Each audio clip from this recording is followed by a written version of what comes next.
me. It's disc 4.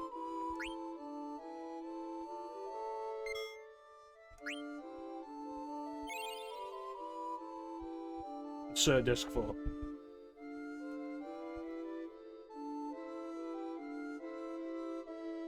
How are we doing, everybody? Panda.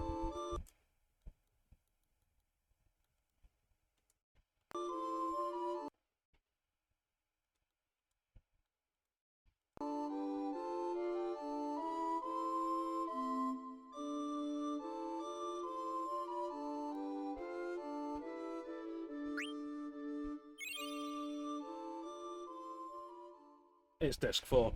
Terror is gone. Garland is dead.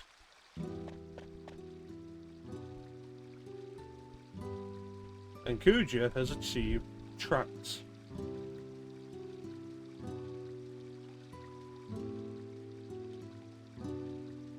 Let's go.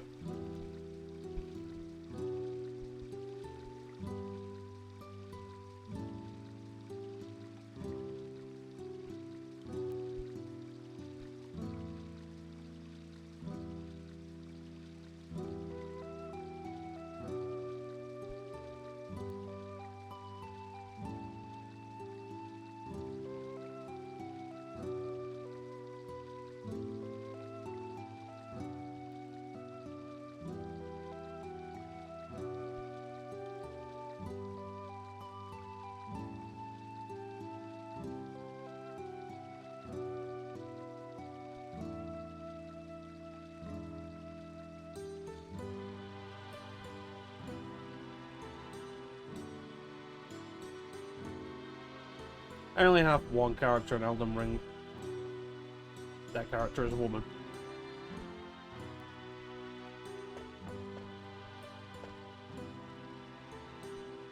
Oh yeah, we rescued the genomes.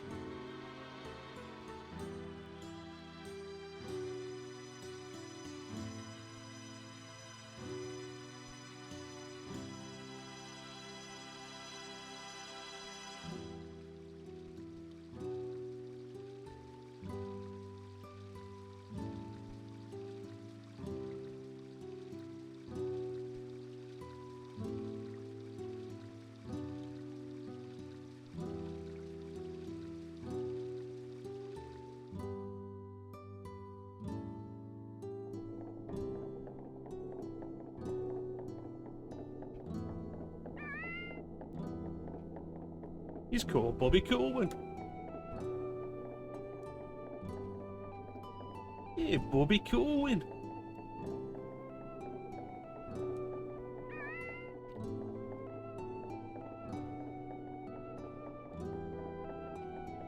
Bobby Coolwin.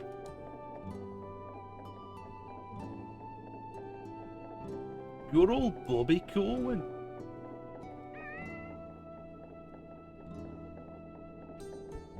No, Bobby Coolwin.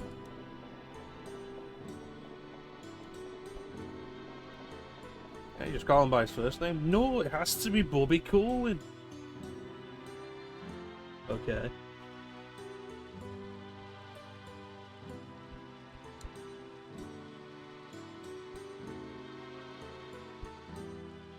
More like, who are the customers? This is a hidden village. Who's buying stuff here?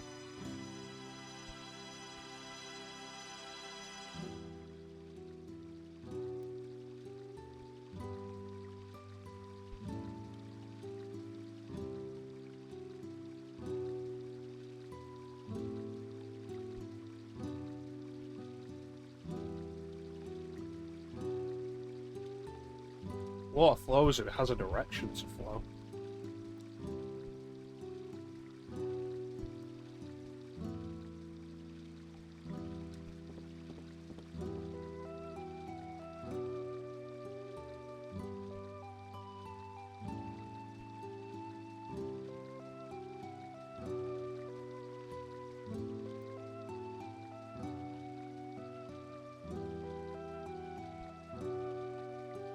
No, lost time cannot be recovered.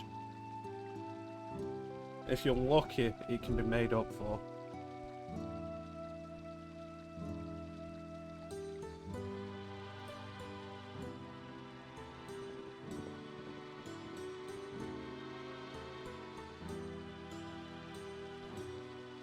I have not seen it. Spoilers will be banned.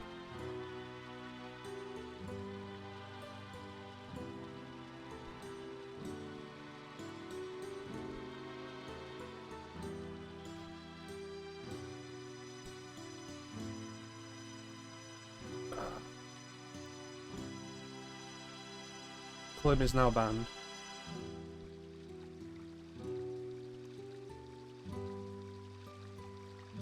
Oh yeah, the world's covered in mist. I forgot about that.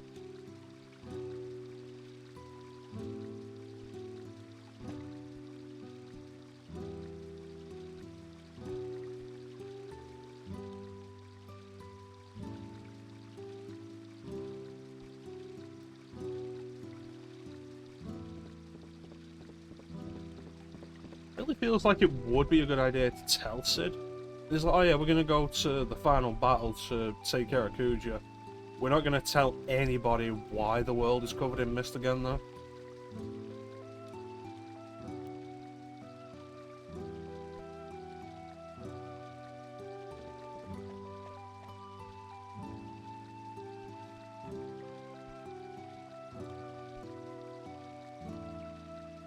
Then I'll die.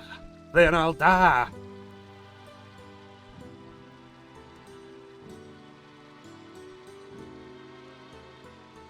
Yeah, she's kind of a bitch, but take care of her, will you?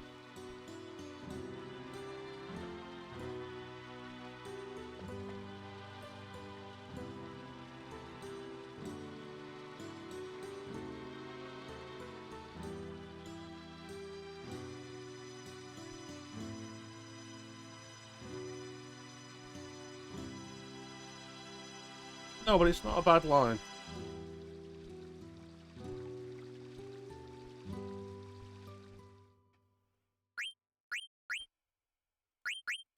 Okay, so now the most important thing is to actually put Aiko in our party.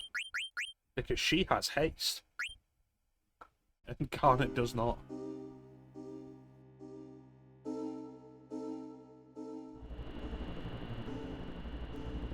The good news, though, is that with the world covered in mist,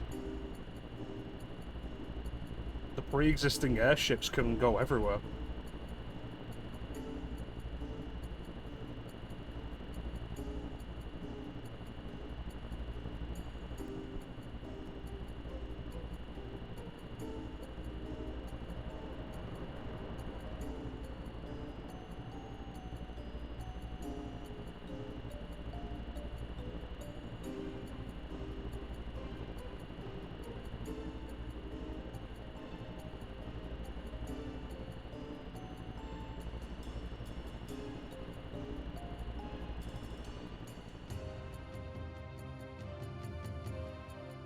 Alexandria. That was the wrong button.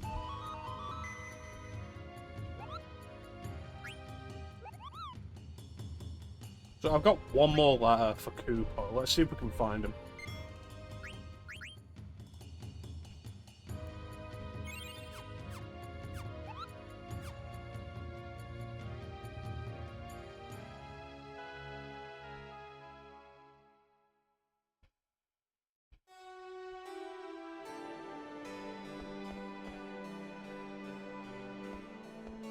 We'll have showers.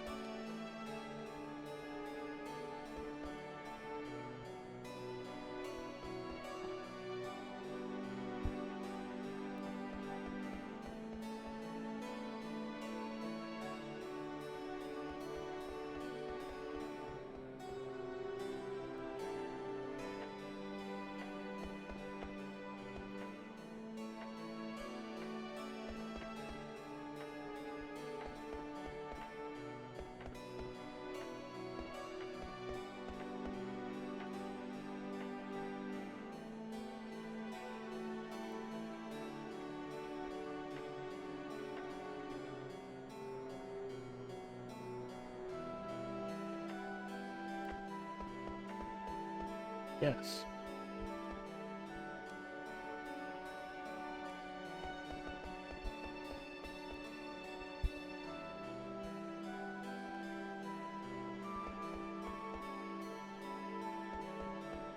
We don't talk about card games here.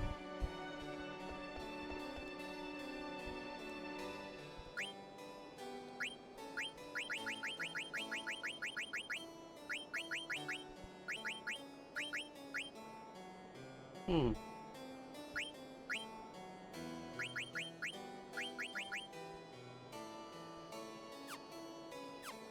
There's actually quite a lot of stock.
I feel like there's been a great businessman, and then there's been a pushover from unreasonable customers.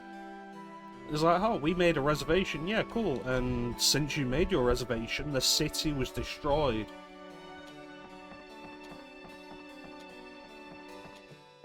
My first thought with it would be, like, maybe the inn is actually giving homeless people rooms. People whose houses have been destroyed, so they have shelter.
There's all regen for Steiner. Beautiful.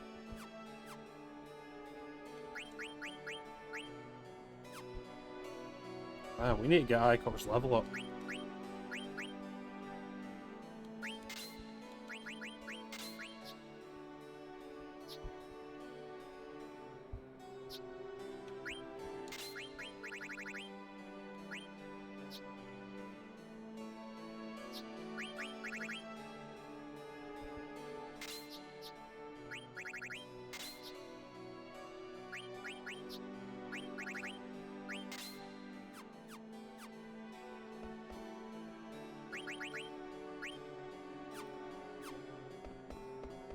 Alright.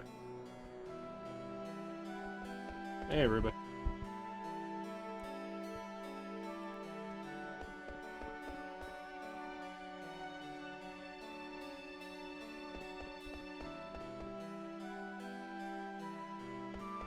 This theatre's too small for my town. I was like, cool, it's probably the only intact theater in the city. You're gonna walk to Trina? No, then shut the fuck up.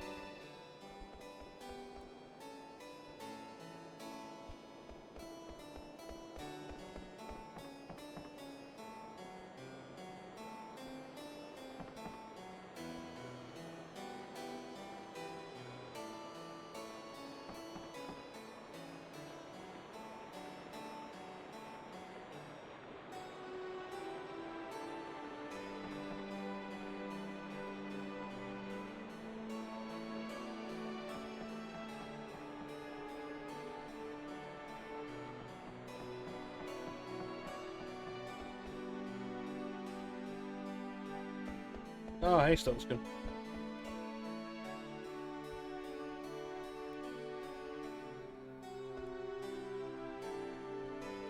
Nope. Do not care.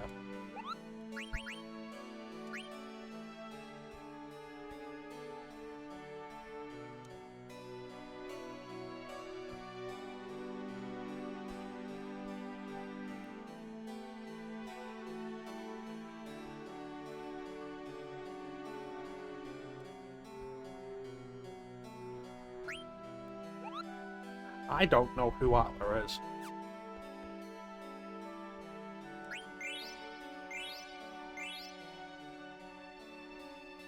I don't think I had a Moonstone. No, I didn't. Doesn't look like it has anything actually useful on it, though. Hey, Club. Off the top of the head, do you remember who Atla is? Like, without having to look it up.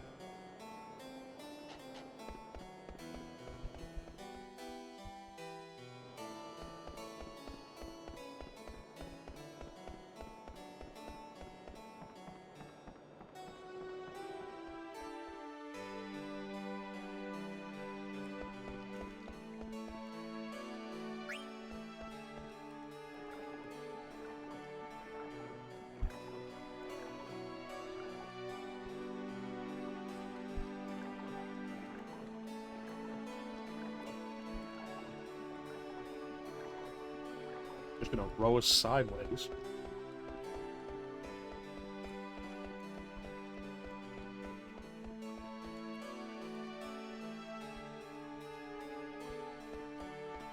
Oh, we're not getting in there.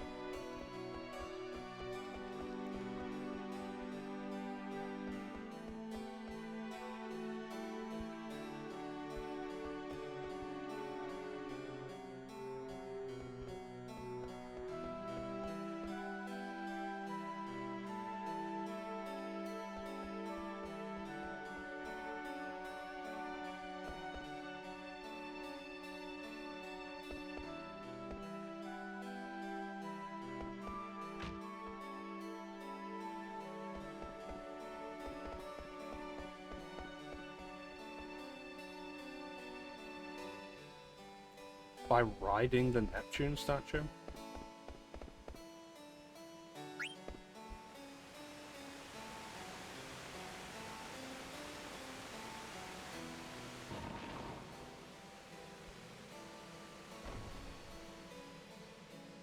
feel like a set of stairs would be more convenient.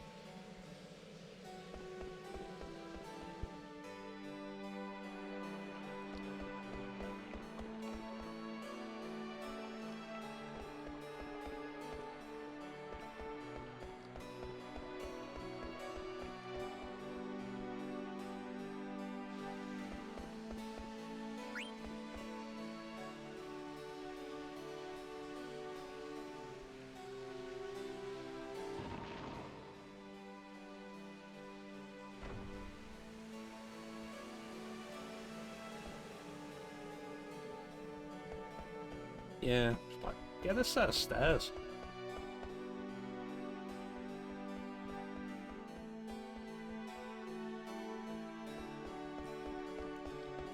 Oh, that seems to be everything at Alexandria Castle. And just Alexandria in general.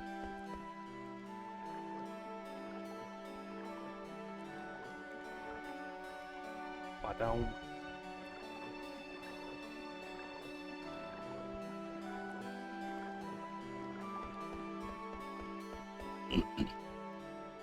Yeah.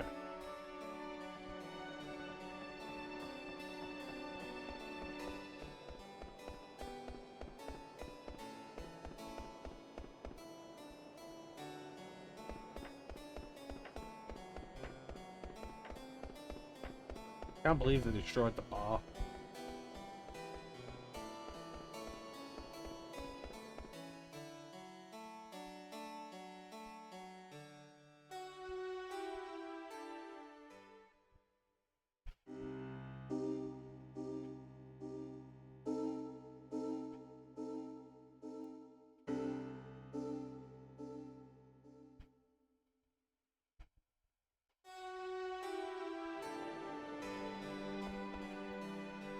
I, I really hope I didn't land the ship too close to Alexandria.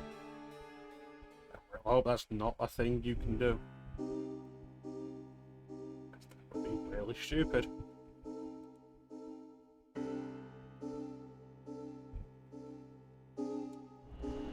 There we go. It was just silly.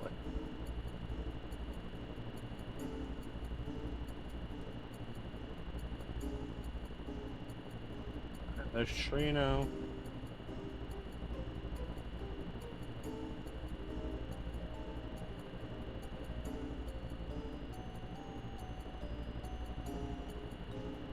Lindblom. Lindblom docks. I should be able to park the airship in Lindblom. There we go.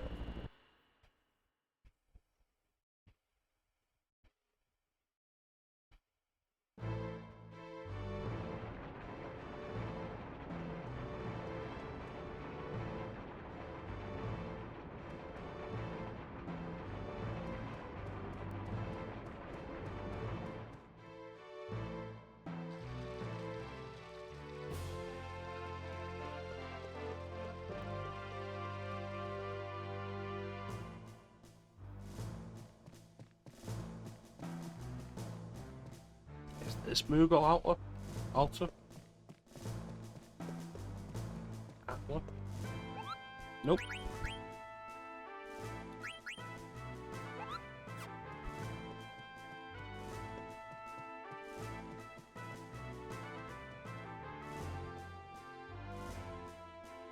I should stop by a shop though and stock up on stuff before we head for the ether tree.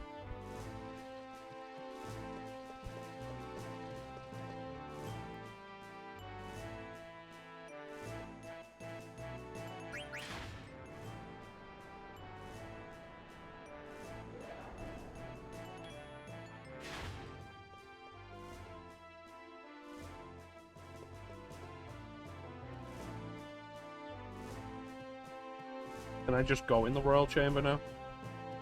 Is that allowed? No, apparently not.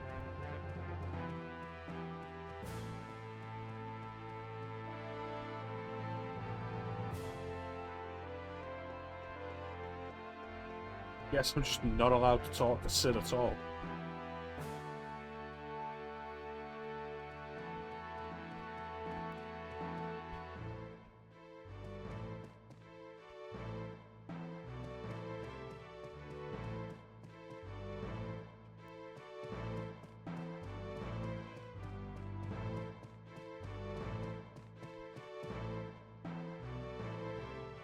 Well, you're only allowed to go in the Royal Chamber when those guys say you can.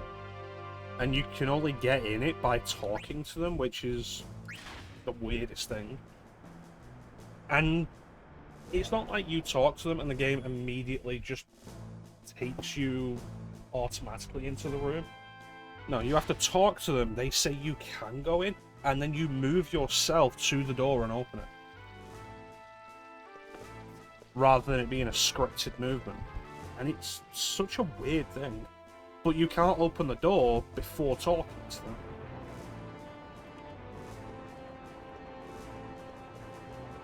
So anyway, Clem, you seem to have missed my question.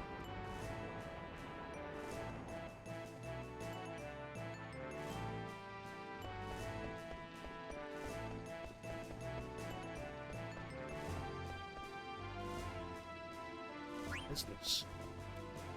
Are you here for business or theatre? Business. 2 weeks. Do you have any fruits and vegetables? 2 weeks.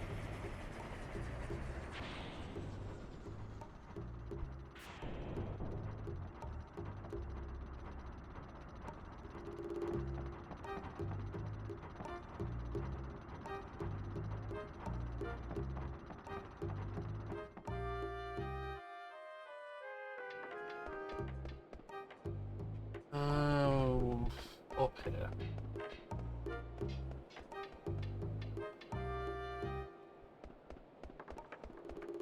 It's mildly surprising they're still repairing this place. Like, not in terms of a time thing, but just in, like, terms of a game event thing.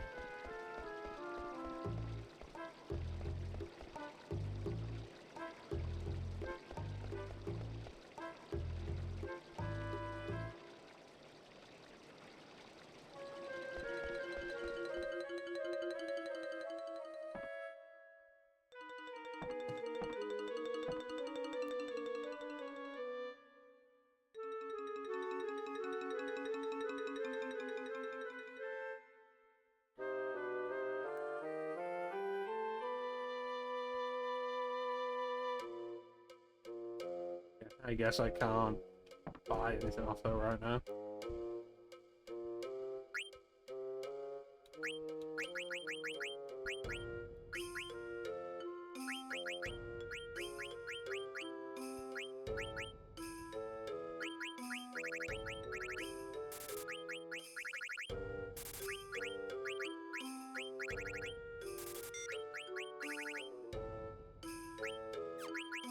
Nah, that's probably enough attempts.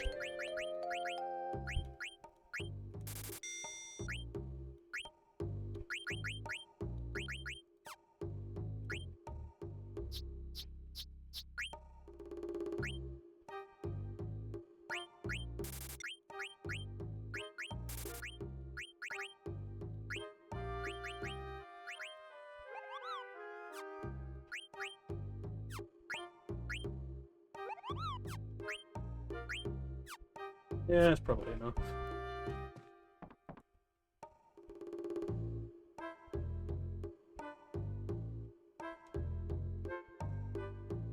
Why you stood right behind me?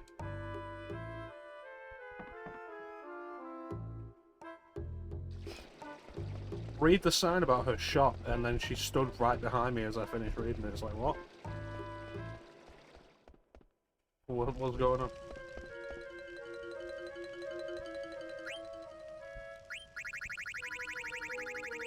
I don't know why there's anything new.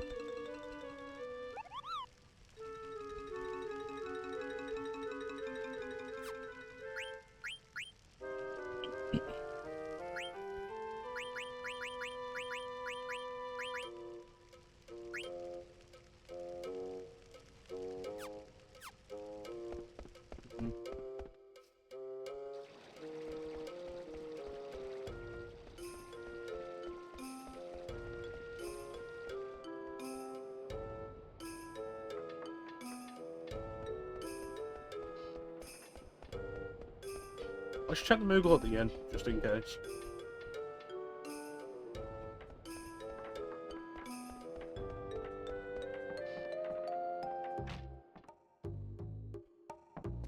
The game is so weird with doors sometimes.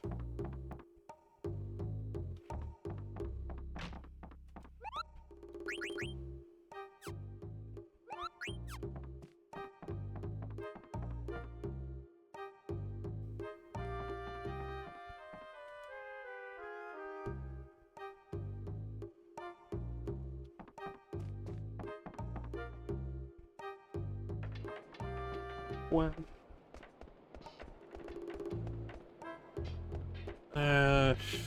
alright, let's leave.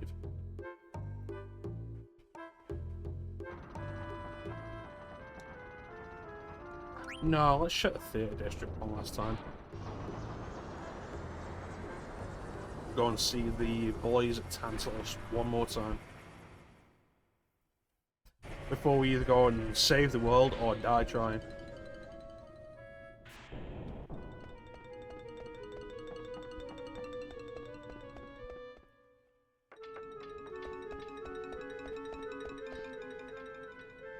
Nope, not at all.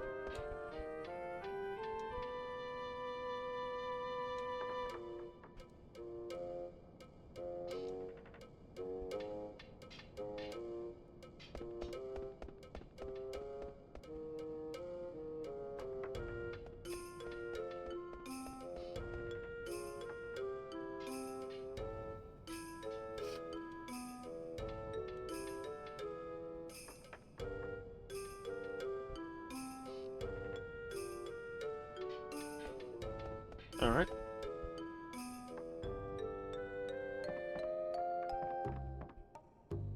Well, this was fun.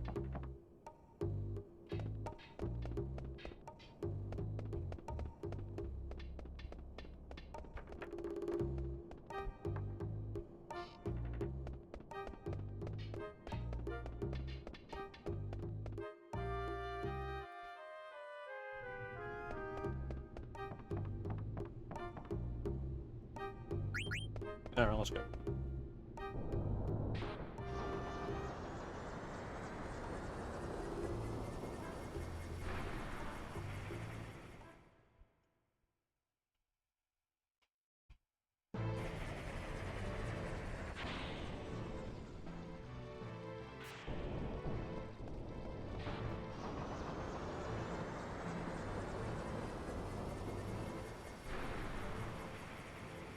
Well, back to the airship we stole.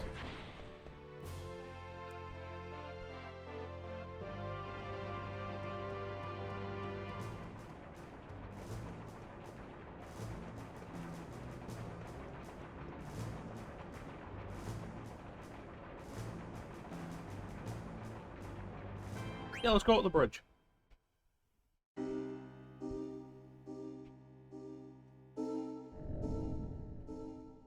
We haven't actually explored the Invincible.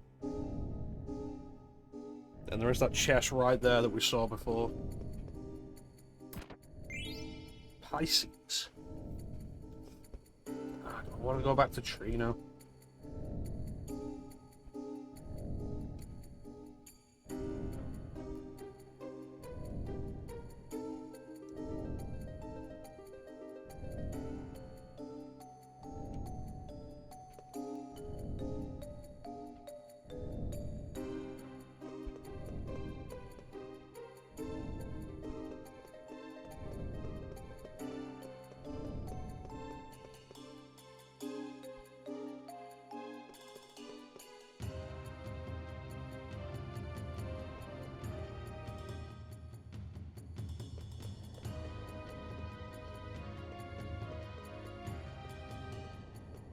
This entire place feels very Final Fantasy VIII.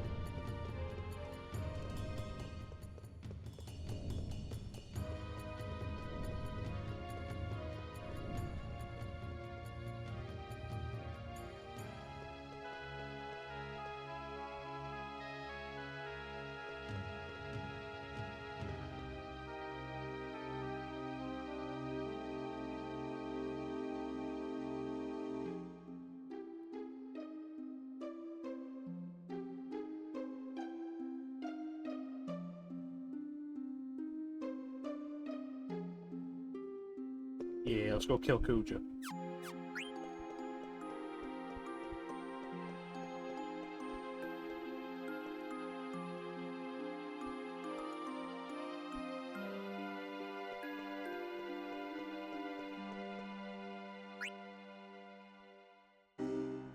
And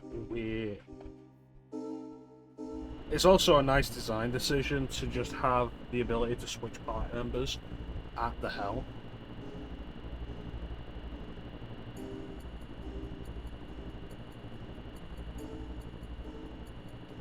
Gameplay wise though, I'm not sure there's actually an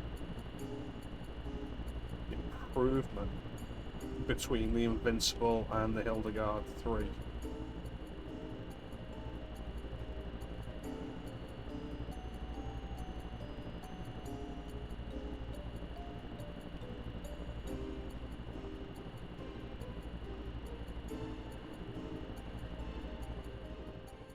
Oh, there it is.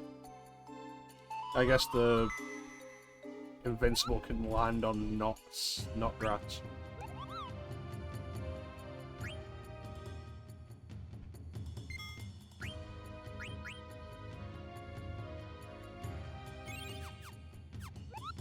It looks cool, he says.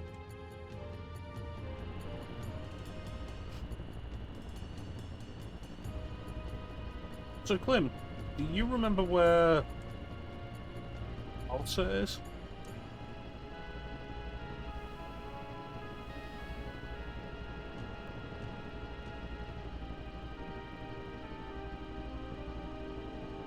Good work, the Invincible. Alter the Moogle. Where is Medane's sign?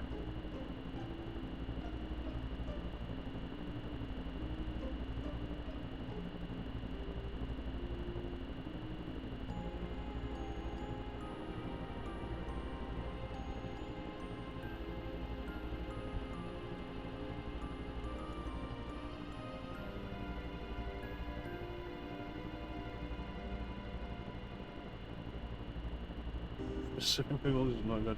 Yeah. Yeah, it wasn't likely. It's not something I want you to look up, though, if you don't know off the top of your head.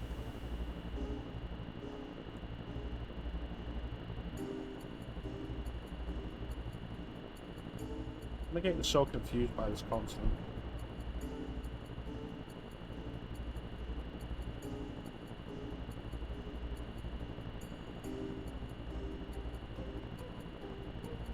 There it is.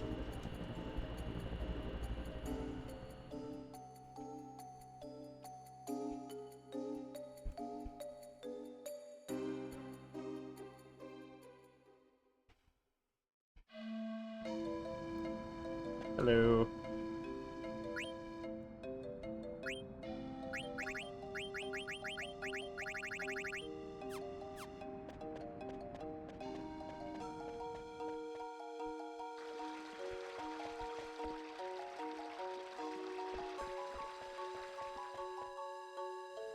The Mesia's Vault. Ugh.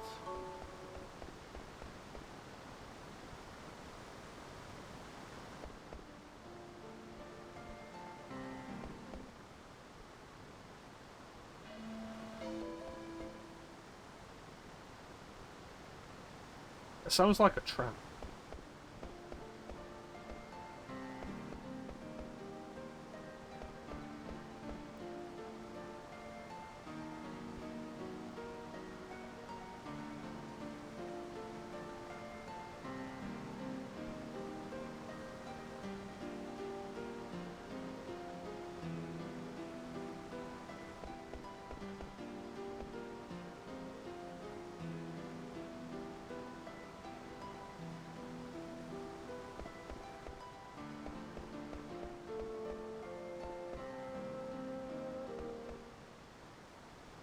Yeah, it's fine.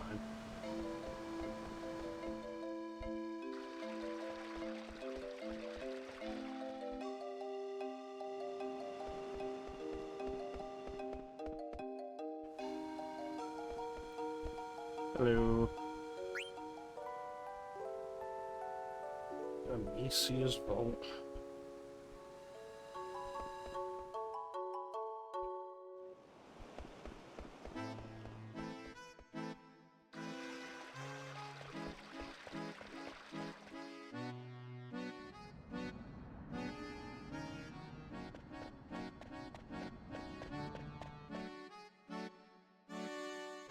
Alright, let's go take a quick look at the Mesia.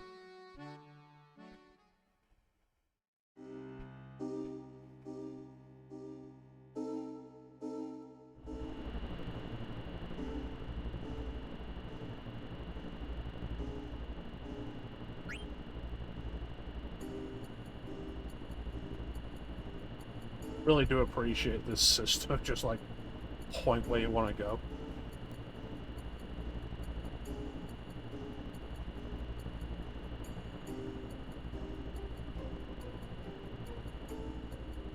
They should probably take into account mountains, though.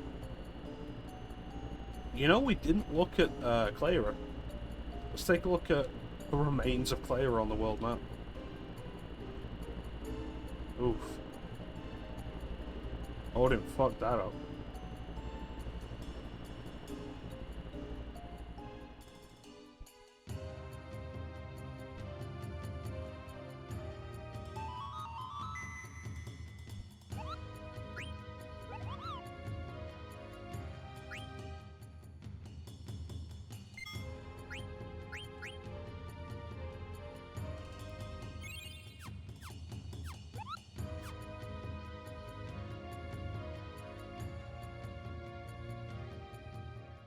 Can you imagine looking all over the world just for this one logo? Like, going through everything just for this one table.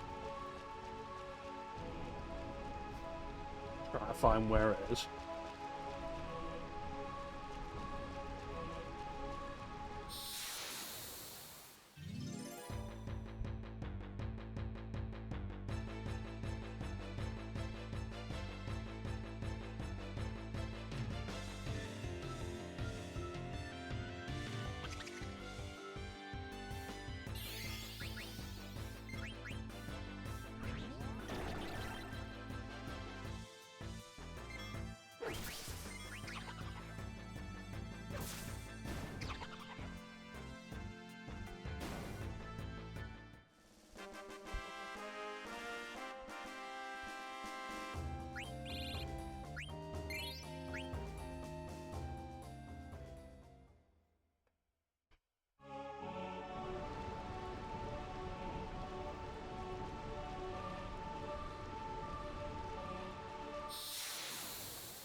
It missed almost everybody.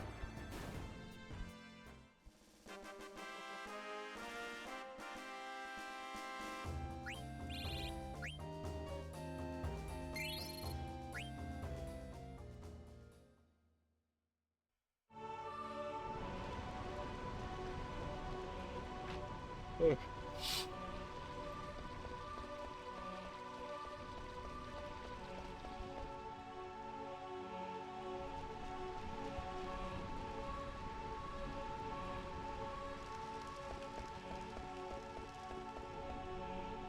Some of these backgrounds are genuinely really nice.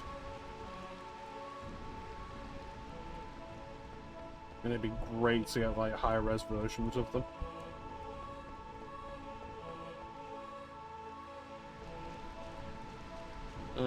If we ever do stream FF9 again, we'll do the PC version with mods, like texture mods and such.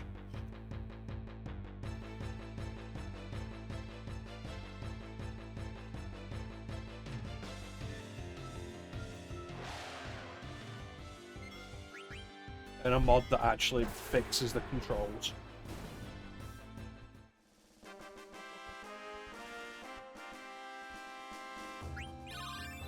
The fact that there's a mod for like FF7, 8, and 9 HD that adds like proper analog support is crazy, because if it's simple enough for mods to do it, you'd think Square could have just done it in a patch. And just never bothered.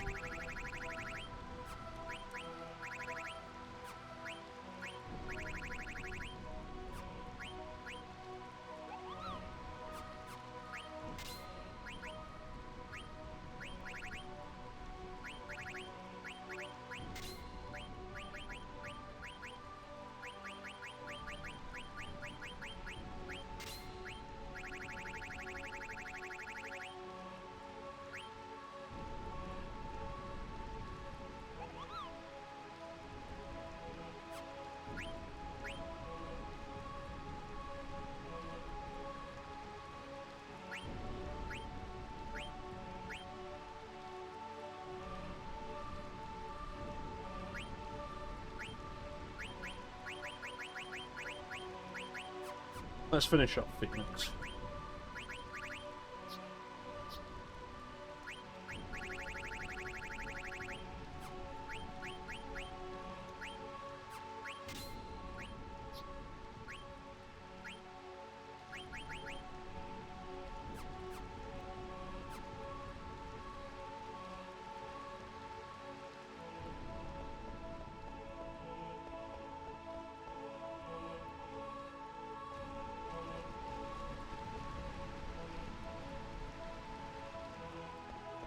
Yeah, even a quick glance at some of the mods for the Final Fantasies on PC really say if you're going to play these on PC, you should get some mods.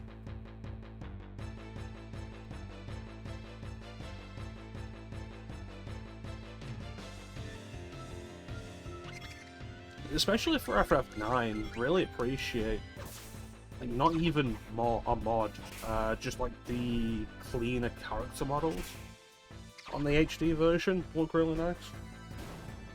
But the issue with that has always been the way they just stick out against the backgrounds. Even like this, with the original PS1 version emulated, the backgrounds being low resolution, they don't stand out as much against the backgrounds as the HD versions do, because, yeah, there it is.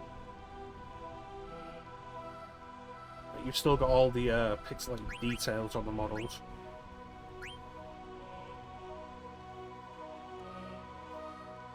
Machine in Magnet Central broke down.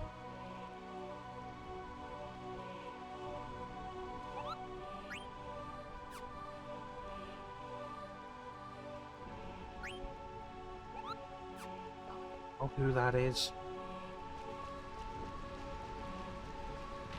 It was enough of pain having to come all the way back to Benicia for this.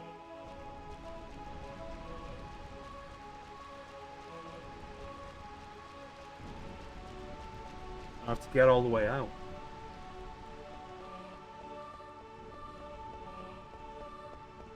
You guarantee pretty much all of these Moogles will have to deliver these letters to will be in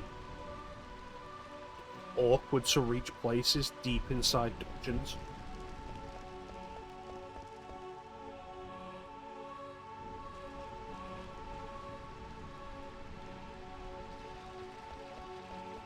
What's that, Clint?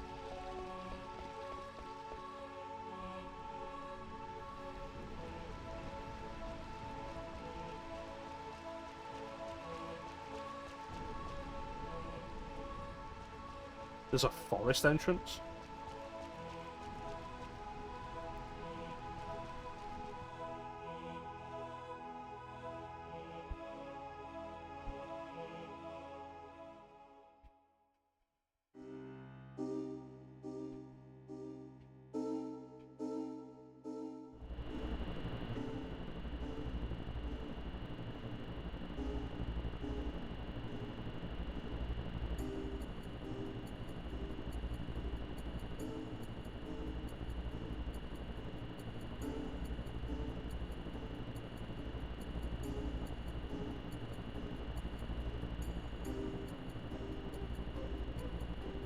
No, I've never done that, because after a little bit of grinding outside Lindblom prior to the hunt, I never grind in this game. I've said grinding is a little more necessary in this game. Find something I like. No, it doesn't ring a bell. I've said this game like is more grind than 7. Really? Oh, that's... The dragons or something, it will wreck you.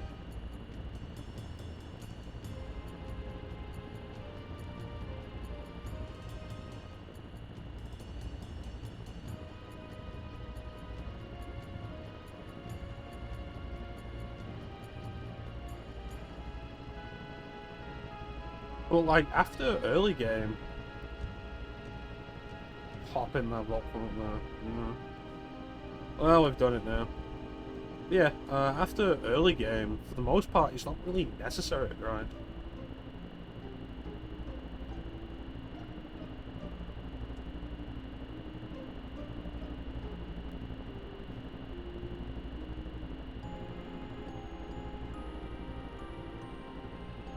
Yeah, we probably should do the rest of the mod then. I swear to God, if this next Moogle is in an awkward place, we're not doing it.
I'm not doing a Simon Tubman impression.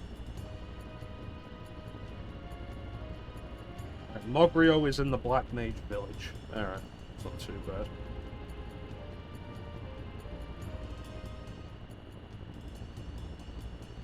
Oh, that way.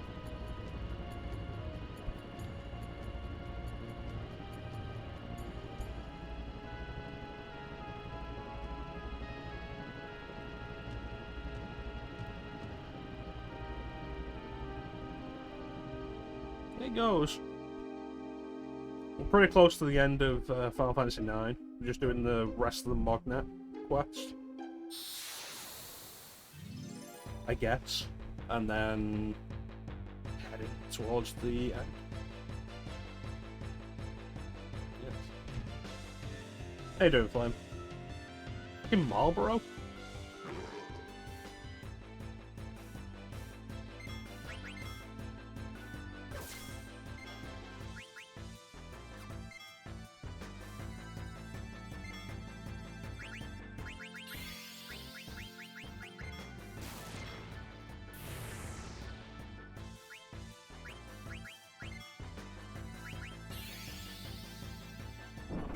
Ah, yeah, Michael Bell plays the old gadget guy in Alpha Protocol, doesn't he?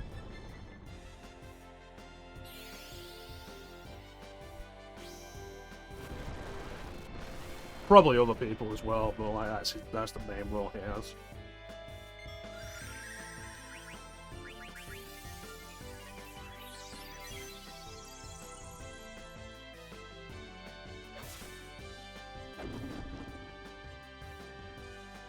Yeah, yeah. Alan Parker. Not quite Major Boothroyd, is it? I think they ever gave Q a first name.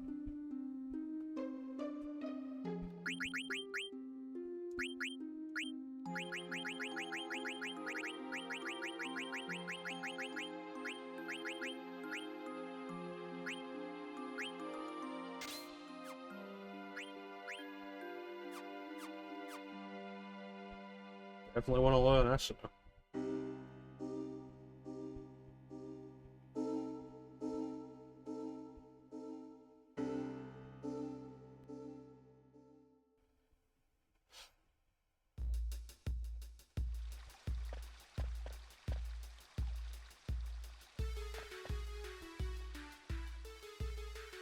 I mean, you're always going to hear familiar voices in those games. It's just one of those things, though, of,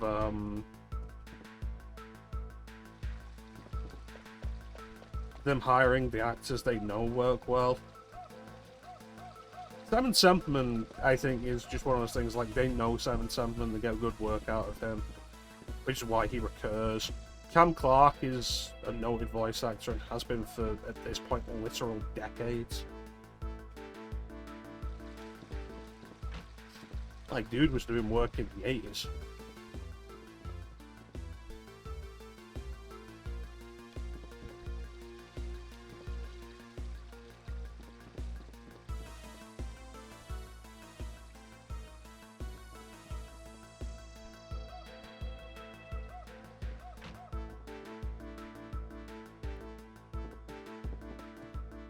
What the fuck is the movie?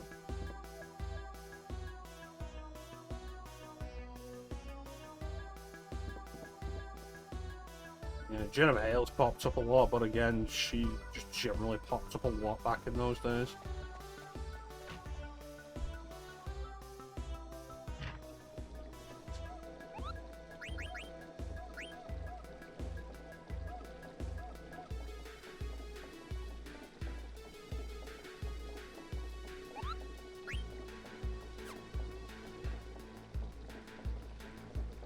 Kumo.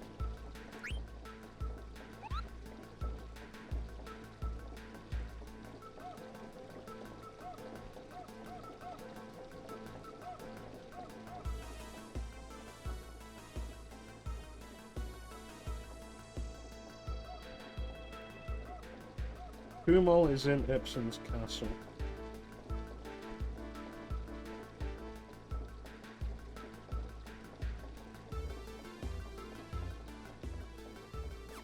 Right, let's go. Third person encounter in Neverwinter Nights. Yeah, I've never actually played Neverwinter Nights. It's always been one of those games of like, I'd like to play it, I absolutely missed my time to play it. But if I was going to play it now, I'd probably want to play it multiplayer, because I know it has the multiplayer functionality.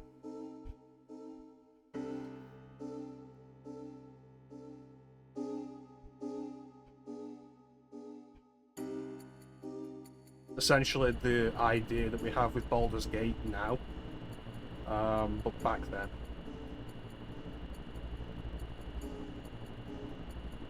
It's like, oh yeah, let's play Baldur's Gate multiplayer with the co-op and how cool the idea is.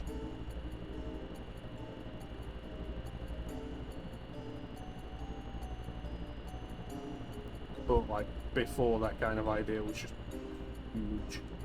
Not this way. Where was it, this castle?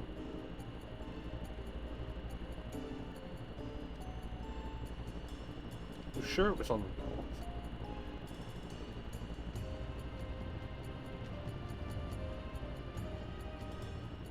One day I'd love to actually sit down and do Planescape Torment.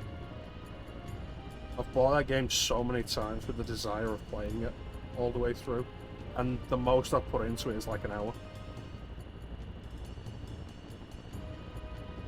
It doesn't help, that kind of game's just generally not my thing, but like the concept sounds so interesting.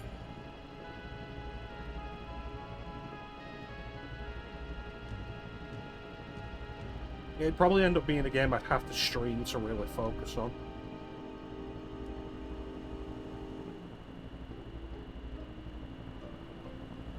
What is it like? I own the original. I think I own the original on Steam and GOG. I own the Enhanced Edition on Steam and GOG. I bought the Enhanced Edition on Switch. And it's got like actual console controls there.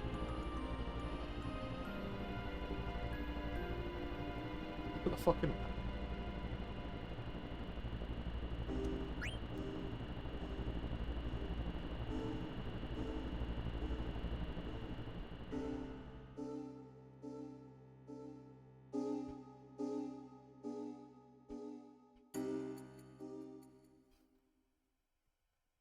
Yeah, but like I say, it's more the gameplay of it than anything else.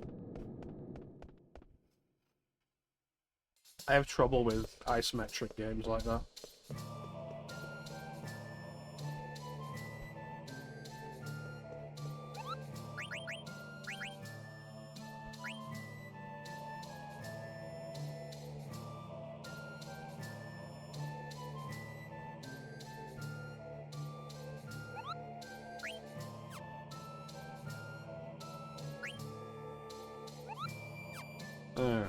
Voice is...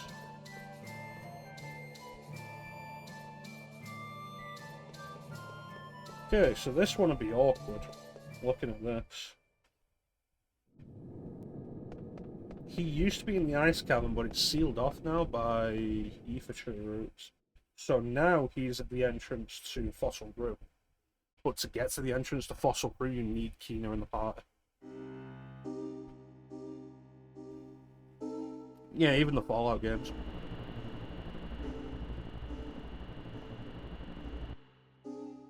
Which I have. Yeah.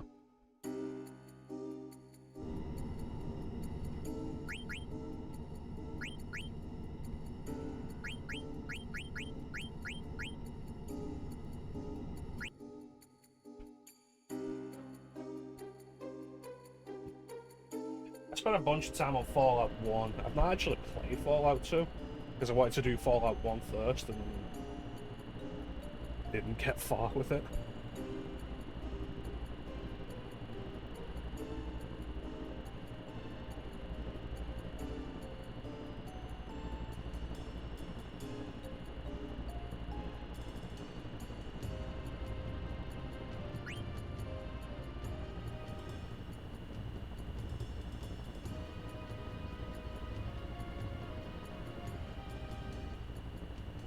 But yeah, those old CRPGs, just not really something I've ever been able to get into. I might have gotten into them at the time if they were... You know, look at what are the infantry routes. I might have gotten into them at the time if they'd had console ports, like KOTOR.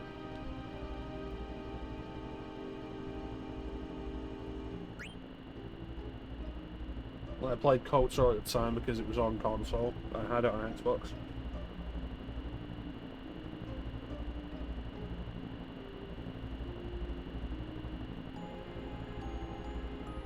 So it's easy to play it on PC knowing that I know what I'm doing and what's going on with it.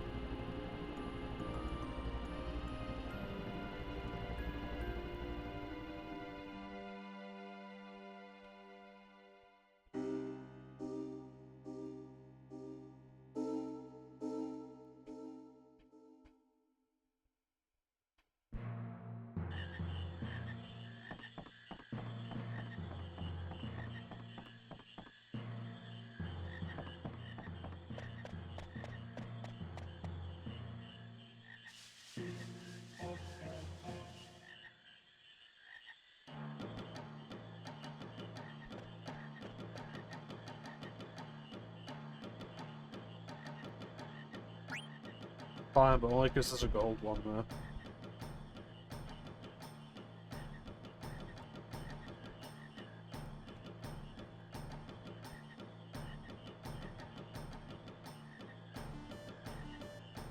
This frog catching game is so awkward.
Yep. I don't even know what the value of any of that was.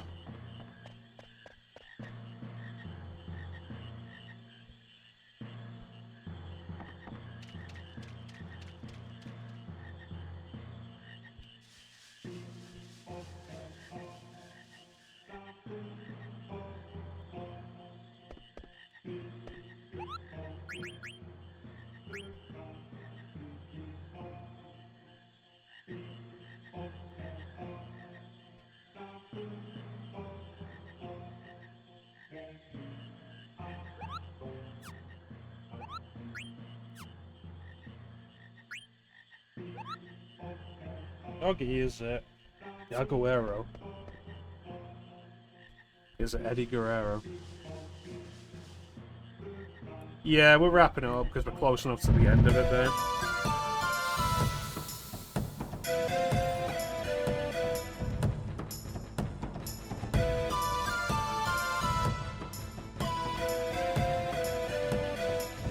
How you doing, babe?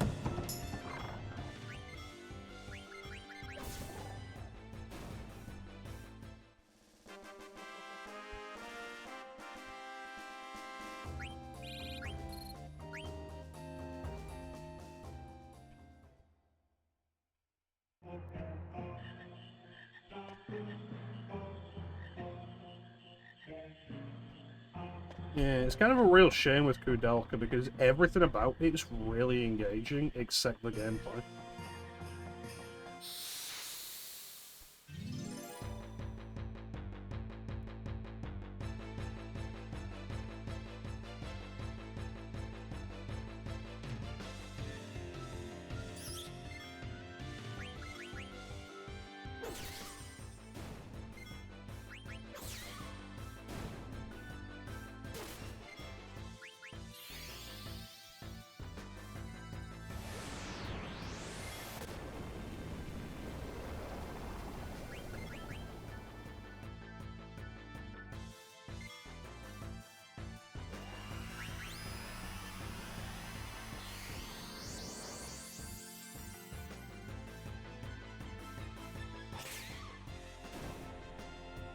Anyway.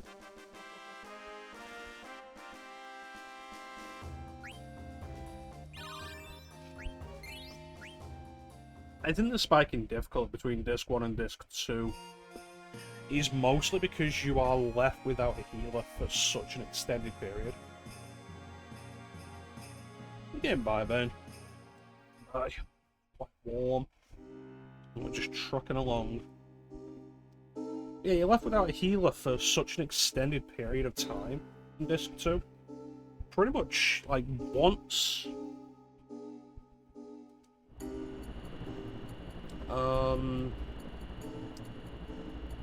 Once Steiner and Garnet get captured, like, from that point up until you meet Aiko.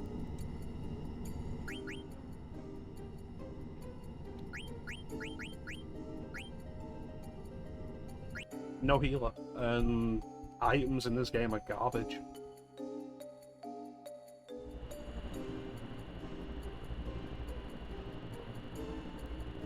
Alright, so... I did it again.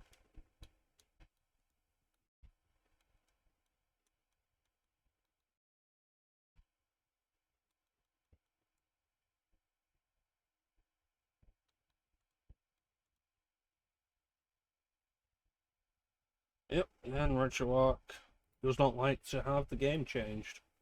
At all.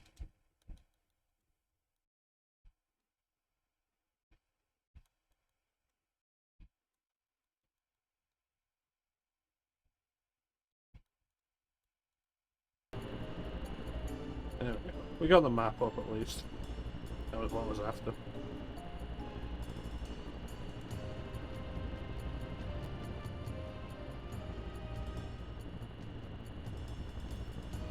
Hesitance replay. Yeah, it leads to Disc 2 just being kind of frustrating because of the way the party dynamics work.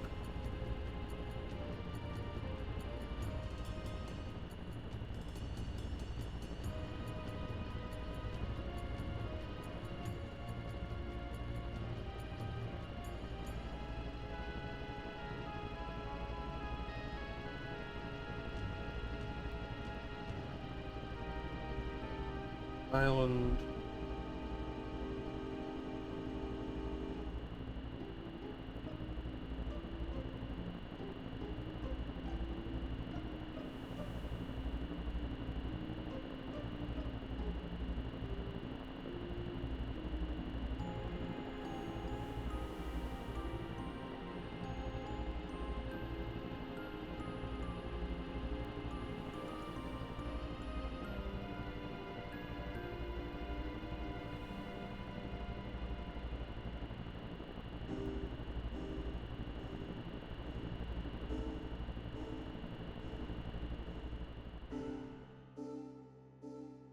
Alright.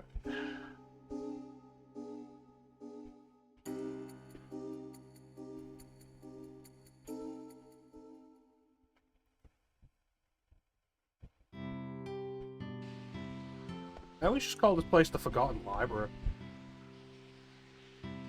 Oh, well, fuck that then.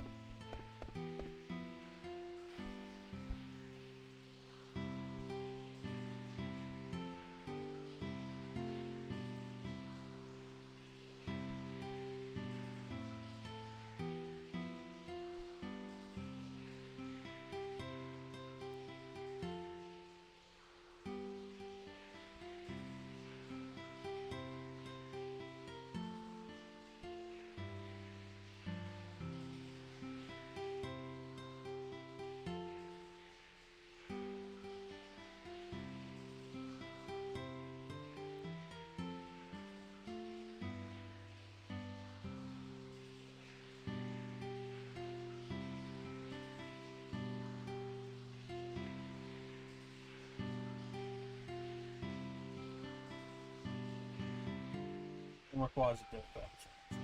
Yeah, fuck that. It's going to do chocobo grinding again. We're not doing that. We will, however, explore this area.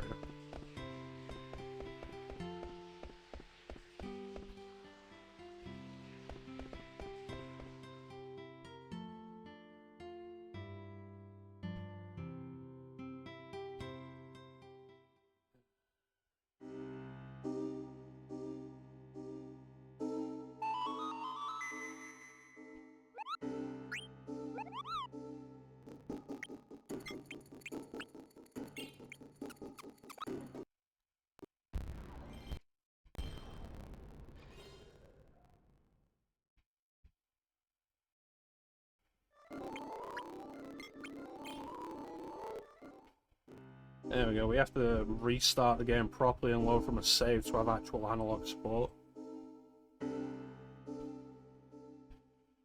Yeah, there's a few things here, like there's the Gilgamesh quest. Oh, there he is.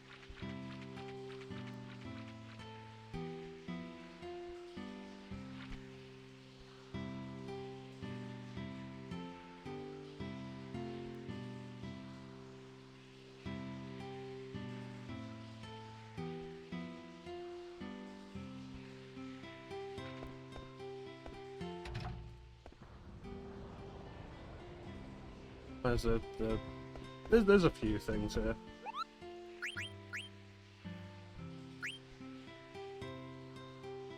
Yeah, the Excalibur 1.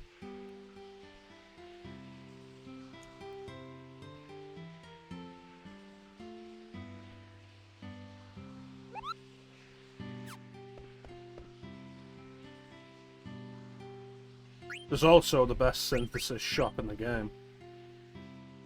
Gladius and a Zor in shape. It's not as good as what I've got now. But I haven't had it before.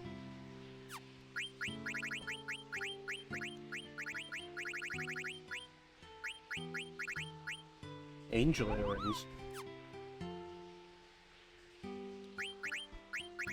Bear earrings and barrettes.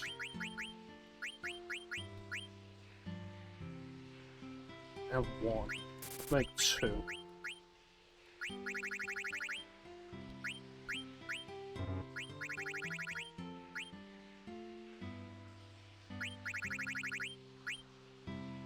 Cash for it. Alright. Beef gloves.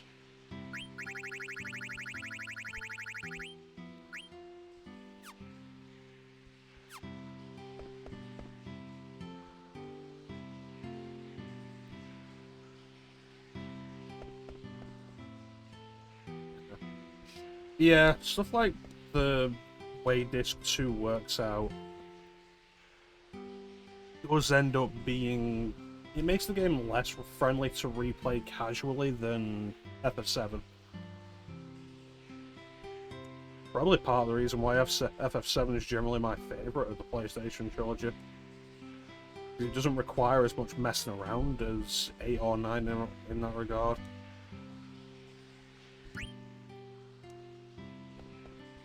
Eight has all the grinding that you need to do for magic and such. And 9 has like all the stuff you gotta deal with in Disc 2. No.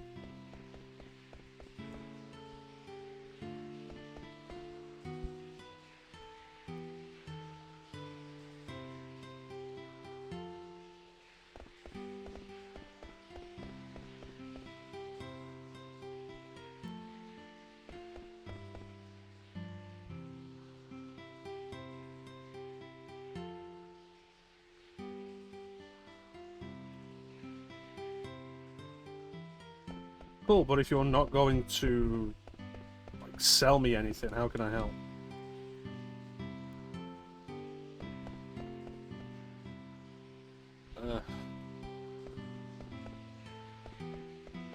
I think one thing FF9 does have in its favour versus 8 is the pace of the opening is generally quicker.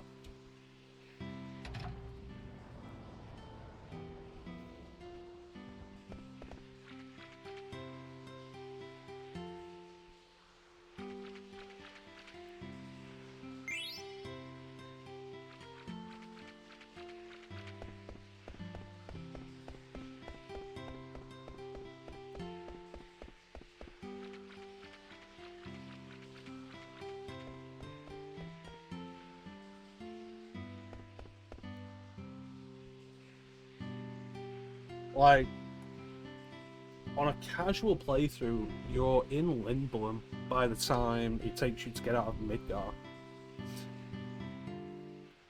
Which is nice.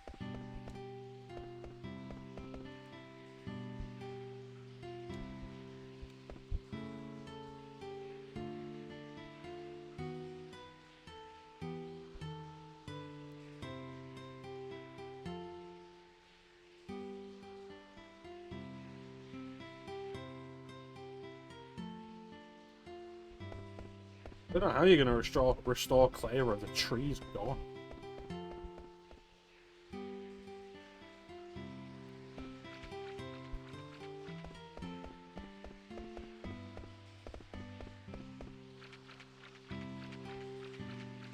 Maybe build a new town on its foundations, but I mean, if you're going to choose to build a town anywhere, you probably shouldn't pick a desert.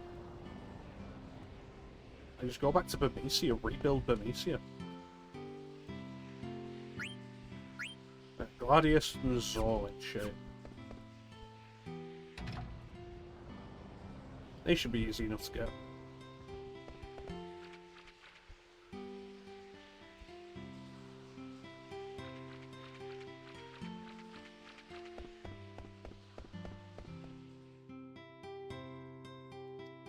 Bermesia. Bermesia.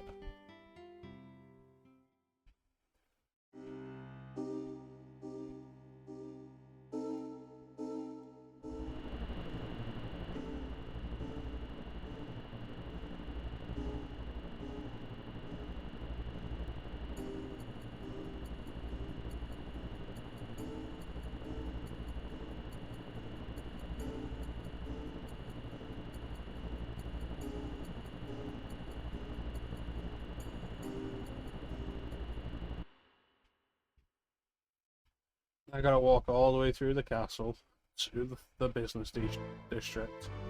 See if they've got what I want, see if I can afford it.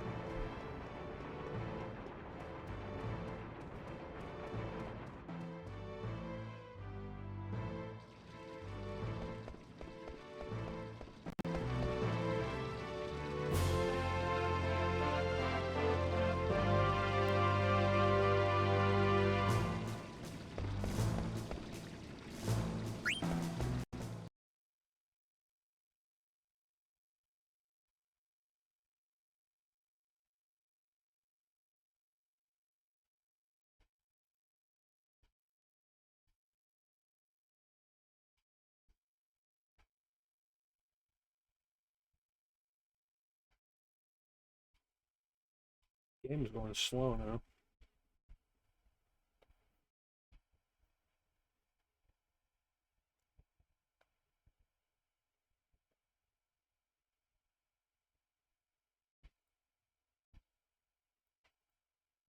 I think RetroArch's having issues since I swapped my headphones. There's also no audio coming through it. Let's save the Moogle and just restart RetroArch.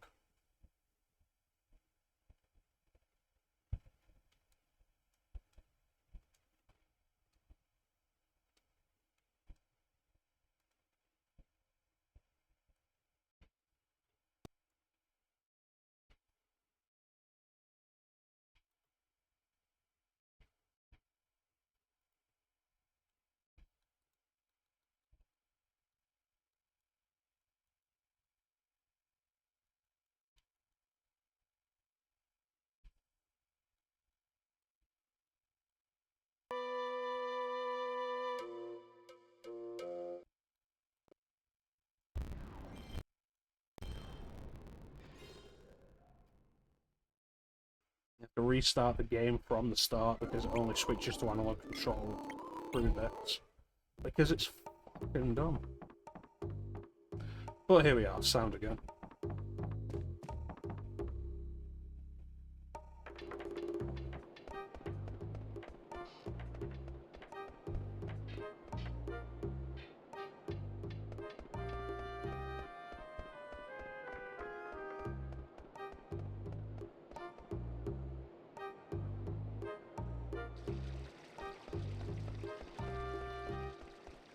Alright, so Zorlin and what else was it? Yeah, it doesn't matter, it's not got any of it. Well, fuck it, we're going to the ether tree.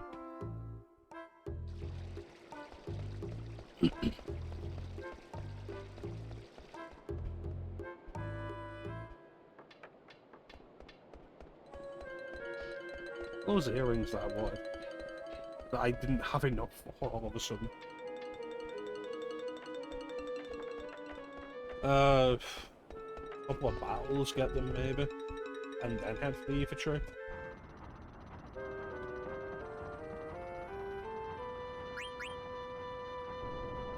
Boom. Boom. Boom. Boom. Boom. Boom. Boom. Boom. One thing I do kind of respect and appreciate about Final Fantasy 7, 8, and 9 is how they were the first Final Fantasies since 2, I think, to not have multiple world maps. They just reused areas in the monster fighting during a weapon shop. We didn't fight any of the monsters in the Trino weapon shop. Yeah, because,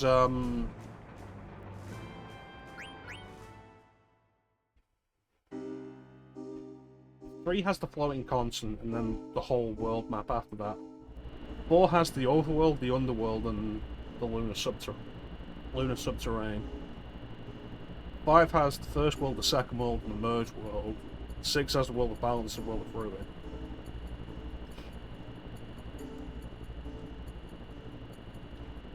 Doesn't look like the fixed South Gate.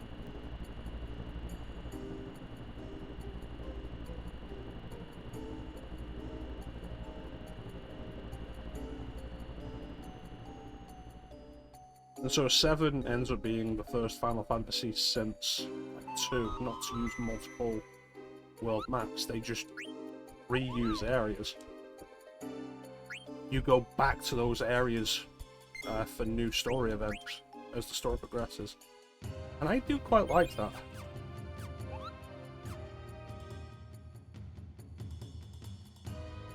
Rather than always moving to something new, it makes the world feel like more of a world.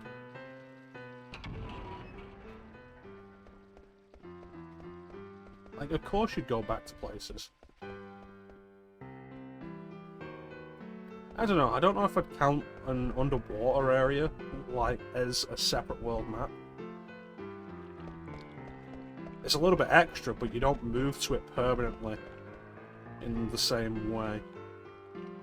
I say permanently, but then you've got the island like 4 and 3.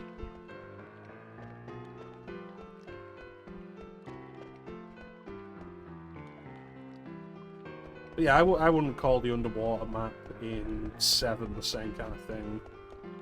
I wouldn't really call the underwater area in 5 the same kind of thing.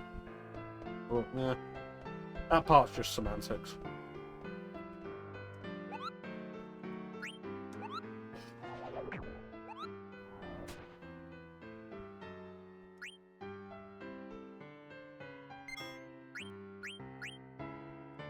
More a bonus area in 7 than anything. So little actually happens there.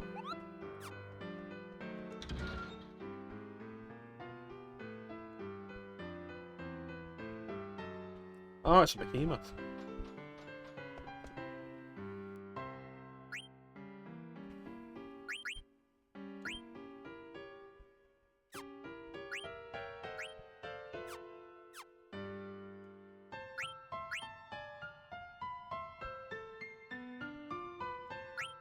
Oh, for doing it one-on-one. I could have had those world maps back then. What, on PS1 or before that? Because before that, world maps were absolutely just shorthand for world exploration. I feel like it's more a case of we're lucky to have world maps at all now.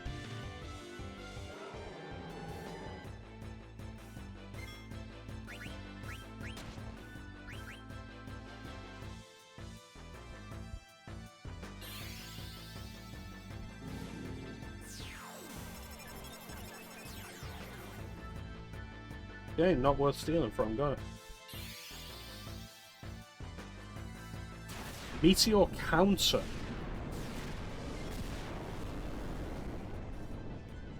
It countered detect with meteor? Jeez. Yeah, they're not a thing in this series anymore. They're also not really a thing in a lot of RPGs anymore.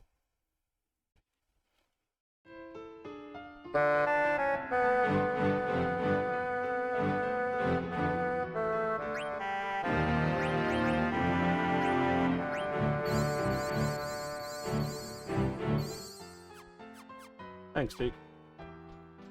How you doing, Teak? How was Comic-Con?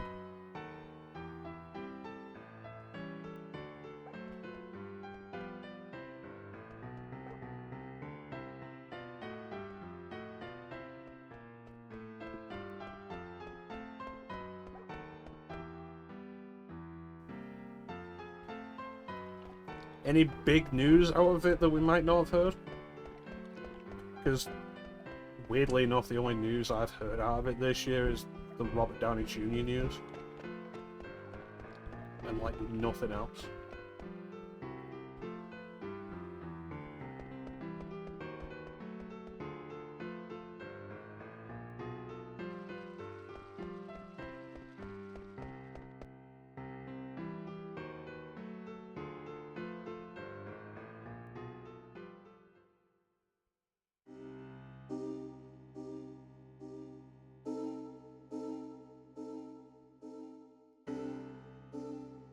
What you were privy to. Yeah. Maybe it was a quiet year at Comic-Con.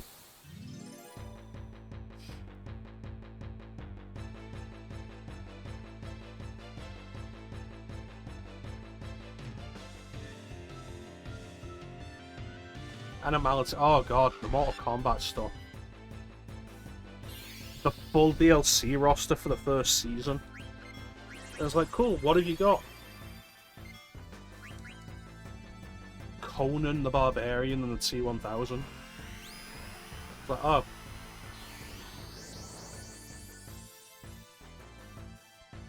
I didn't think it was possible to be less interested in Mortal Kombat 1, but, like, they found a way.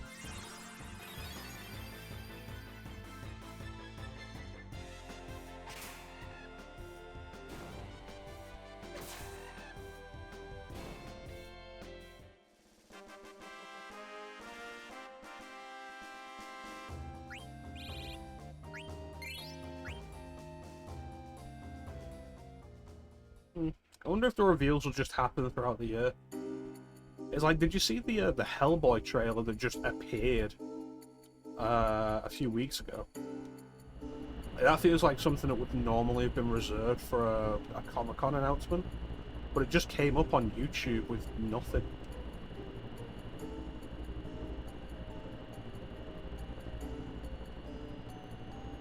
I'm not surprised Robert Patrick is back to playing T1000.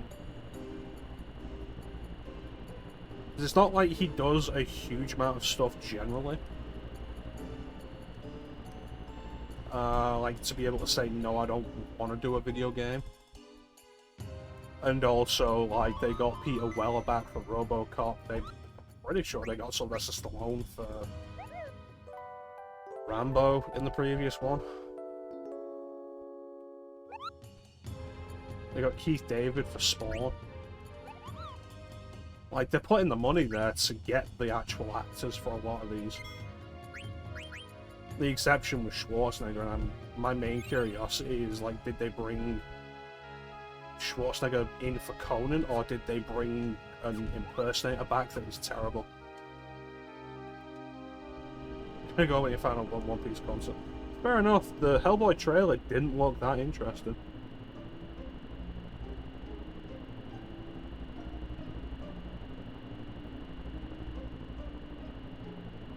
Well, didn't expect to just fly through it.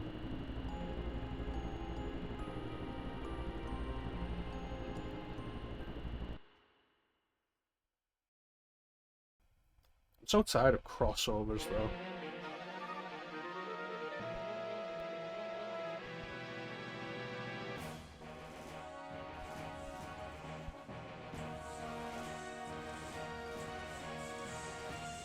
Absolutely meaningless crossovers.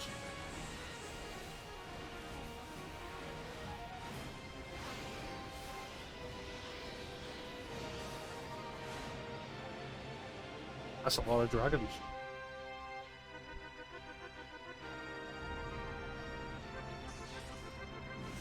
Do we have any kind of defenses?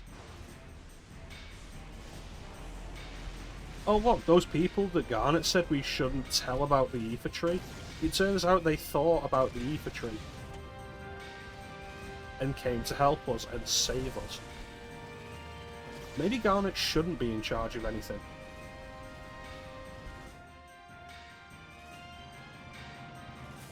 This whole thing where the fate of the world is on the line, and she's like, no, don't tell anybody, it'll make them panic.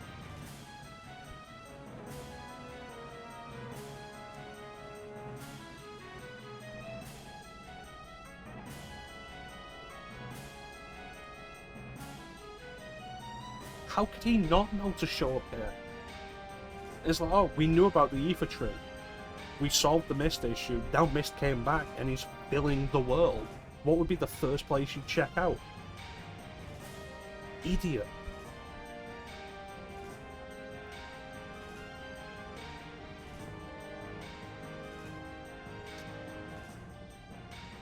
Yeah.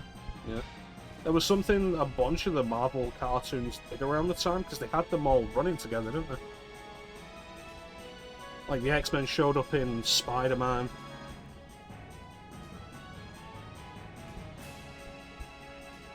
And it was weird, because Spider-Man was weirdly racist towards mutants in it, and you'd think he'd be more understanding. They were not approved. Oof. I like it. It's good. Harry Houston snuck them in.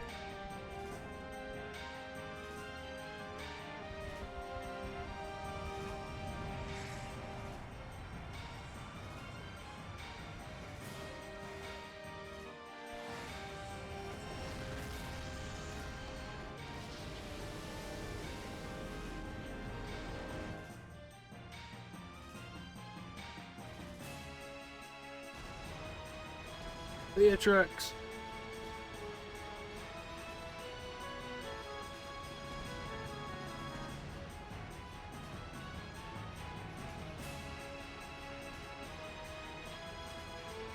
Oh, they're talking about... I was thinking for a second, like, oh, she said do not fret, your captain's about to enter Valhalla. I was like, did she just say she's here to die?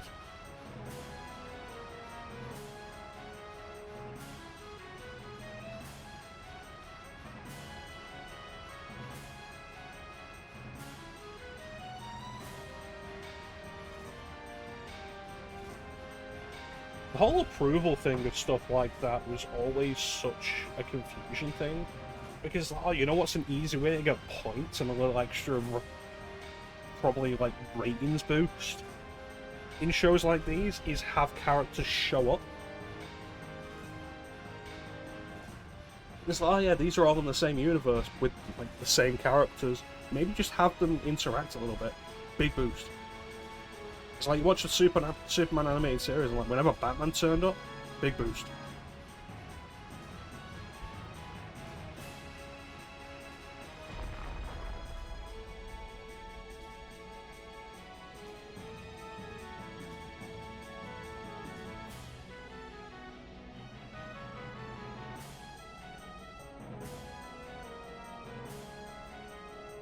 Good work, bot.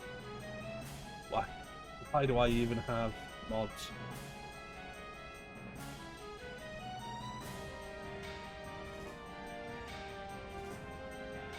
Negative. It's crazy that these bots are just straight up posting links. As I said last time it happened, like, it's such an easy catch to just have a bot set up to block links.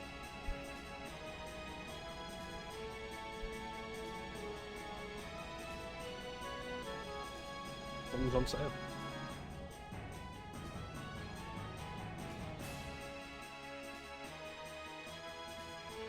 Yeah, do this.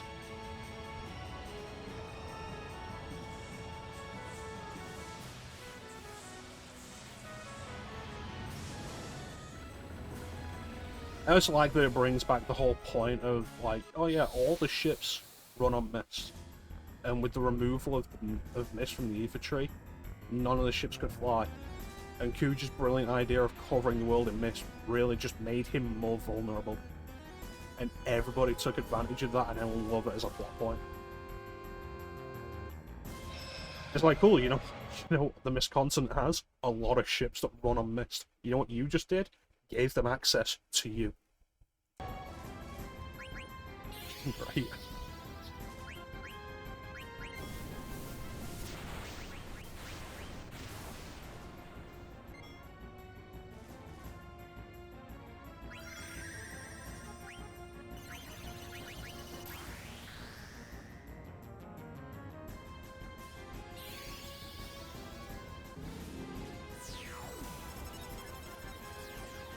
Grand Armor, Dragon Rest, Rama D.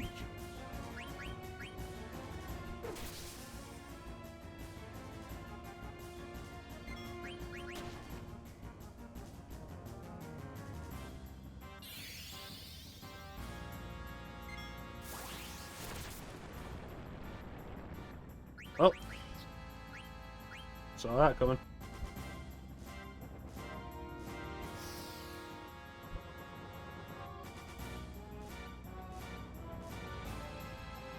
What do you mean you couldn't steal anything?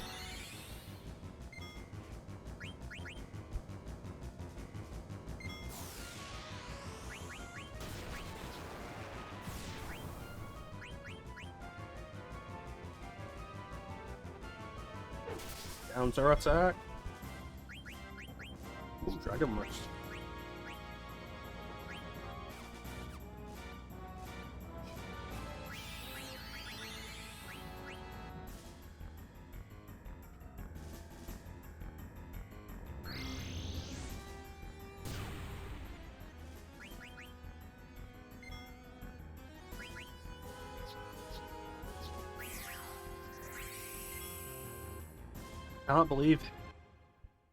I can't believe haste has already run out on today. What kind of nonsense is that? Haste that lasts like 3 turns?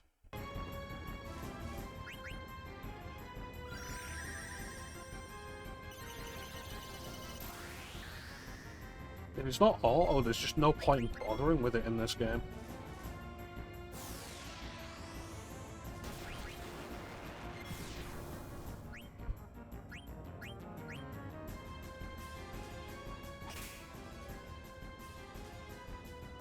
Yeah, auto.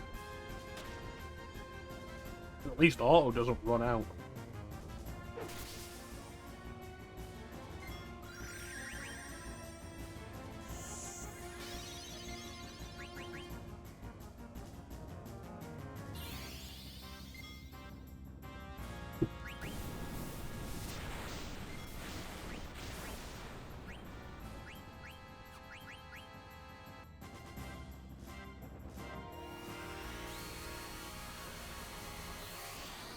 Can he steal while he's in trance?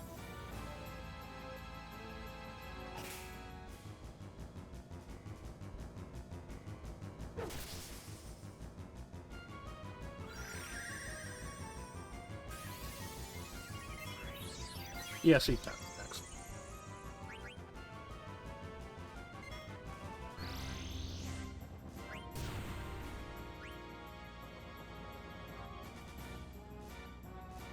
Like, regen's useless, but auto regen.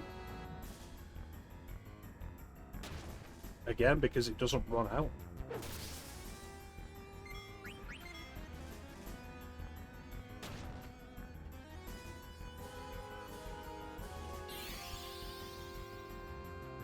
That also makes Aiko less useful than I thought. And it might be worth switching her out.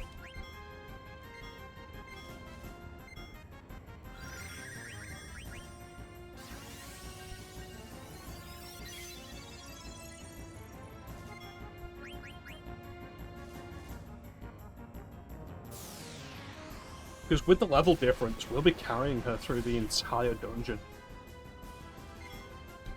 Until she gains, like, enough to not be worthless. Which, if we can keep her alive at the end of battles, probably wouldn't take too long. But still. I mean, you couldn't steal anything.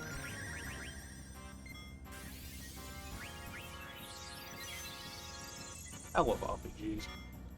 RPGs are so good.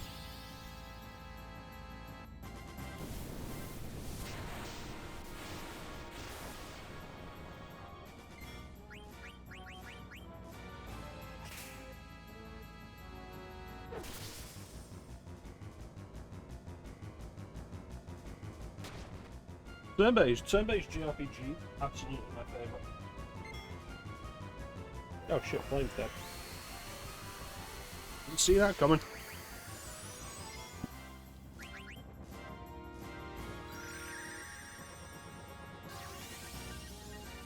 Even while Final Fantasy has moved away from it, like, it's really nice to see that even if Final Fantasy isn't going to do it anymore, there's plenty of other series that will. So the turn-based JRPG isn't dead. Even if it has to go into the indie space like Metroidvanias, it's still alive and kicking.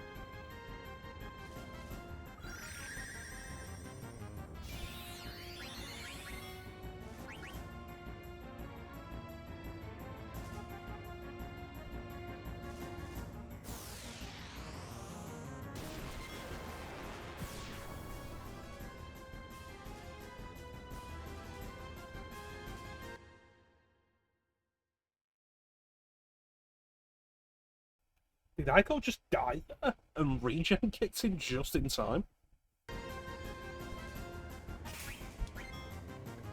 Oh, I shouldn't have done that before healing.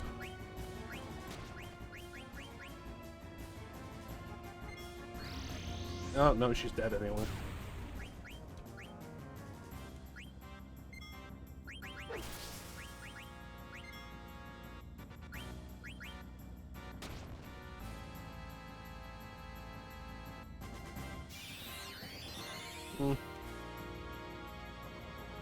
But yeah, like, Persona 5 was nice, was a nice surprise.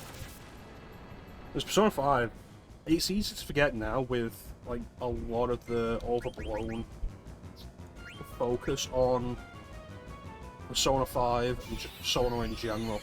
But Persona 5 came out at a time when turn-based RPGs had not been a big AAA production in such a long time.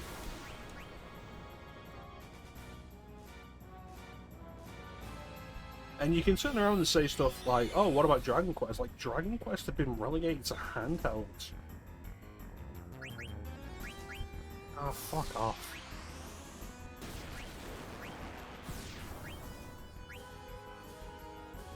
Like, Dragon Quest 8 came out on PS2, Dragon Quest 9 came out on DS, Dragon Quest 10 was a Japanese-only MMO.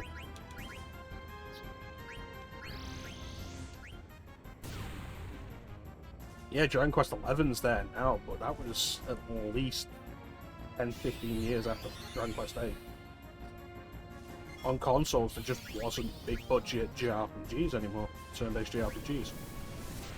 But it's nice to see them having made a comeback, and Persona 5 was great for that, showing that you could do them in this big space and have them be really successful.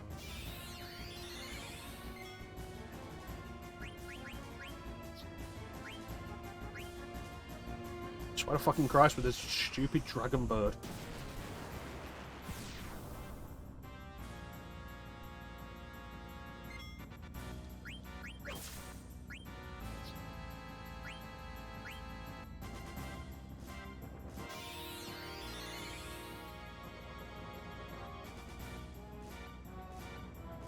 If only Phoenix Downs in this game weren't so useless. Nope, there they go again.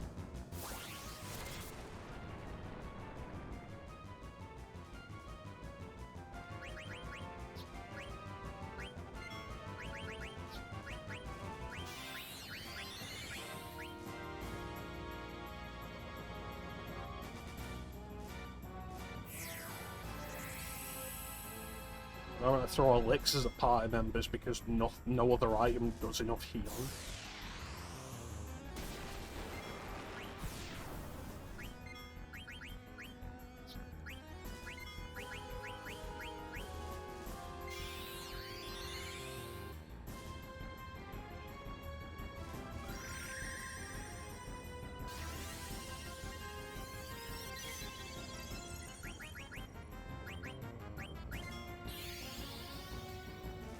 Oh, this is gonna kill people, isn't it?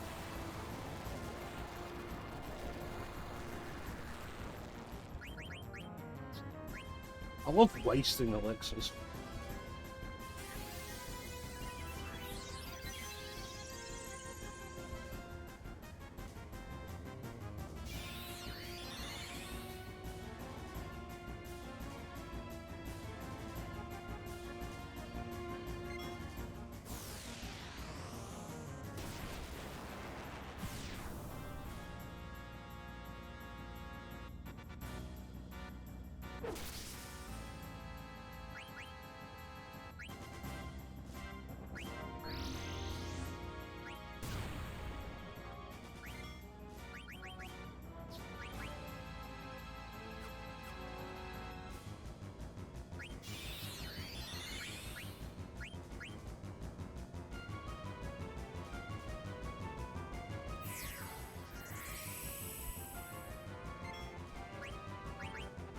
Fucking do this.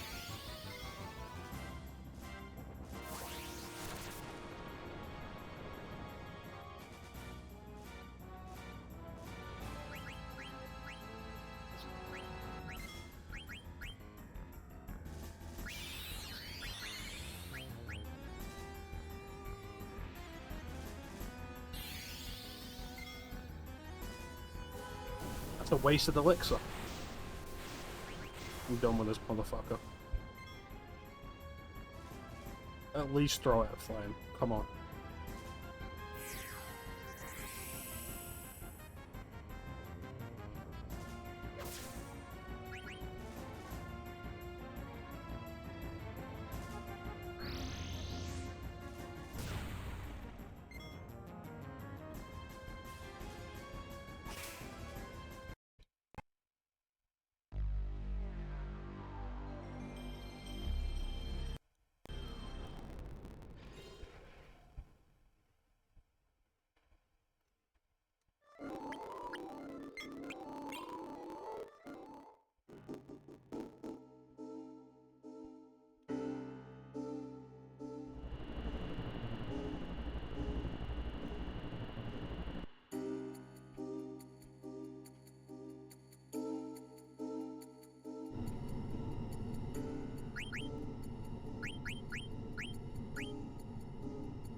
You know, it's kind of crazy that I've got nothing for Garnet to teach her.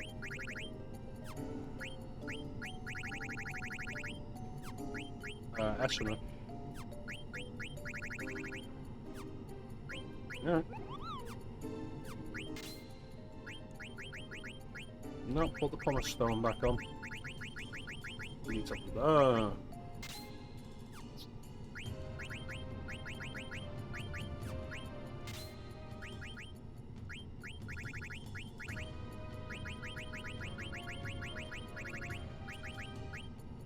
Oh, I do not care about body temp at all.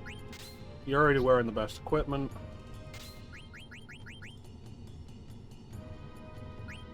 Fuck it, why not?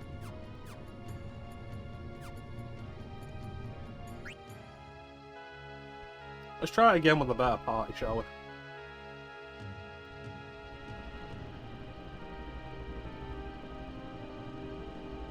Been 2 hours of basically no progress. I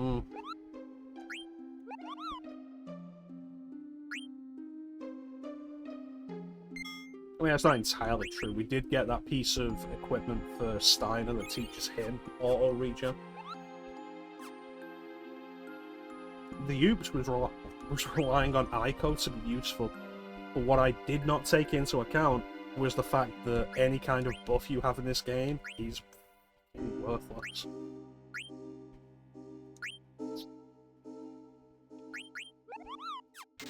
Might as well.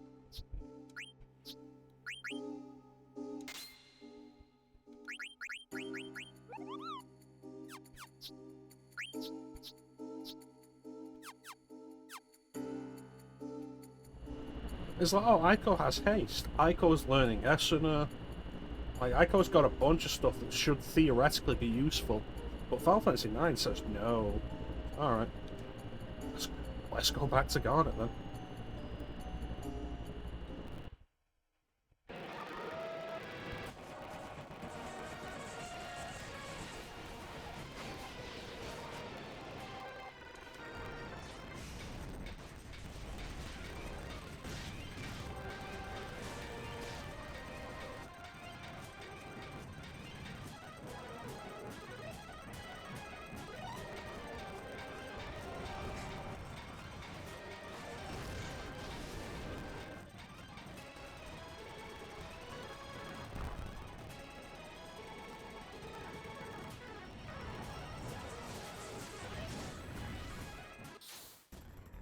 There we go.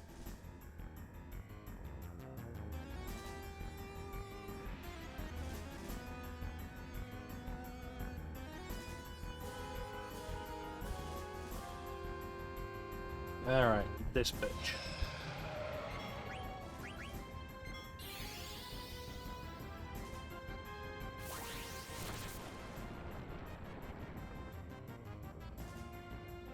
See, look how much less damage he did to Garnet.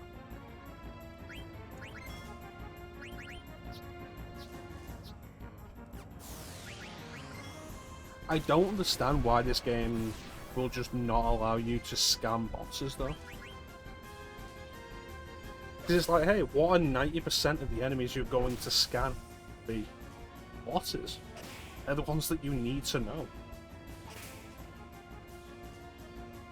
And Final Fantasy IX just like, nope. None of that.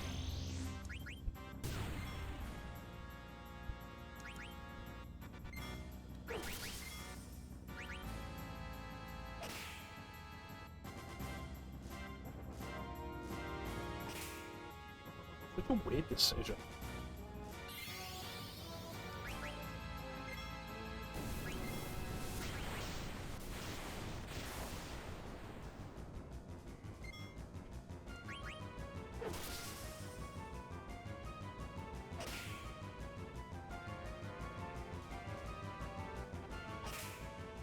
Then again, the steal percentage on this game is also not worth anything.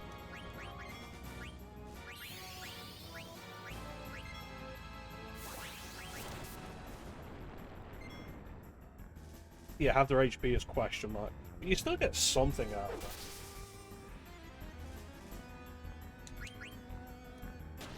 And that's mostly like late game special bosses, isn't it? Plus, I always like seeing the descriptions in FF8.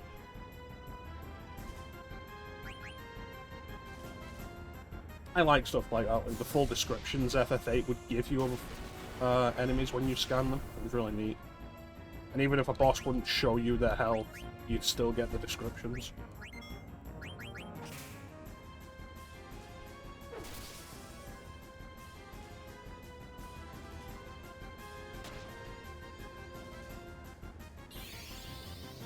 It's crazy that FF8 doesn't have a bestiary.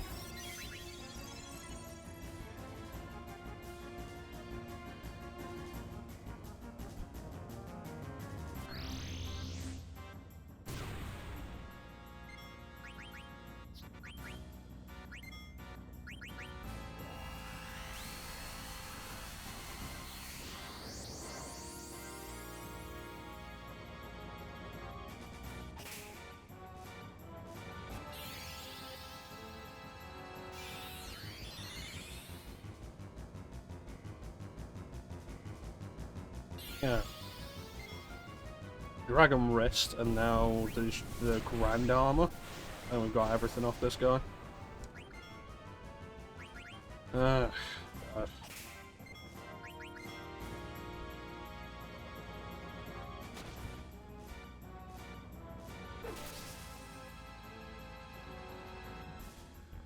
Oh, it's not going to count it this time? Cool. Well, wait for it. Yep, there it is.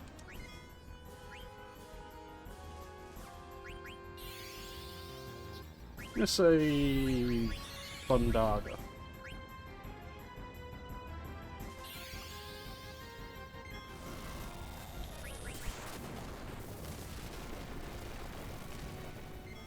Count that, dragon bitch.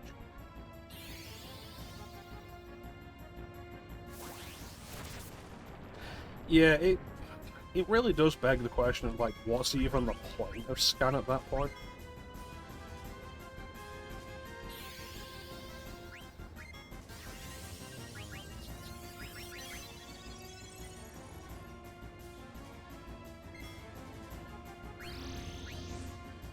It wouldn't surprise me if, like, scan being useless against bosses is a tie-in with the official strategy guide also not actually having information on anything to try and push more players to play online. And so the end result becomes that FF9 is a fundamentally flawed game for the sake of marketing.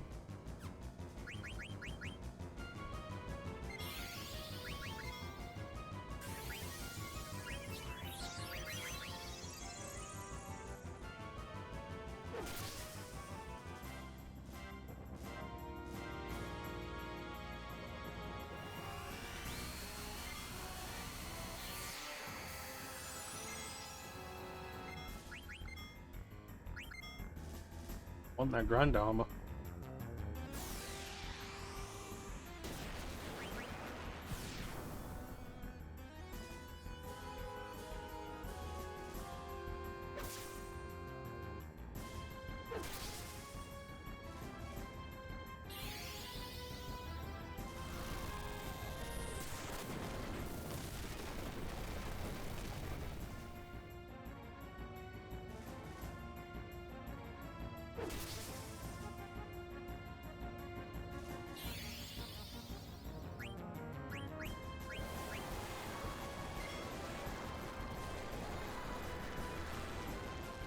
Oh wow, they actually did something right in there. Crazy.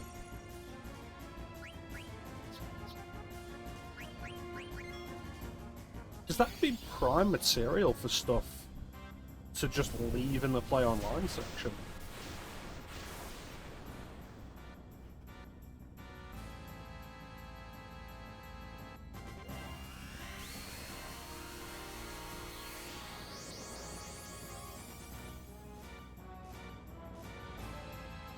All the side quests. Well, it's not just side quests. Like, we looked up Beatrix in the Clay retreat back on disc 2 in the guide, and the guide gives you four basic things to do in the guide, in the fight, and for the rest of it, it's like, want more information? Go on Play Online. And I was like, you know, it's kind of lame. And it was kind of crazy.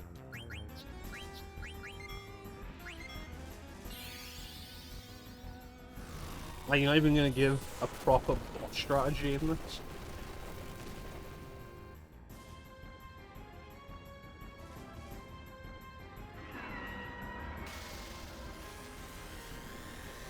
I'm not going to try stealing from anything else, because all it's doing is drawing the fights out. And 9 times out of 10, we're not even succeeding anyway.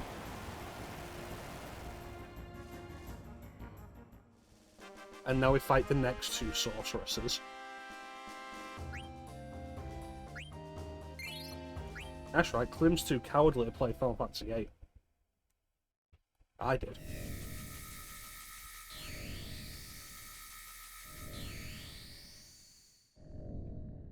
Are we asking Klim anything?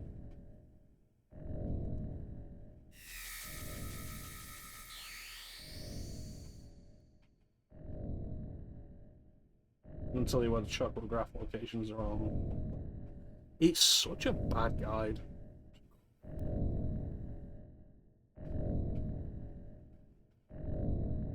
And so it's really just more surprising that it tells you enemy weaknesses and items that they have. It wouldn't surprise me if items enemies have is because you can just find that in-game. Because you can get detect so early anyway, it doesn't matter. So it's like, oh, if the guide isn't going to tell you, just use detect. The weakness is a little more surprising.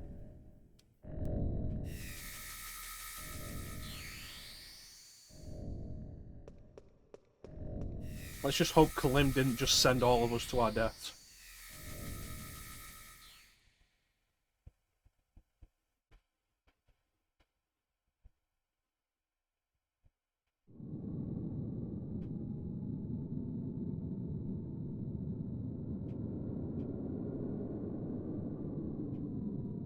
Or how it gets any of the secret locations.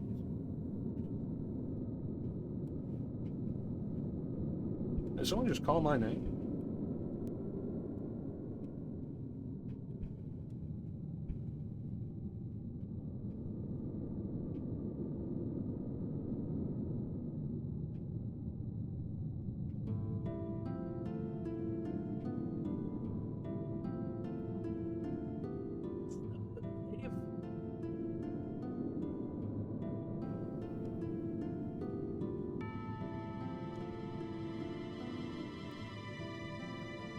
Memoria, a place of memories and definitely not reused assets.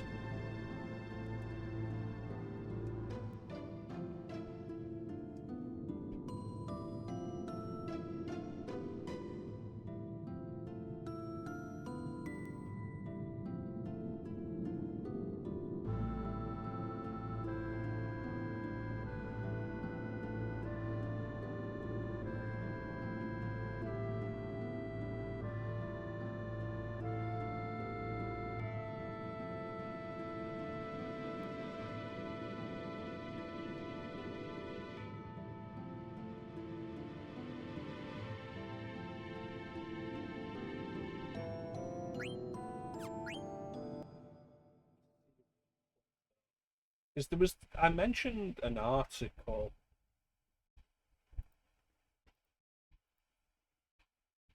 previously in one of the previous parts.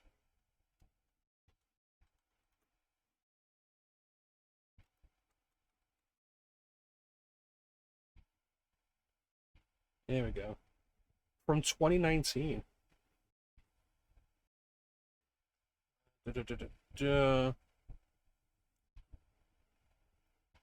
Talks about the process, like what goes into writing a strategy guide, and specifically why the FF9 strategy guide was so bad. I will leave that link here for anybody who's interested in it. It is Kotaku, and we all know how Kotaku is. But it's back when Kotaku was at least somewhat reputable, and not just the garbage that it is today. I say that, I've not actually checked Kotaku out in a long time. It could have gone better. This is a cool shot, though. I love the look of this castle.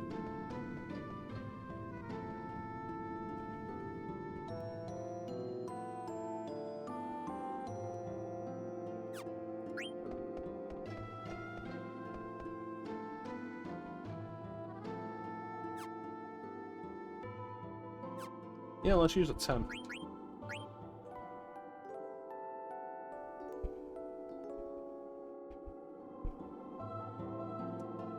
It's been a while since I've done. It's been a while since I've done this. So let's see how I feel about it. I feel like every time I come into, like, especially late game, end game stuff in these streams, and I'm like, yeah, I like this stuff, I end up absolutely hating it on stream. So I'm not even gonna preface an opinion about it.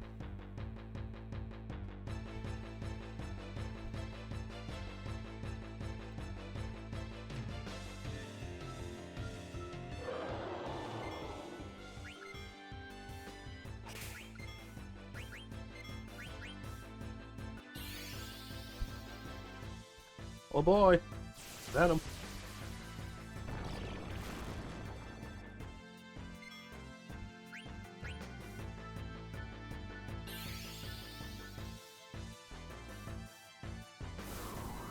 Each head's gonna count as its own turn, isn't it?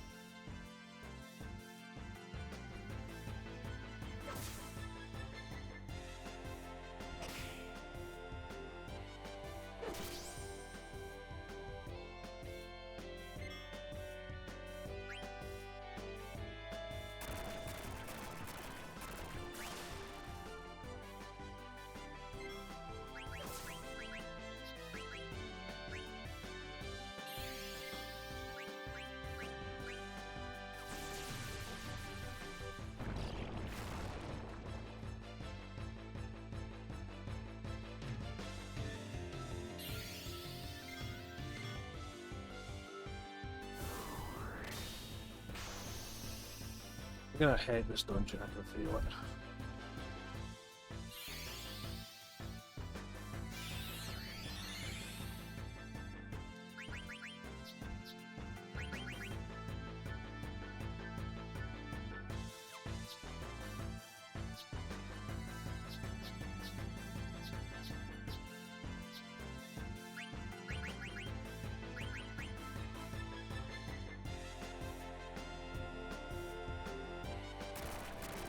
Well, never mind then.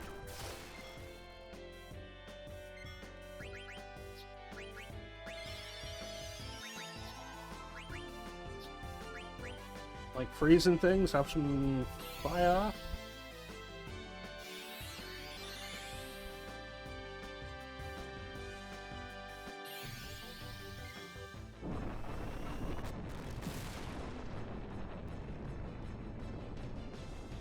Good.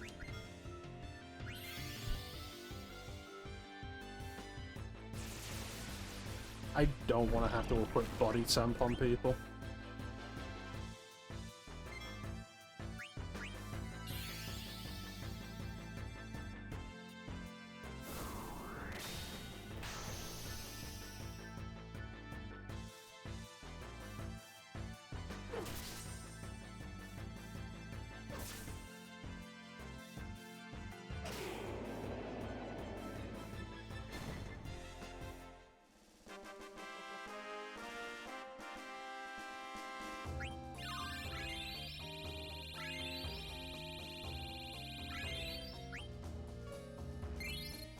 It doesn't really bode well that the character with the highest level just leveled up twice from one battle.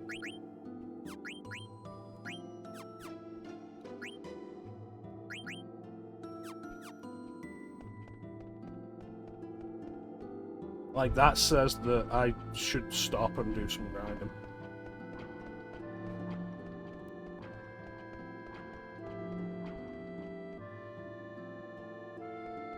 I think the immediate thing that hits you with Memoria, upon seeing it, coming from a place of previous Final Fantasies, is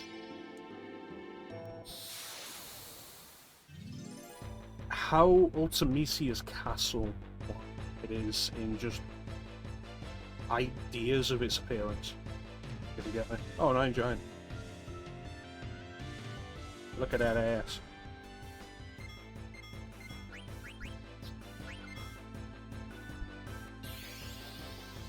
It's like, oh yeah, you go through a wall, and there's a big castle. Iron Man. Humanoid. E-Mon. Thunder. Oh, it took too long.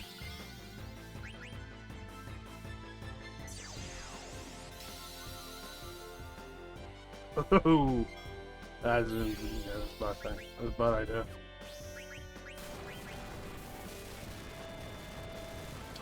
Optional Hades fight.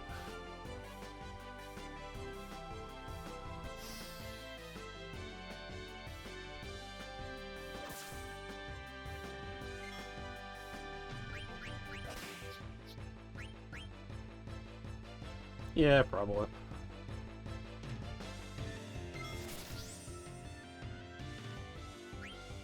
I think ideally, like with us being in the final dungeon now, I'd like to finish this tonight.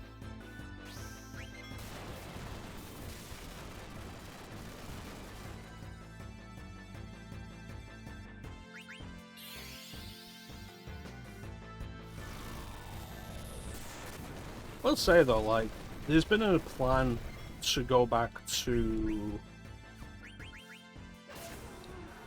Final Fantasy VIII at some point, and I'd like to do more of the optional stuff in 8 when we go back to it.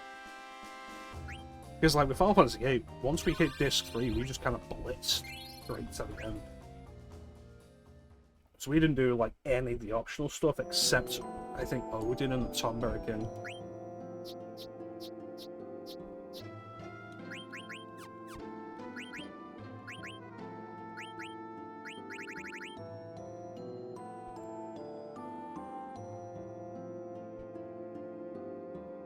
Yes.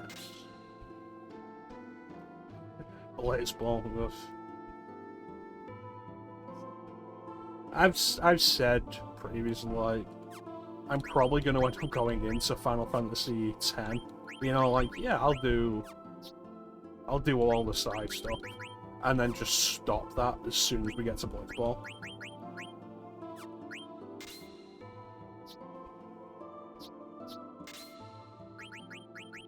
Did I learn anything?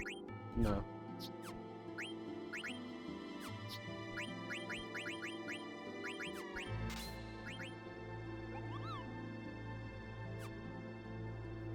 Yeah, and then just, like, absolutely stop when Blitzball comes up.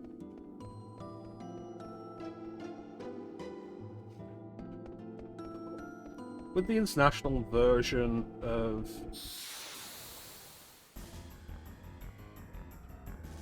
FF10, there is a lot extra there.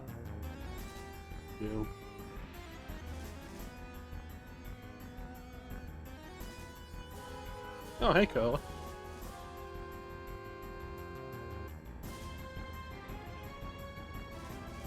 We meet again for the first time for the last time.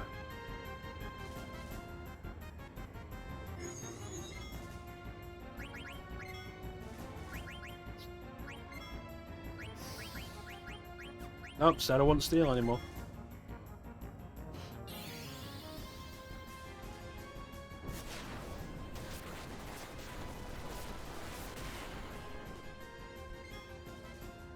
Well, shit.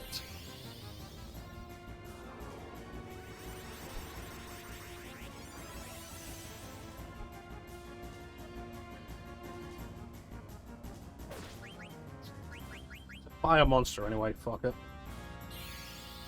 We know what fire's weak to.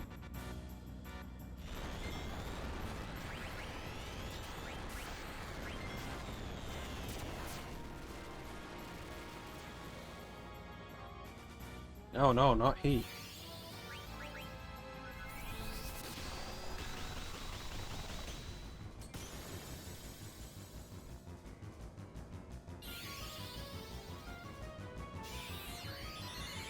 Yeah, I don't know, like, Blitzball's fine. It's not the first time you play it, but like, Blitzball's fine. It's far from the worst thing you have to do to get the celestial weapons.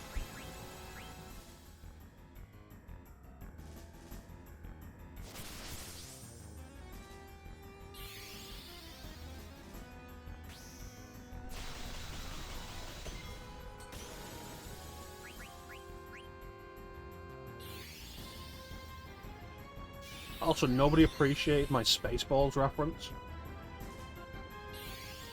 and I'm not happy about that. I guess we're just gonna hit the bitch now.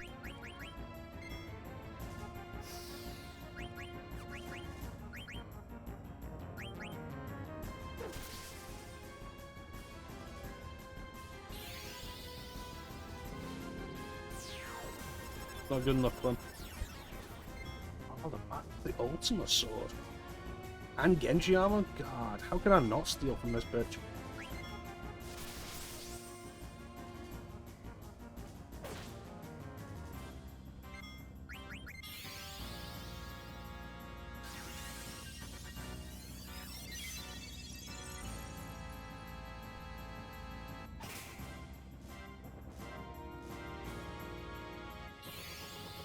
I will say I don't want to fight Dark Aeons.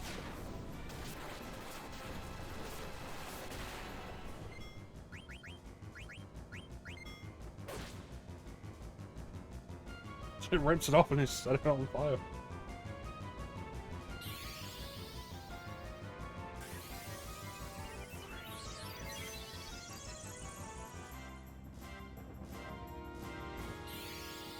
My preferred thing, and I've made no secret of this just generally, my preferred thing has always been hit a motherfucker with another motherfucker. You missed.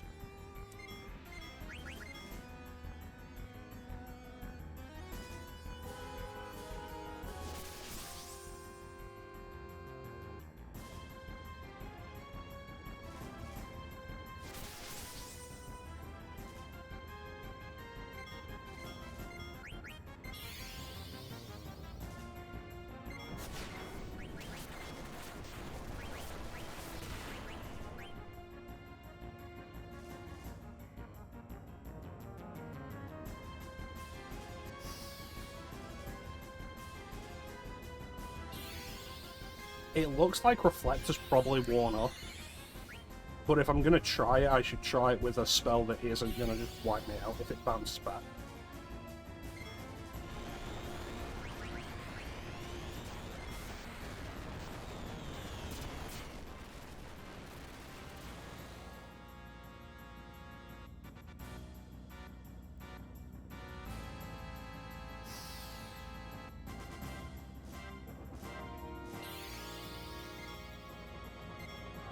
Oh yeah, no, there it is. Must have worn off because she's recast it.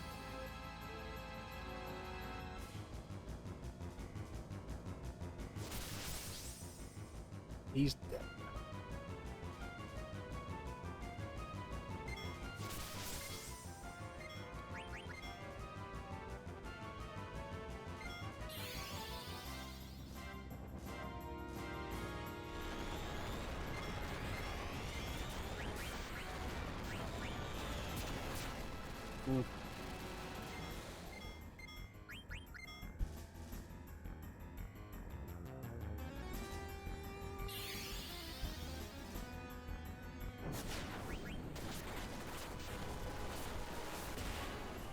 I can't believe Garnet survived that and Flame couldn't.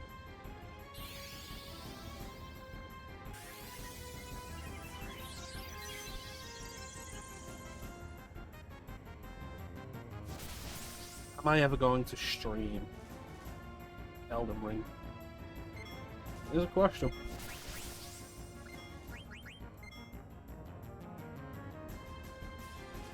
What do you think, guys? Should we work on stealing the Masamune, or should we just leave it?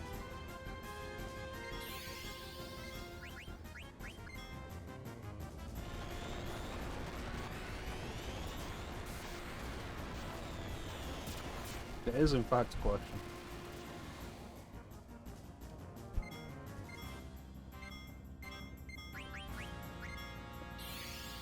Well, while we're trying to... Tower is a better weapon.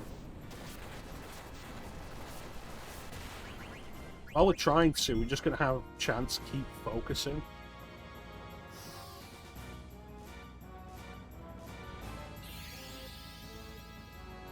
Which, in games that let you do it, like, I do genuinely love, like, stacking power buffs, and then just hitting the enemy really fucking hard with them. If you remember the Nocturne playthrough, it was my primary strategy for a lot of fights. Although in Nocturne, they also really wanted you to use buffs and debuffs. So it was like, okay, let's boost up my attack as high as it can go, let's lower the enemy's defense as low as it can go, and let's punch them in the face. It was glorious.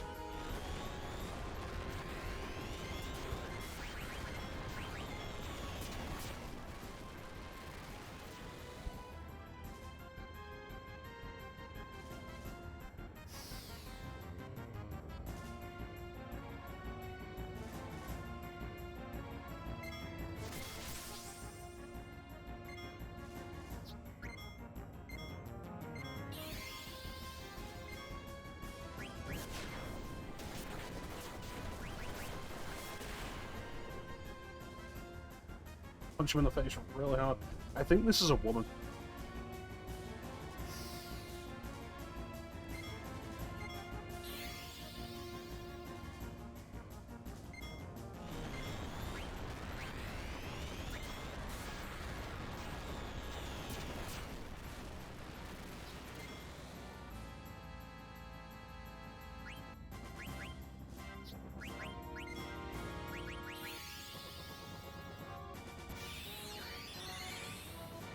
Proverbial him.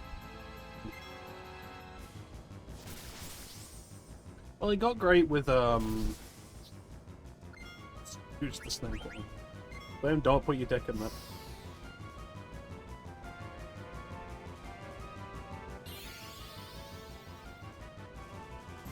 He became really great with Lucifer, because like when we got to Lucifer in Nocturne,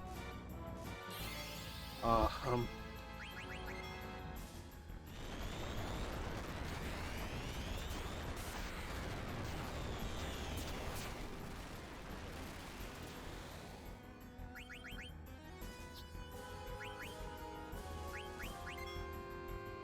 I don't know. When we got to Lucifer and Nocturne, like, we almost had Lucifer the first time. And then we went away and did some grinding for specific abilities.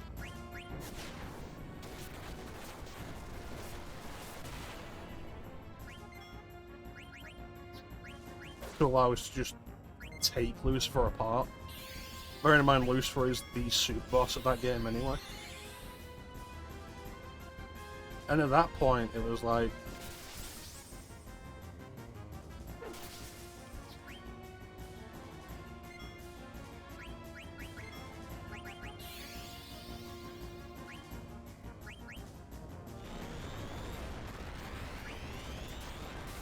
At that point, it was like, okay, we got the most powerful physical spell in the game. We got the ability that allows you to ignore defense with physical attacks.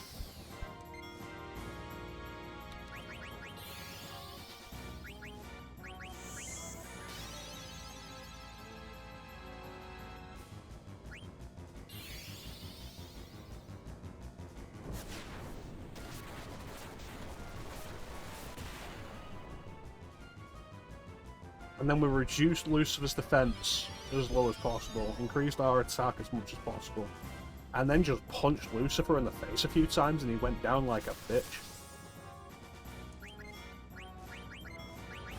It was amazing.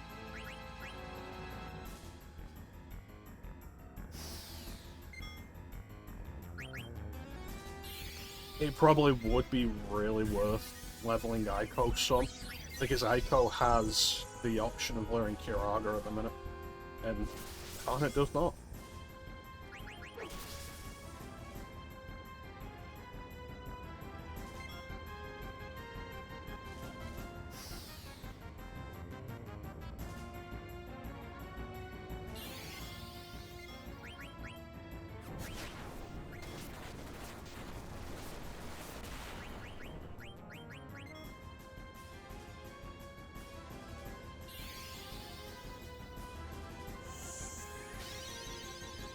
Alright, 3 more tries. Oh, you know what? Till Reflect wears off. I'm gonna hit it with all the big stuff we've got.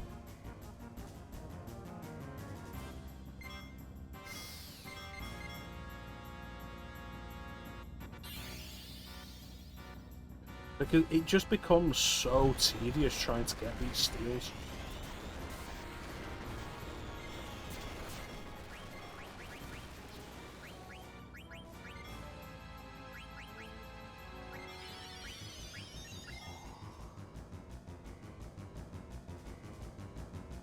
Well, that didn't work.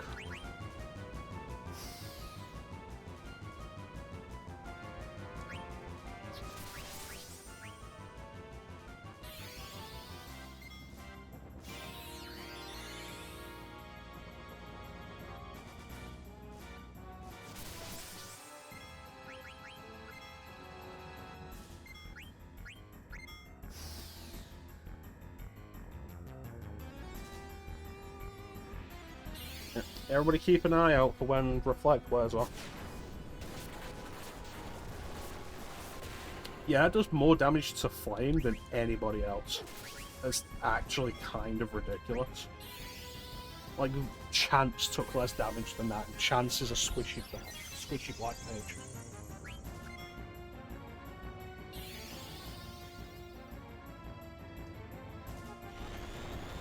Ah, boy. Here comes another revive. He's already making a move.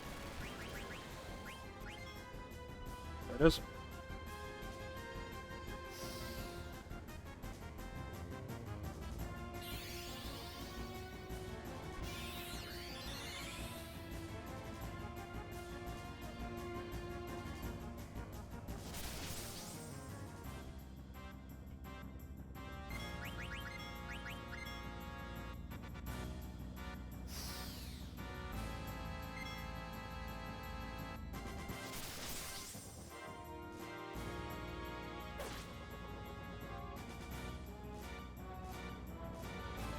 Alright, Reflect has clearly... Oh, I should put it back up.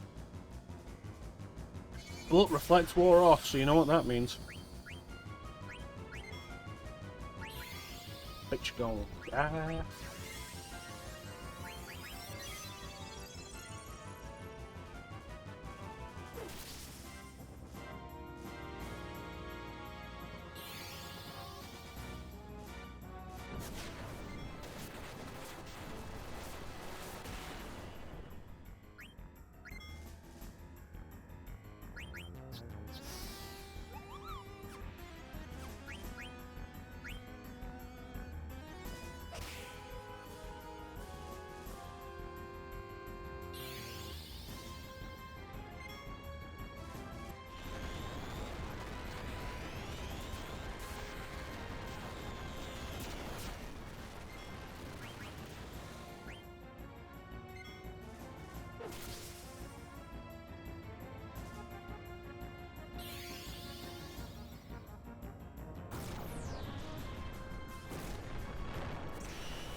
Magic Sword should counter Reflect then. Yeah. Don't just love Trance.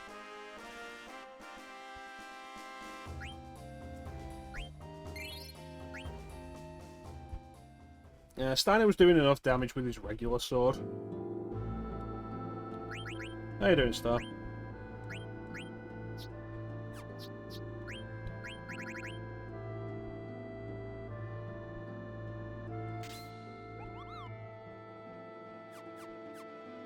You know, sleep's not a bad idea to have on. Let's have that status.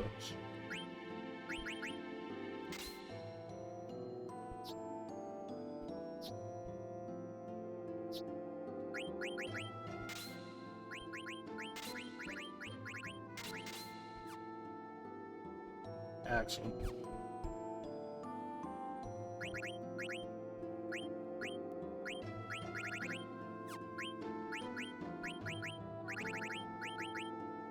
Yeah, maybe I should learn body temp.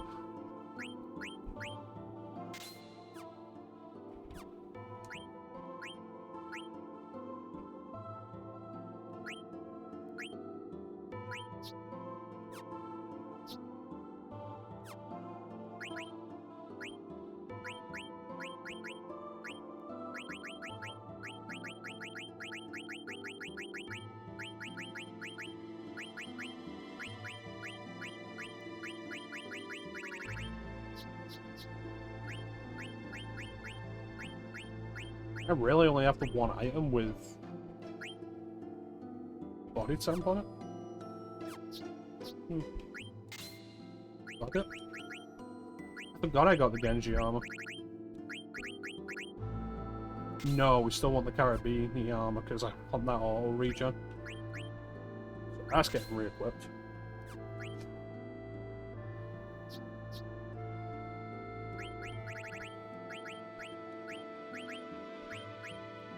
Oh, I already have body temp? That makes sense.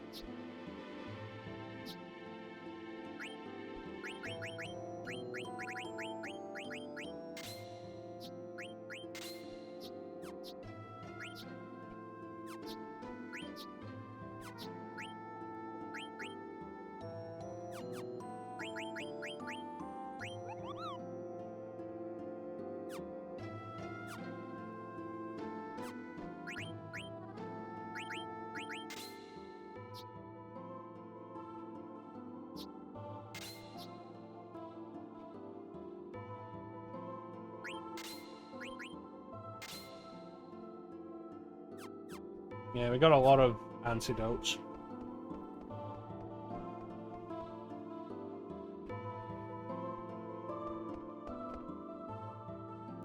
Oh hey, it's Alexandria Castle.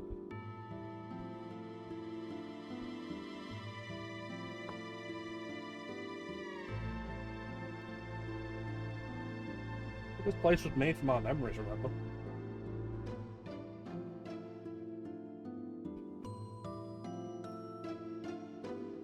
I've still not bought Rebirth. How dare you? I think you'll find Alexandria Castle is actually a Super Mario RPG reference.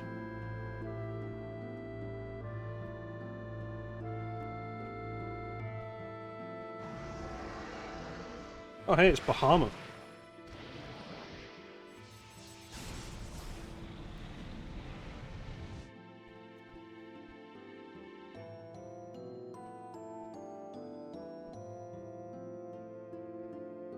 Because you weren't there.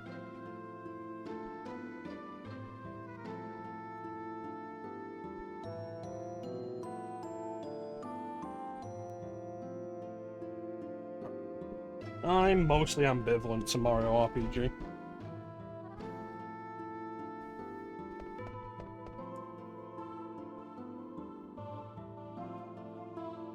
I don't think it'd crack my top 10. Well, it wouldn't crack my top 10. I don't think it'd crack my top 20.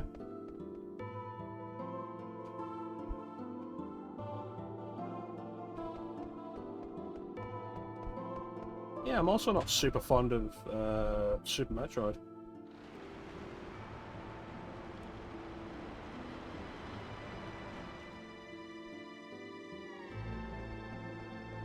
There was?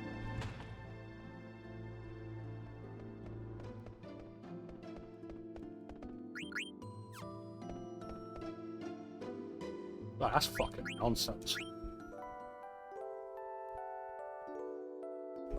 Yeah, I'm just not really fond of Super Metroid. I'm way more into Fusion and the Zero Mission.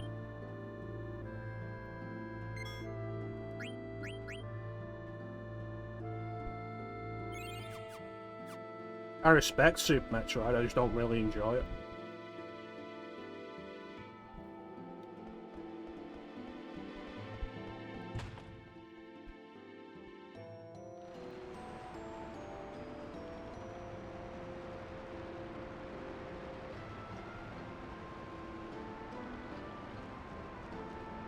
I'd love to be out in the rain right now. But not like awful summer rain, just like nice cool rain.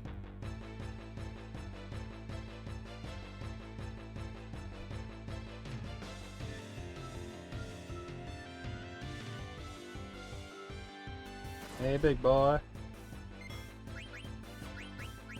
Got something for you.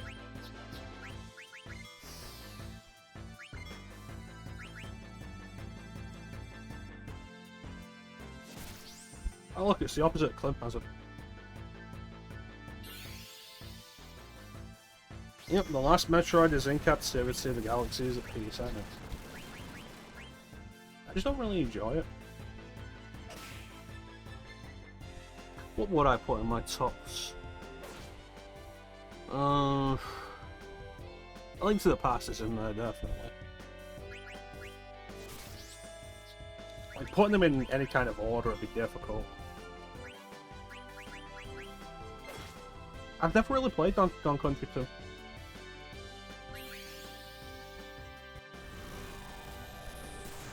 I've heard it's a lot of people's favourite of the three, but I've never really played it. I've done 1, I've done 3, I've never really played 2.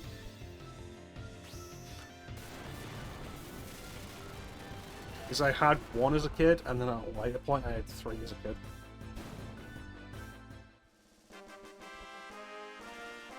I think 3 is kind of underrated, it's a pretty solid game.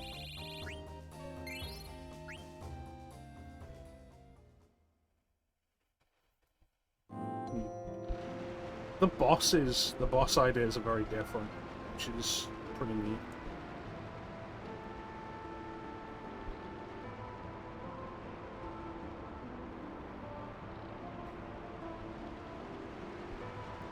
About the same, yeah.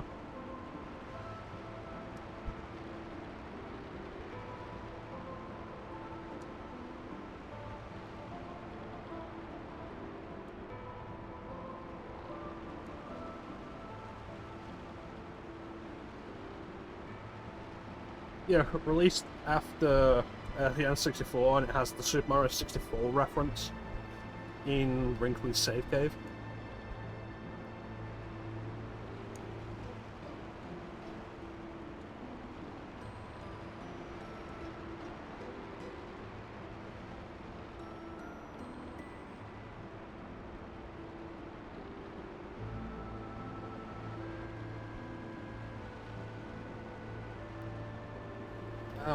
What would it be?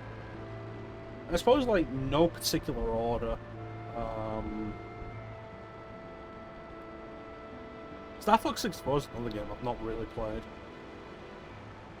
But yeah, no particular order, I suppose, like A Link to the Past, Super Mario World, Super Castlevania 4, Chrono Trigger, absolutely.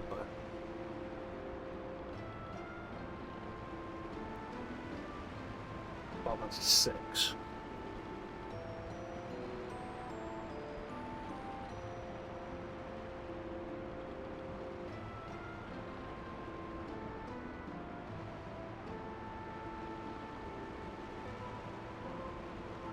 Yeah, I suppose Mega Man X would be on there. Super Mario All-Stars.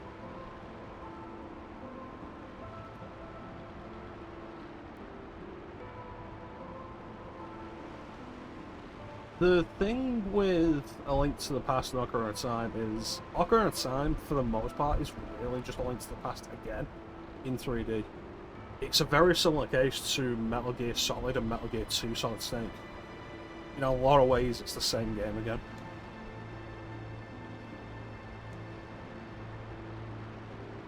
Darling, can you hear me?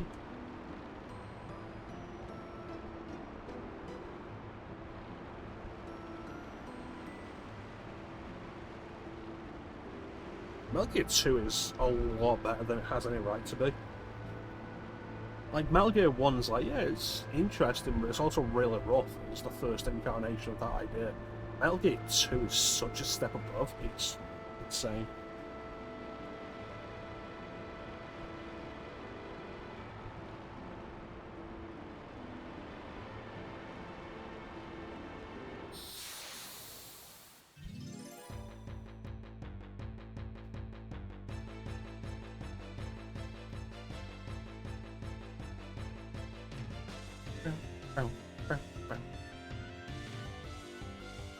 Yeah, what else would there be on Super Nintendo?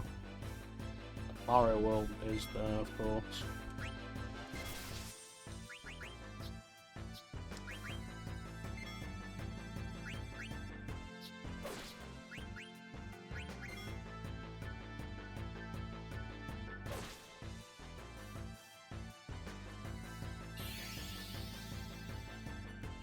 Yeah, Mario World's really good.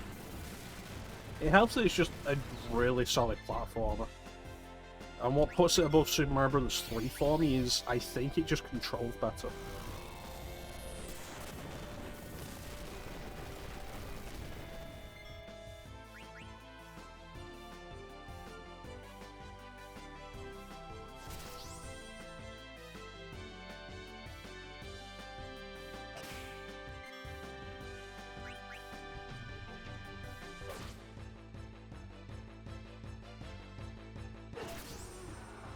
I had to go through the list to get like probably build up to 10.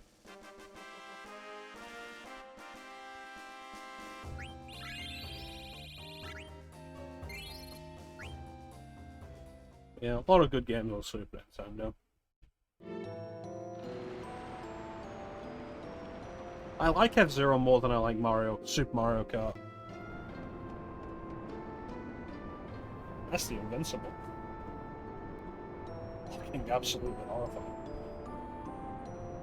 I've played some Yoshi's Island, but still not much.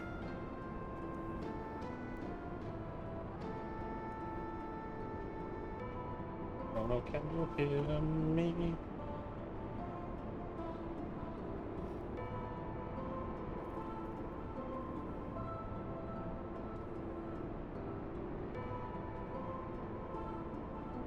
But yeah, I think I played like the second world of Yoshi's Island, but I've not really done much of it.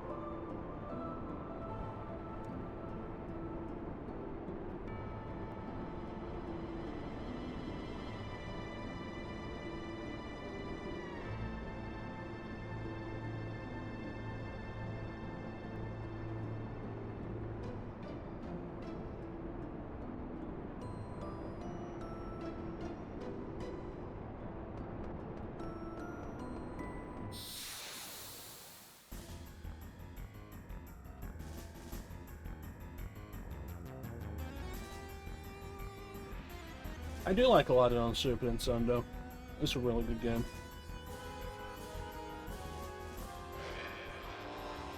I'm not calling it Malarex. Stupid.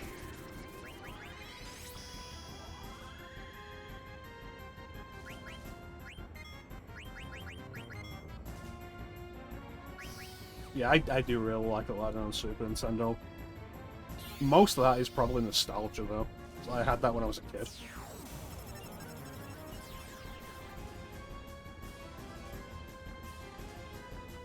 Good sword. Guarantee it's not as broken here as it was in 2.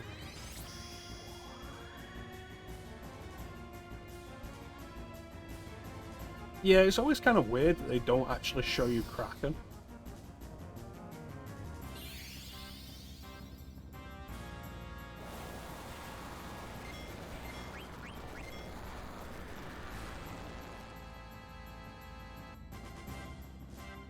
Wonderful.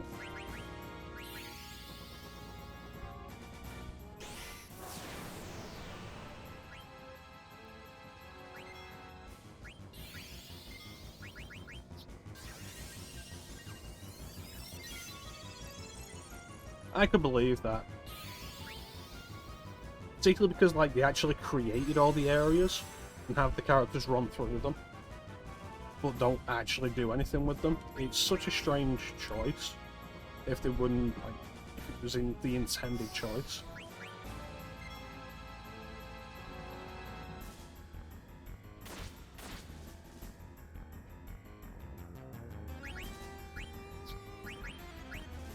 Oh, it would have been absolutely a part of the game you would hate. Like, no denying that.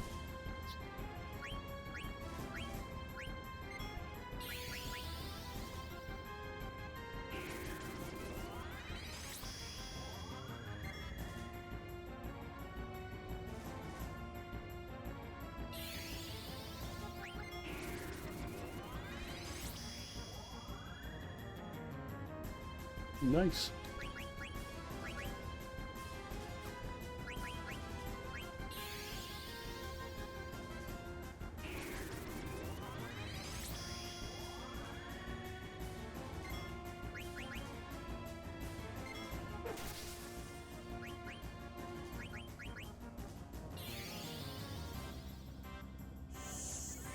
Yeah, it would absolutely have been a part of the game you'd hate. You know how much I hate any part of any Final Fantasy where you're forced to split party. Because it means you have to level every party member, and I'm never happy with that.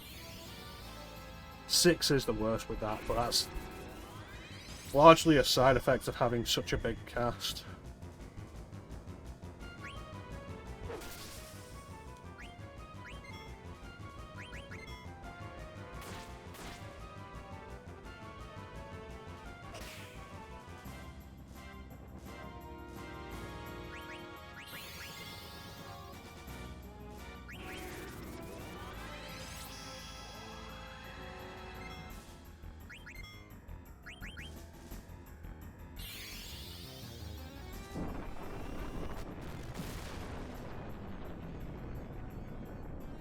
I think 8 gets around it kind of well with the junctioning system. Like, the junction system means that anytime you have to switch party members or split party members, like, it really doesn't matter in terms of the gameplay. Oh, that's bad. That's bad. Do I have anything that'll stop that? I don't think I do.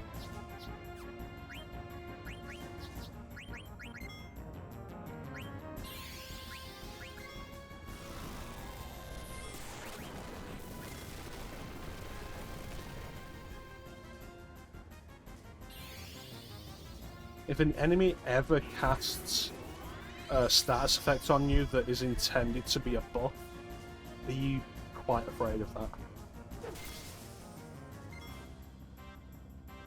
It usually means you're in for some bullshit.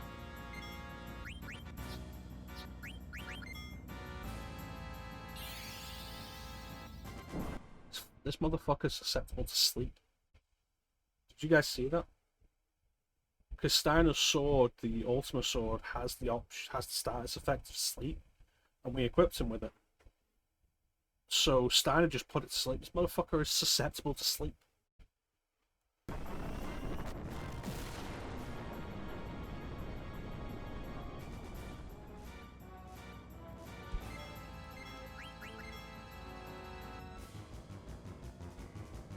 Yeah, it looks like he woke up.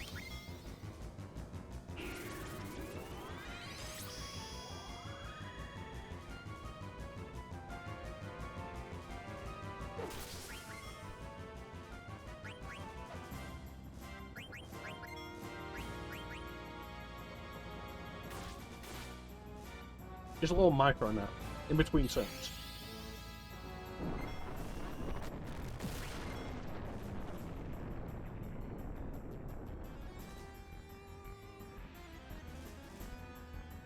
It probably is tiring having 3 heads.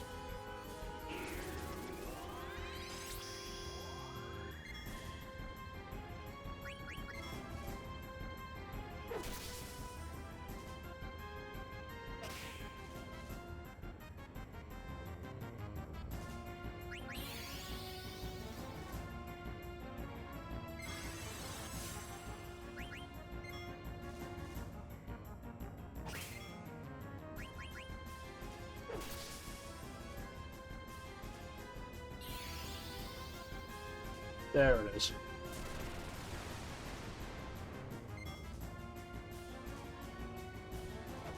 That's some bullshit.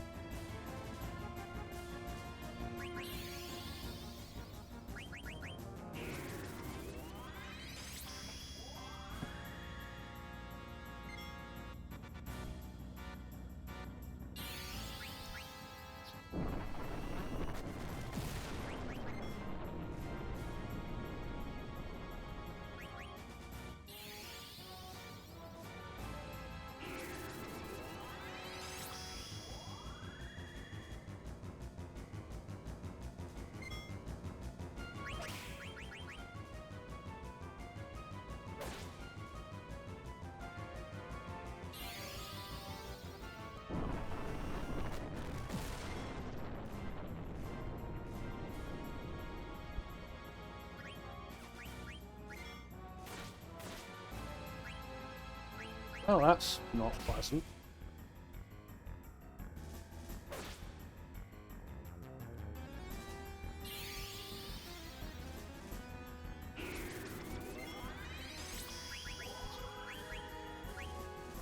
This guy's kind of a dick. Like, absorbs stats.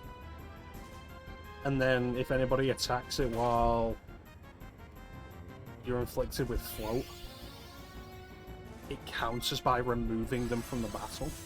What a dick.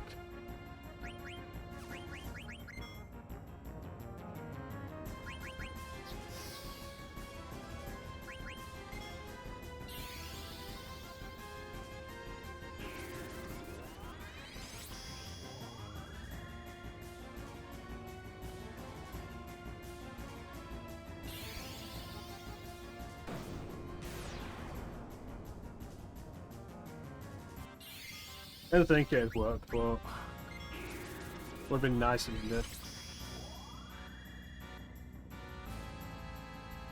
It wouldn't surprise me if stuff like this is the specific reason why status buffs last such a short amount of time.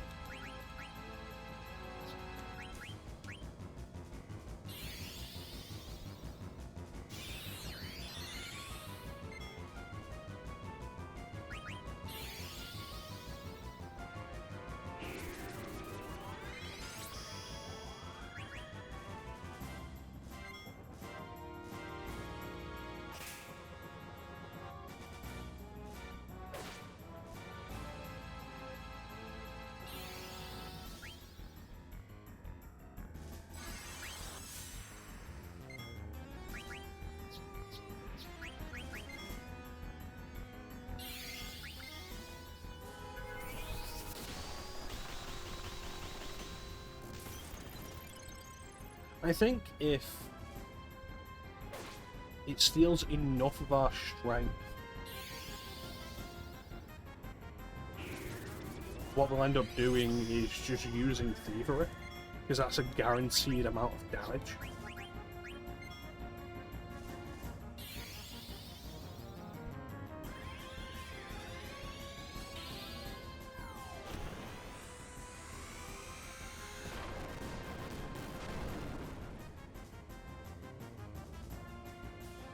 Yeah, so it becomes lower than that.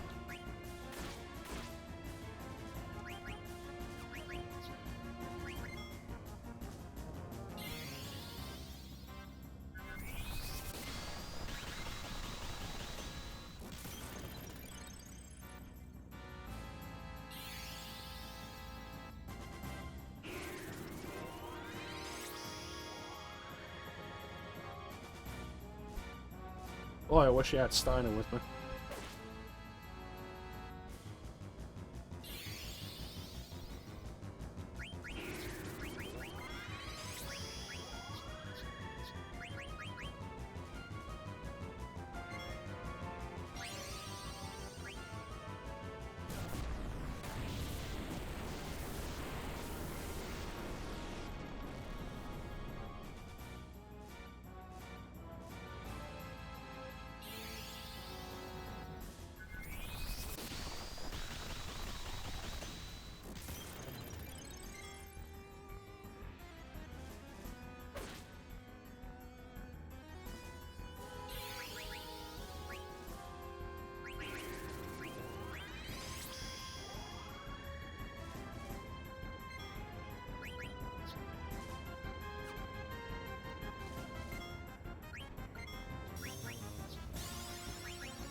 Actually, that's starting learning something there as well. So that's irritating.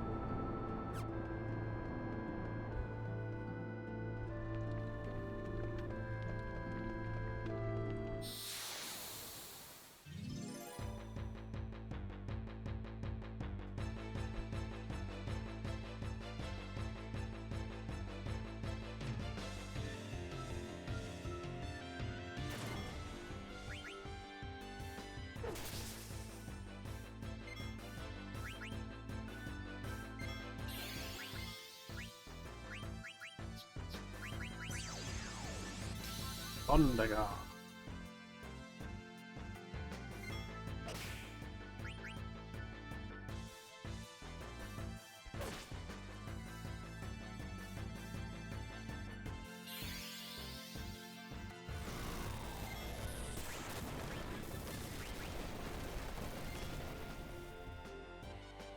Excellent, thank you, Ben. I was looking for one. I figured if they do it once, they'd do it again.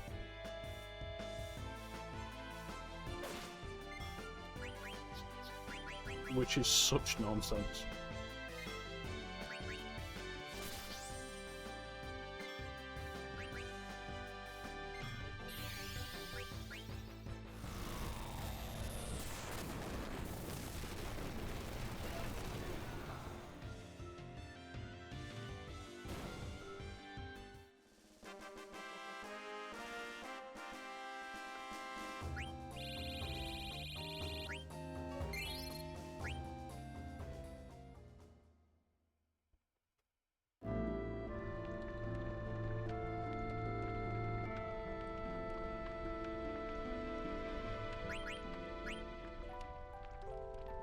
Seriously, absolute nonsense.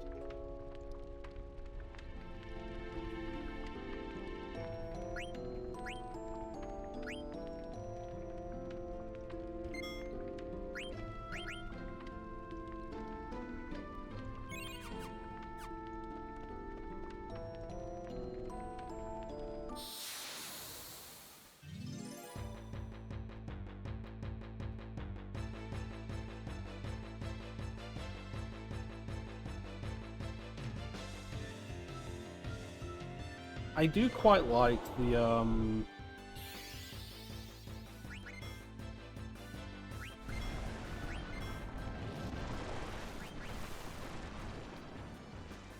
quite like the thing of how they do it twice more before Crystal Blood. I do quite like the thing of having the fiends reappear as they so often do, but without having you actually had to fight them, except Lich, of course. Because it brings back the whole thing of every time the fiends appear, you fight them twice, but like you've only actually had to fight one of them.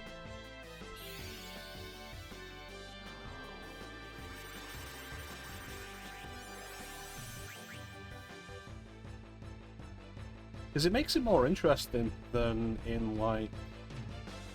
It makes it more interesting than in, like, FF4, where you fight all the fiends, and then later you'll fight all the fiends again, one after another.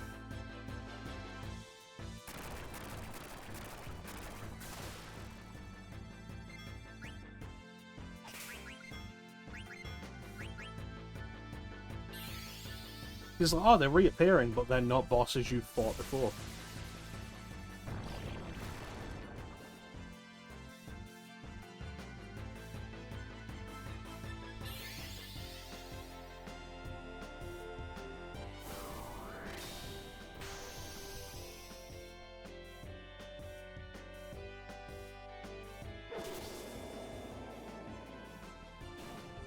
That's nice.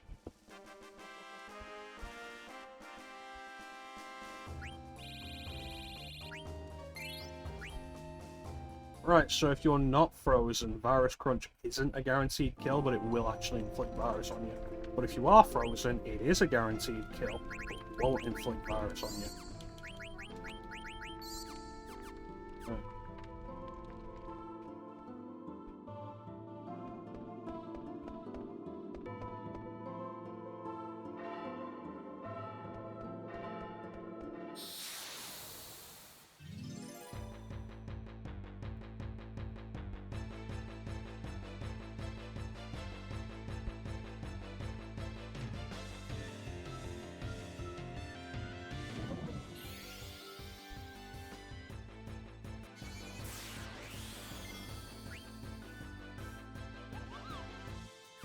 Ash. Not Baphomet. Oh, I got the blood sword, didn't I? I should check that out.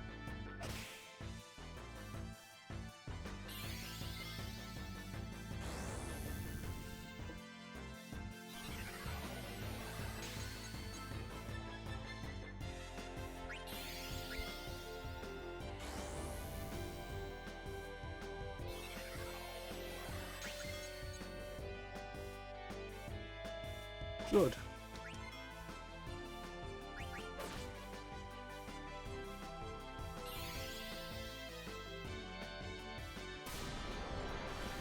Not good.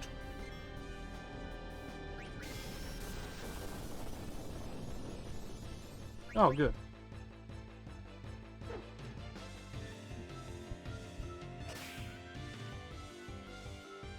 That was it.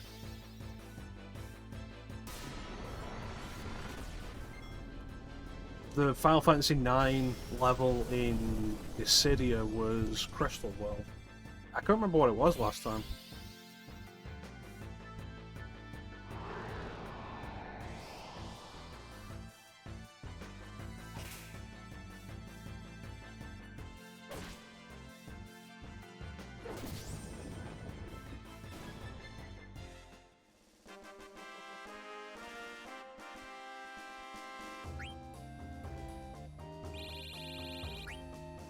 Actually a thing now I think about it. I think every arena in the original Duodecim is like the final boss arena.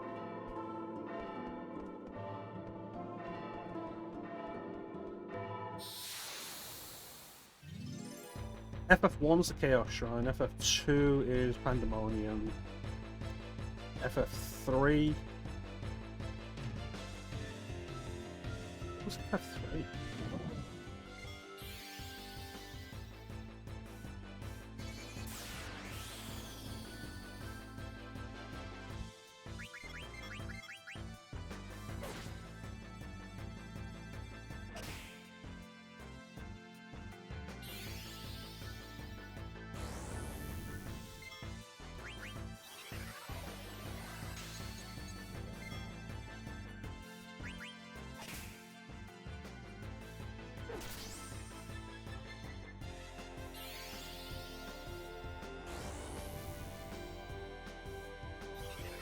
No, FF3 was World of Darkness, yeah.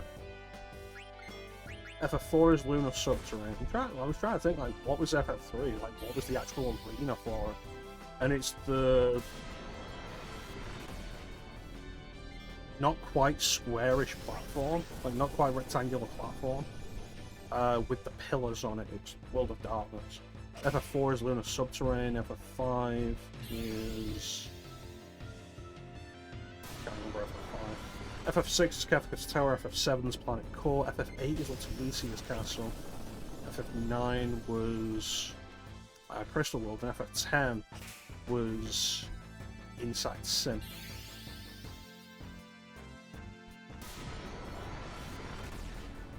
Crystal something in FF5.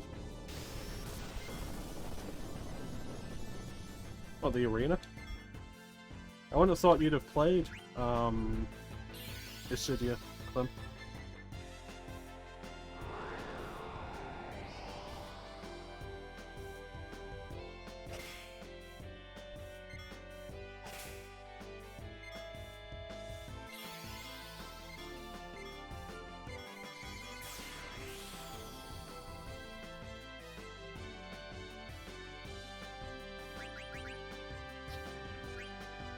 Yeah, because I'm making the point of how I've really just realised that every arena in Dissidia is the final area of the Final Fantasy game it applies to. God damn it. It's another wasted elixir.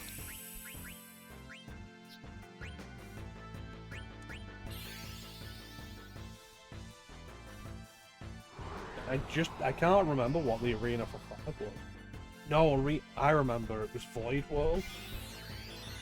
and the idea was like the areas, it's a collection of square blocks stuck together, and the areas change through the battle. I remember where it is now.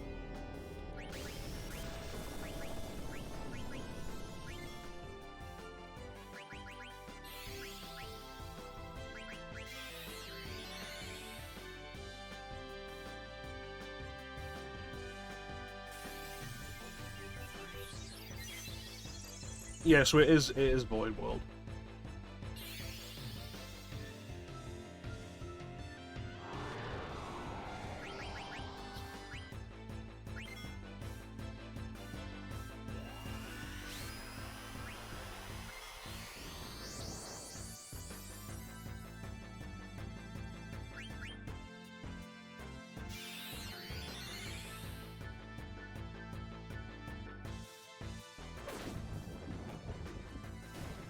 Excellent.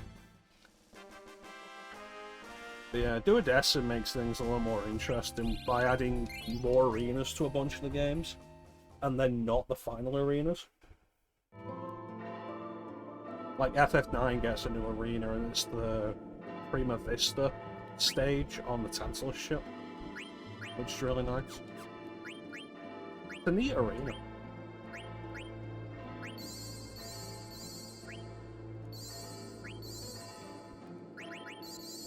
Hell, it's been so long since I've actually properly played the Cydia, so I don't remember a lot of it.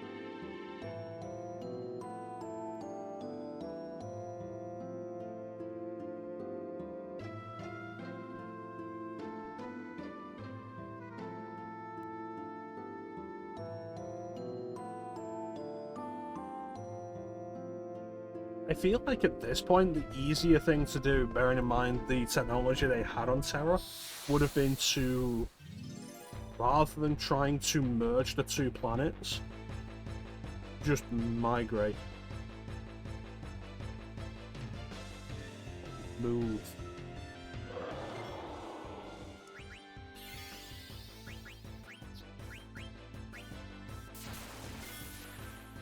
Fly over.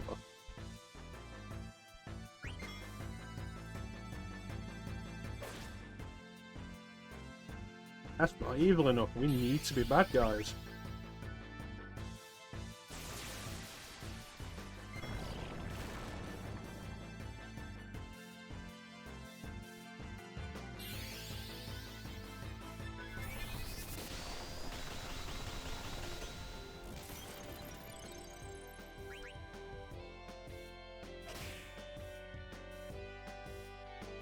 Alright, here we go. The stages for Duodessa.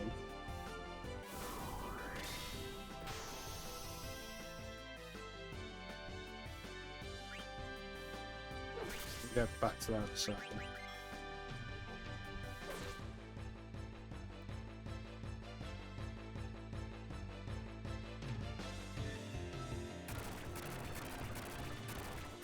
Every Final Fantasy game is represented by 2 stages.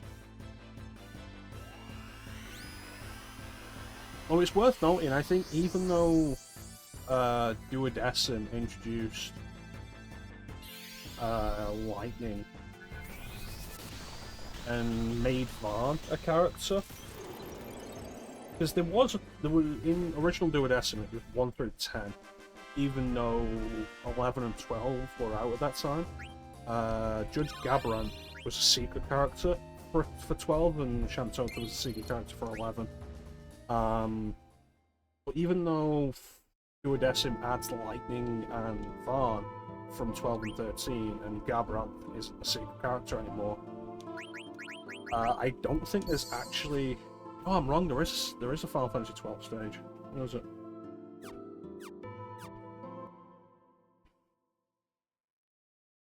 Yeah, so it's the Old Chaos Shrine in FF1, Pandemonium in 2, World of Darkness in 3, Lunar Subterrane in 4, The Rift is what they call it in 5, Kefka's Tower in 6, Planet's Core in 7, Ultimisi's Castle in 8, Crystal World in 9, Dream's End in 10. Which is kind of awkward with all of them, because, like, if you haven't played any of them, like, hey, take a look at the final areas of all of them. There we go. Hell's Throne for Final Fantasy II was added. Which would mean that not all Final Fantasies are ran by 2-stage. Oh, right. They mean in original Dissidia, each stage has 2 modes, a regular and an Omega mode, which has gimmicks to it, but it's not actually 2 stages. Hell's Throne for FF2 was added into Adesum.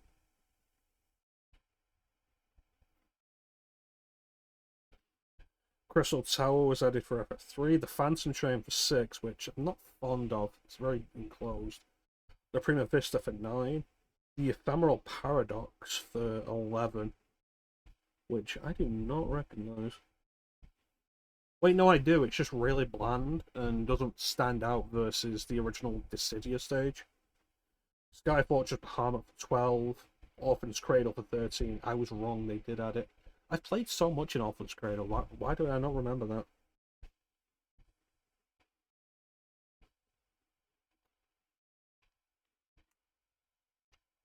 What am I thinking of?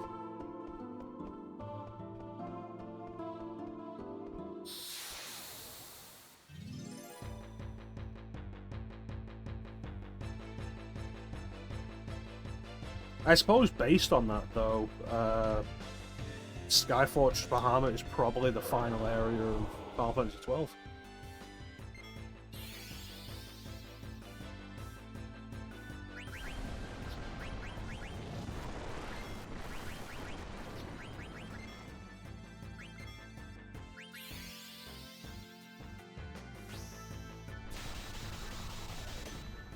It's a strange choice as well, because with a bunch of them, I can absolutely think of areas that would make better or more interesting stages than the final area of the game. Because, like, in FF7, the Planet's Core, you know what would absolutely be a better stage? Midgar.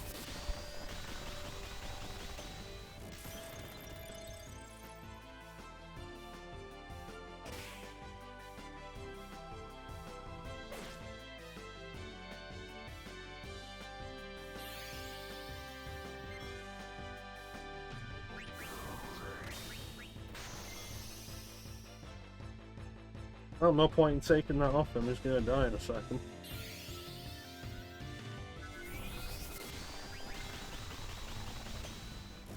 Yeah, Midgar, Balan Garden would actually be kind of a cool stage for FF8. But the way I'm envisioning it, you probably wouldn't want to do that on PSP.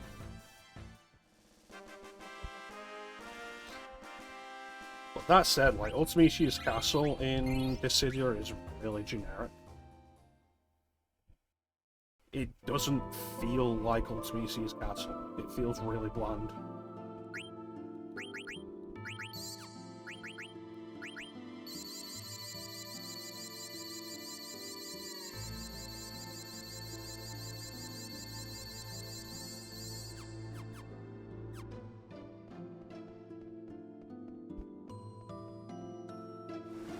Floating Continent would have probably been better than Kefka's Tower.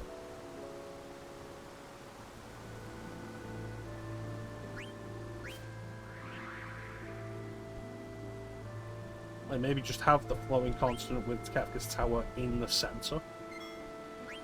But again, that might be too much for PSP.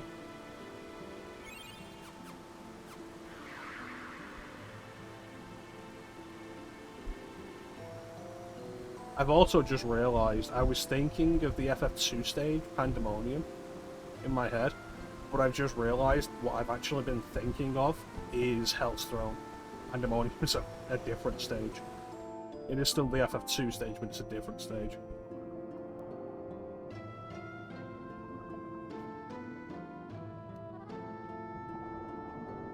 I don't think they're real coloured.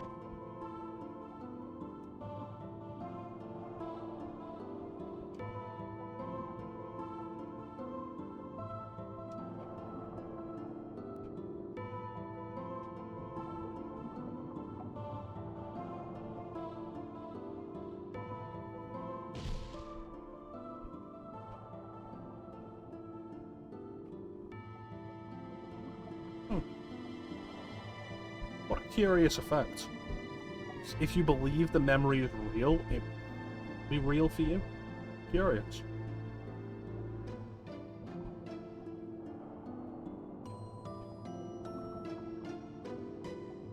Well, you know what this means, underwater area.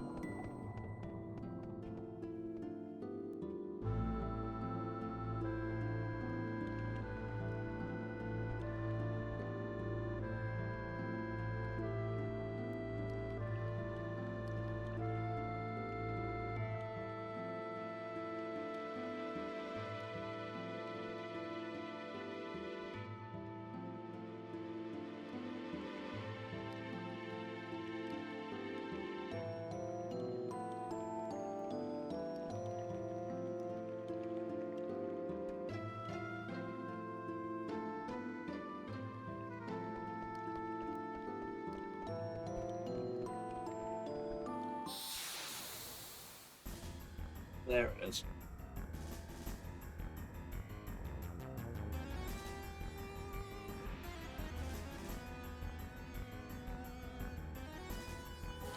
The weird thing with Kraken is that Kraken didn't actually appear previously, and I did bring it up at the time.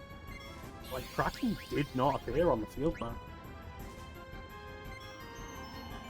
Whereas all the other themes did.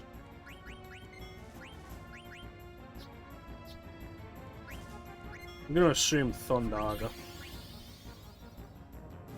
What nonsense does Kraken have to throw at us?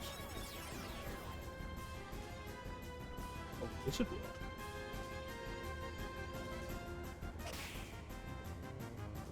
Could do with a better weapon for Eevee by this point.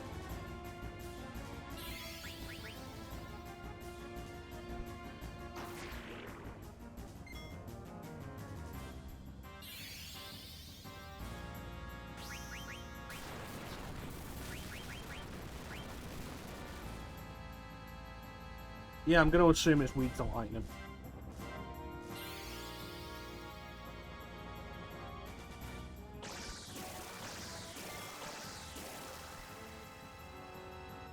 It says water gun, and you expect it to just use, like, just squirt water at you. But what it does is it coalesces the water. BB's weapons, ultimate weapon is just like that. Yeah, fair enough. Fuck it then. What was I saying? Yeah, it says water gun, you expect it to just squirt water at you. But what it actually does is coalesce water into the shape of a gun and fire a bullet. And then you're dead.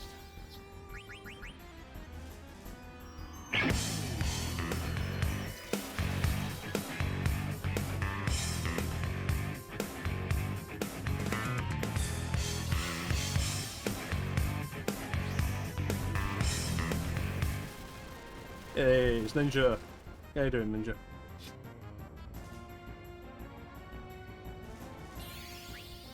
There it is again. Water gun. It doesn't even look menacing either. Like, oh, you want it to be called something like the water cannon or something to make it seem threatening, but it doesn't even look threatening. It's amazing.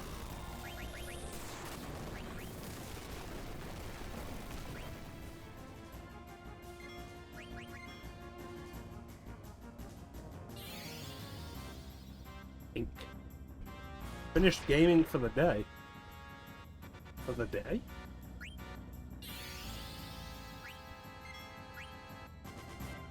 Yeah, I saw you've been playing Mass Effect again.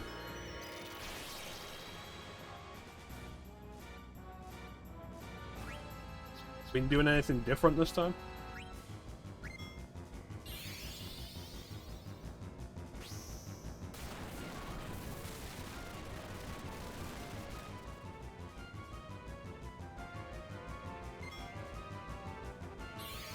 Finished Bayonetta 3. How was Bayonetta 3? I played it for like 2 hours and didn't think much of it. And I'm probably not going to go back to it until I stream it.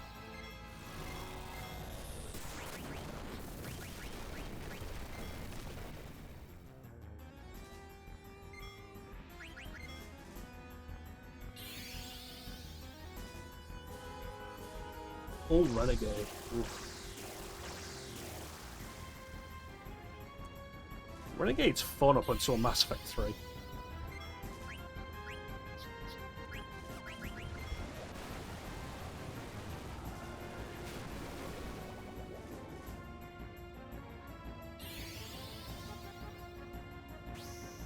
Didn't get much better. I think it might... Somebody was complaining about the viola parts. It might have been me. I'm not entirely sure. But like, somebody was complaining about the viola parts, and I didn't even get up to that.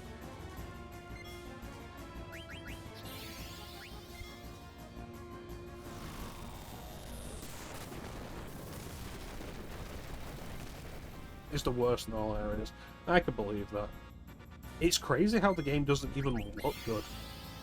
Like, it's the thing that hit me immediately when I started playing it. Like, it looks worse than Bayonetta 2.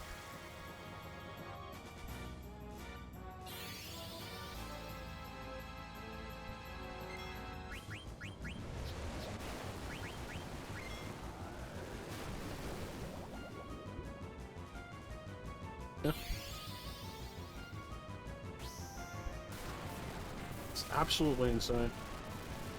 And it's one of the big things I hold up.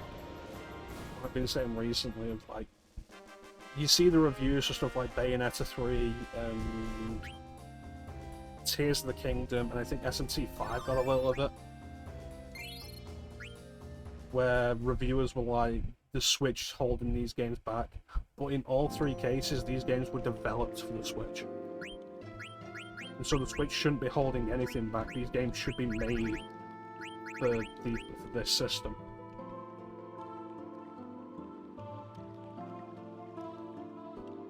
Yeah, that's not going to be worth it.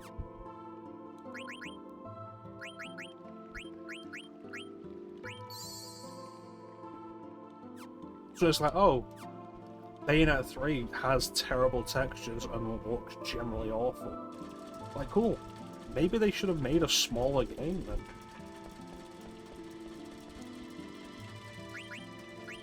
It's not like they didn't know the hardware they were working with. There's no excuse, especially when Astral Chain looks as good as it does. Oh, bruh. Tears of the Kingdom runs like shit because the Switch isn't powerful enough for it. They were making this game for like 7 years. They delayed the game for a year to polish it, and it comes out and it still runs like shit.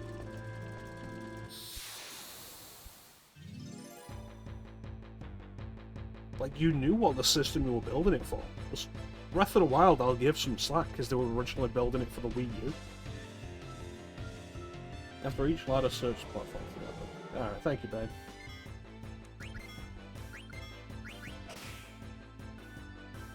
I should probably pay a little more attention to a behemoth.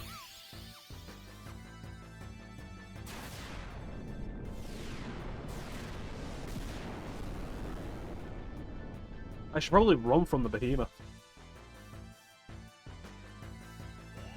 I guess give us some thoughts now. Yeah, I'll get to streaming it at some point. The History of Stylish Action is another game that I do want to do next year. And Bayonetta 3 will be included in that. It's such a down note, so I don't know if it's that bad.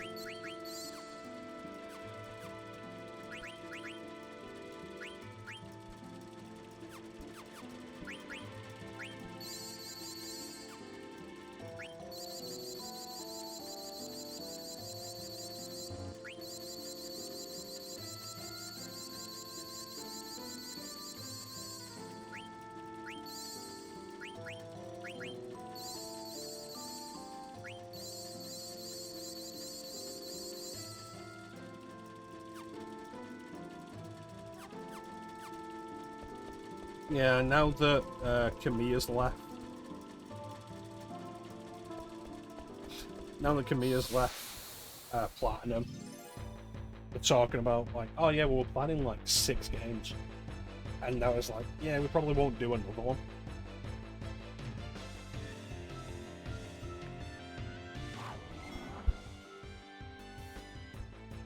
Honestly, like, yeah, fine, fuck it. The Bayonetta series was fine with Bayonetta 2.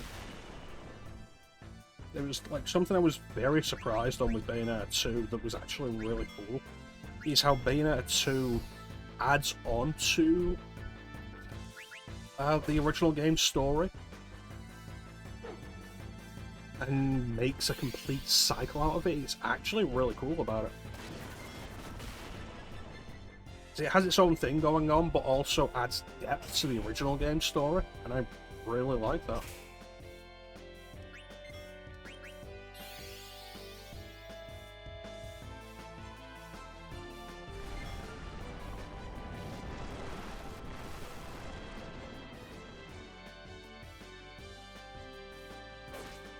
It's a shame that a lot of people who enjoy Bayonetta aren't really going to get to play it because they won't touch a Nintendo system for it.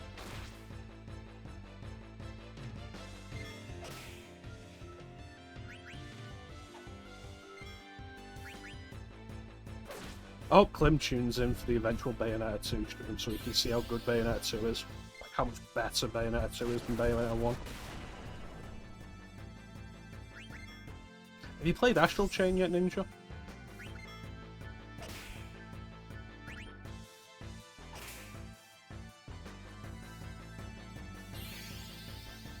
You should play that. You should play Astral Chain. Astral, like, to give you an idea of how good Astral Chain is, it is undeniably my favourite Platinum Games game.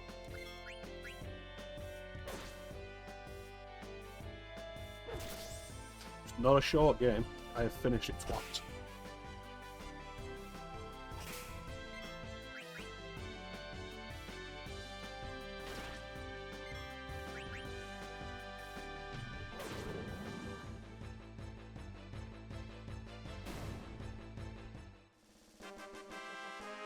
Them exists sometimes.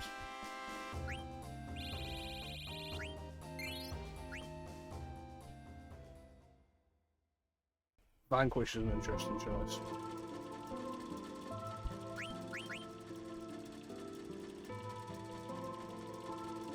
Antidote. Yeah, Vanquish is an interesting choice. Never finished Vanquish. I gave it a solid shot at one point and just never did much with it. Never really got that far into it. That's definitely a game that I want to give another shot and is going to be on the Stylish Action playlist. Each line of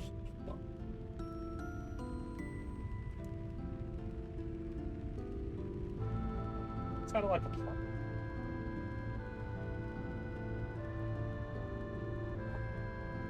The birth of Gaia.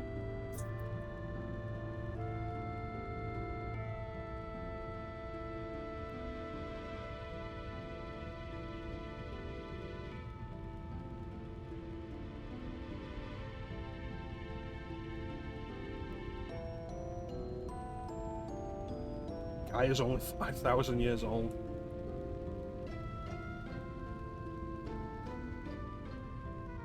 Final boss can be kind of bullshit. Yeah, I feel like you can expect some of that though.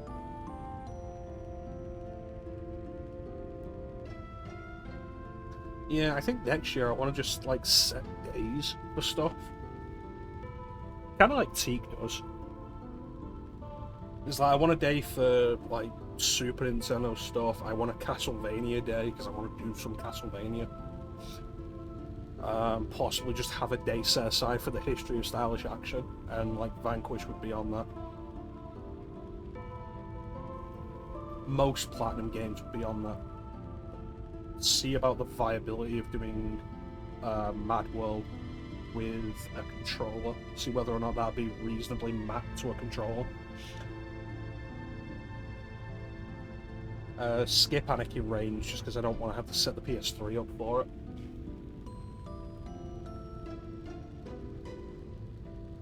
But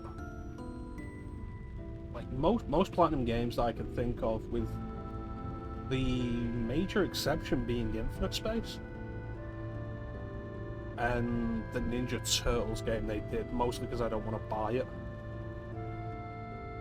But that would mean like the stuff that you're not expecting in there as well. So the Legend of Korra game and Transformers Devastation.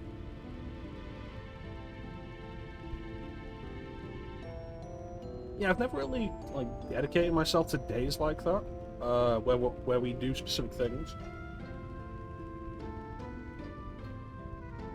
With the exception of, there was the idea of Superhero Saturdays at one point, but that didn't last long. The Sunday Showcase, which lasted for like a month and a half, maybe 2 months. And Sunday streams with co-commentators, because Sundays were just the best days for it.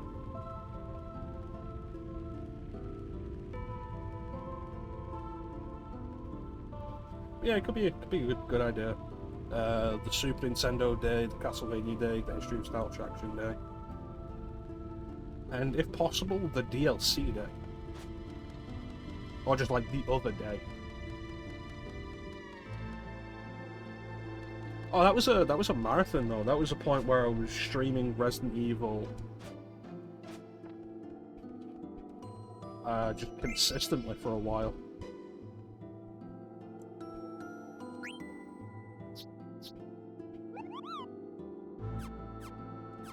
Why would you call a staff a mace?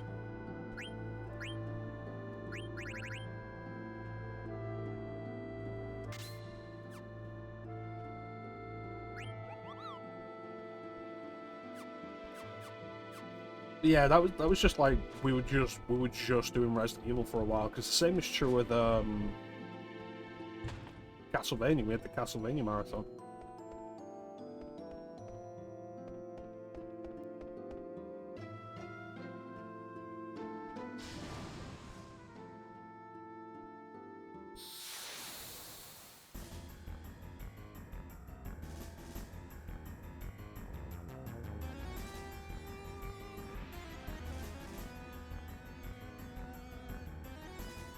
Oh, look. Why am I fighting you in space? This is the opposite of Earth. You've never played Metal Gear Rising? Really? One thing I will say with Metal Gear Rising is... Ah, Christ.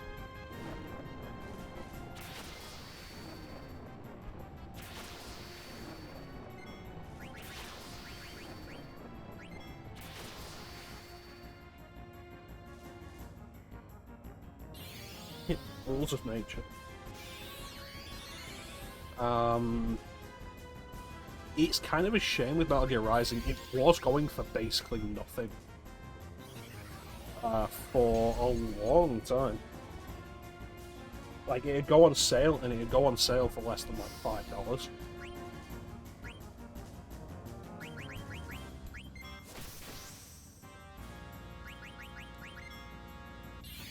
And then, like, the memes started to hit. I feel like a couple of years ago, Metal Gear Rising got really big in the meme circles.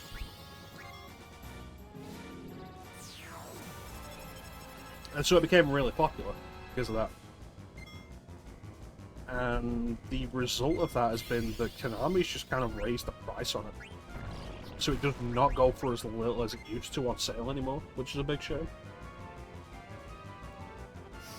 But it's absolutely worth picking up and like, playing.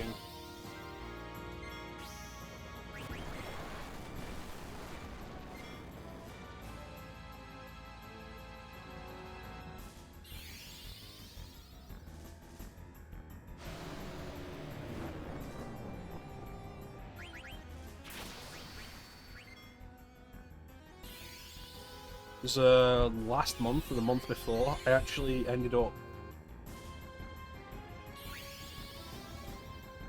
I was playing something, because I was playing something on the Discord.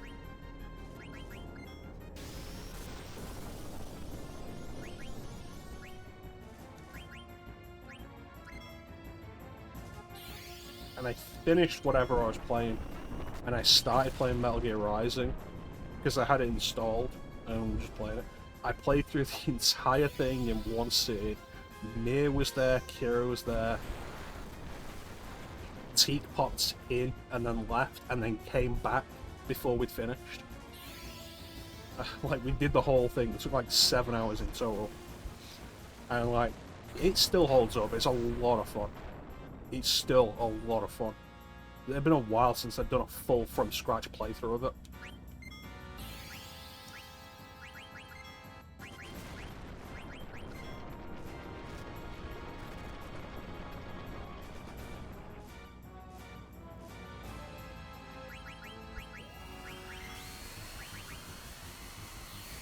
Max Payne 3.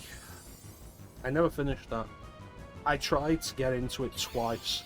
I got further the second time, but I still didn't finish it. I didn't even get to the point they showed off in the trailers where Max Payne shaves his head. Which I think is supposed to be about the halfway point of the game. Didn't get that.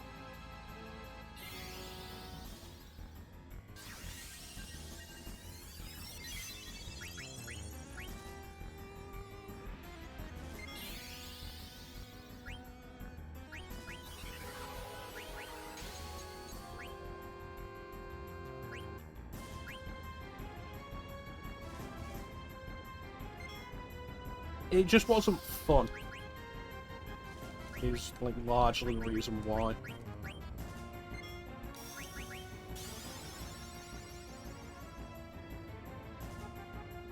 Like Max Payne 1, I went back and played Max Payne 1 on stream. A few years ago, I did it on stream. And like Max Payne 1 is... It has some rough moments. It gets really difficult towards the end in kind of a bullshit way.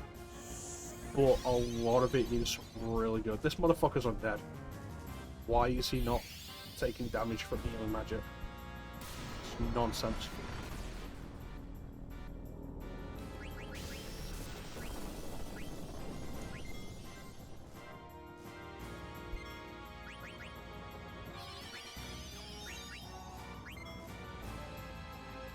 Thought we found Remedy could actually fix that, or was it just estimate? Might have been estimate.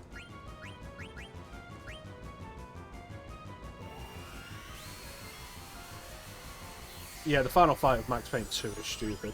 It's a better game overall, but that final fight is dumb. But the final fight, you're right, it's a problem in both games.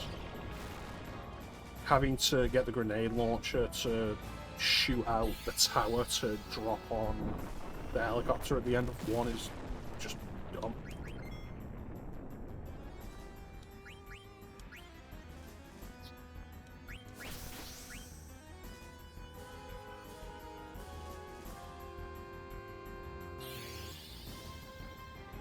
Yeah. I need to go back and do Max Payne 1 again. Because in the archive, the first part of the Max Payne 1 stream, I uploaded the wrong video, so we don't have the first part of the Max Payne 1 stream archived. Which is a big shame. So I need to go back and do it again.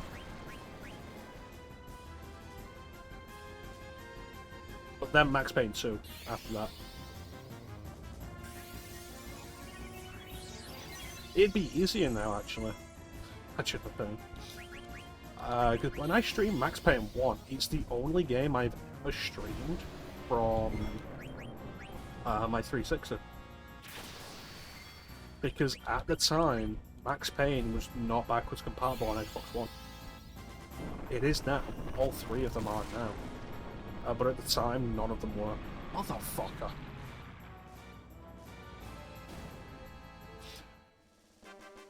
So, we go back and do it now, it'll be from the Xbox One. It'll be a nicer, cleaner video.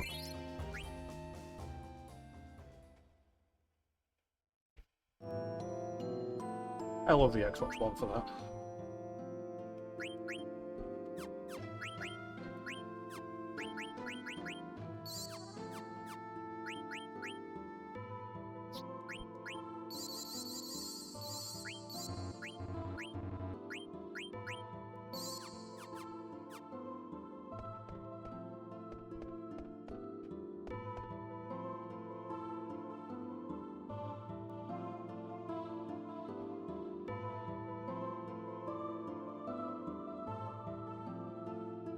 This is space. Thank you, Garland. Why did I fight the Fiend of Earth here? Space? Yes, the final frontier.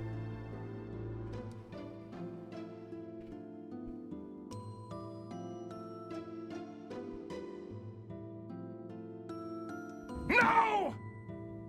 No! Good. There's good use of that ninja. Applaud. You get the golf club.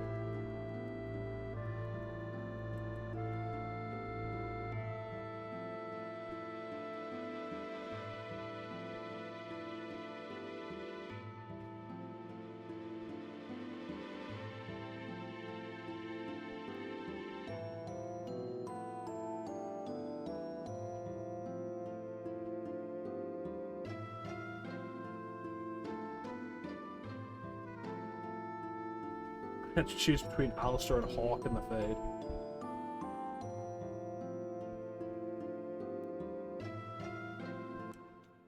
What's Clem done?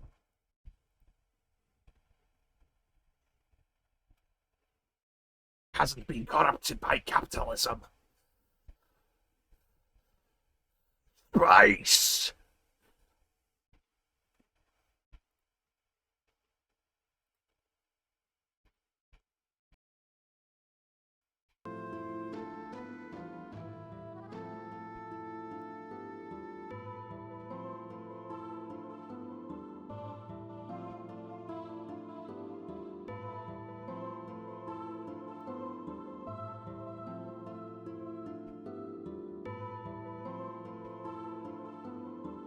Well, we'll probably be here a while, Clem, so we'll be here when you get back.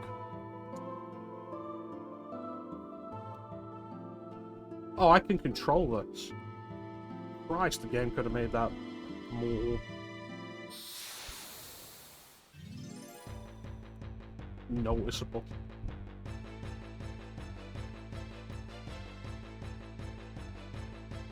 Ah, Christ. What I need to do is hold the shoulder buttons. I'm not fighting the space behemoth.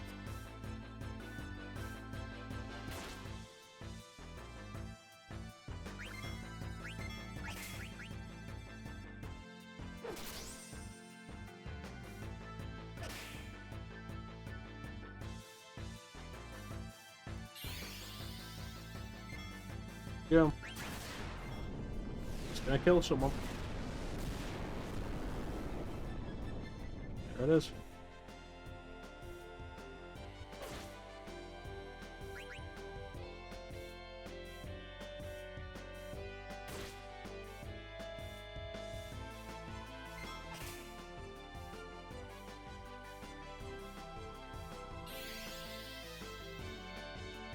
It'd be nice if we could run now.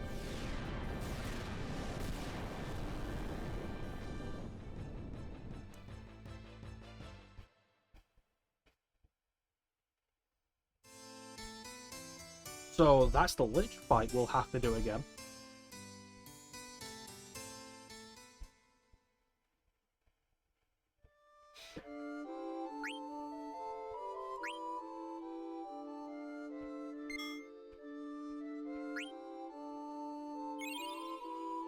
Not happy about that. Not happy about any of that. Fucking nonsense.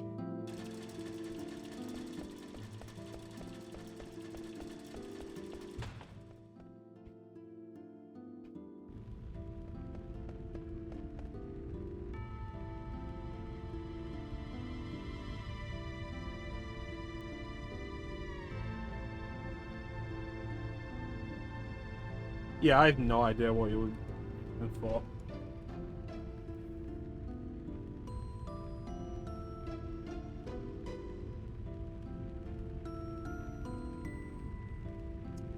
Oh, Bane didn't see that. Awesome, he's probably gone to bed. He's probably going to see that when he watches the archive.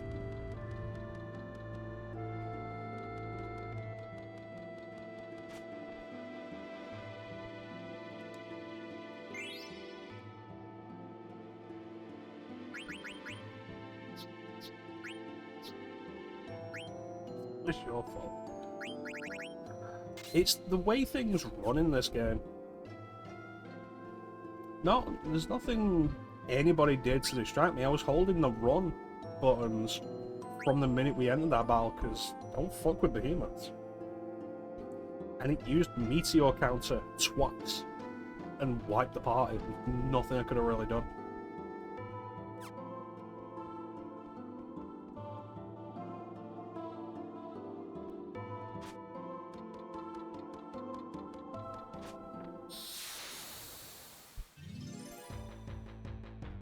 We got the Siren Flute as well, but I'm probably not going to use Echo again though.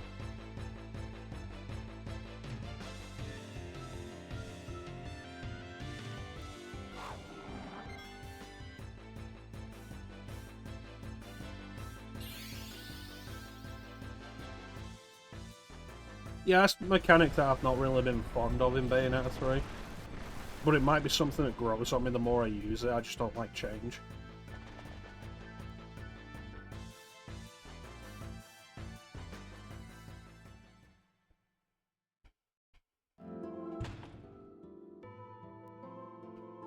I got into a battle during the door opening sequence. Absolute nonsense. Goes to the fun of combat. Yeah. Seriously, if you can get it for a reasonable price, I recommend Astral Chain. It's a lot of fun, and like you've done Devil May Cry 5 by this point, it's an interesting alternative to see how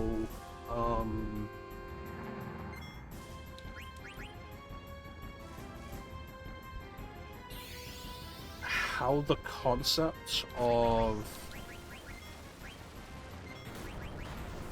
these familiars can be done in what is probably a better way.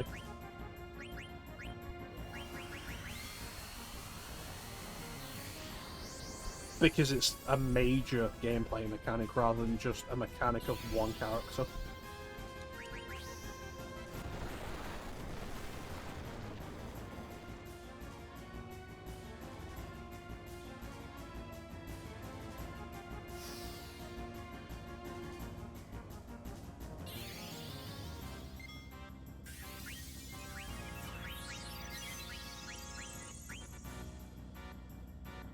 But yeah, I love Astral Chain. Such a good game.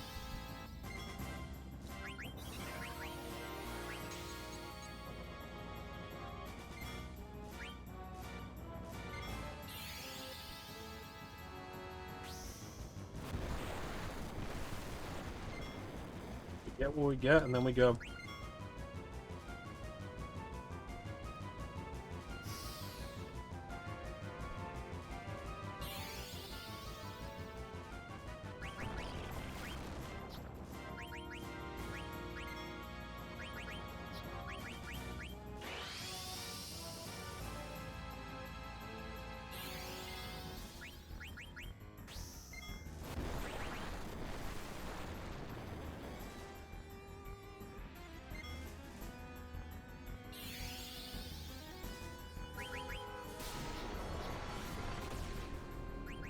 I'm sure we ended up finding the essence of Cure's Doom.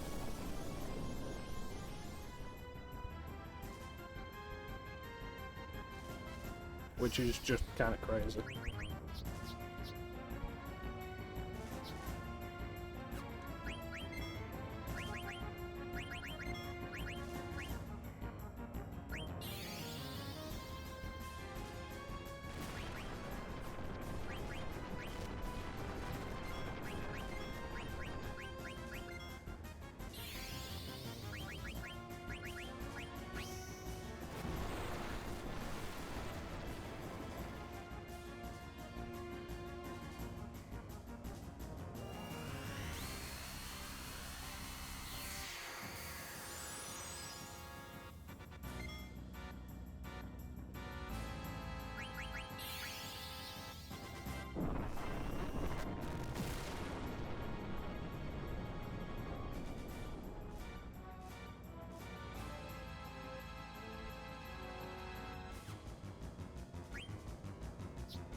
Oh wow, I actually did use ether before she went down. Surprised at that.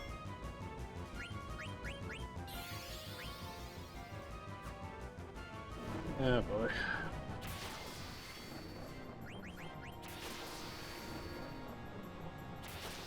Why is he at level 5 now?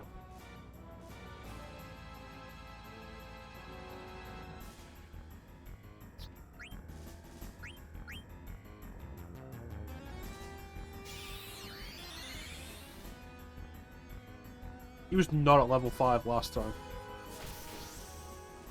Fuck you.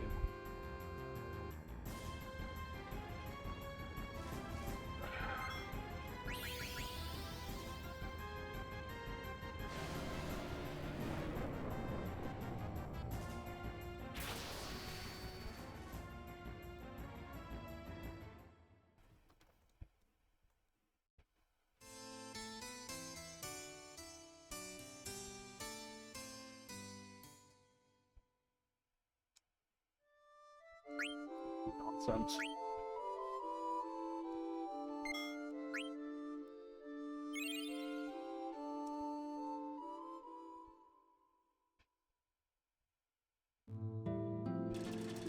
So what you're telling me is... No, because Flame was not getting hit with level 5 death last time.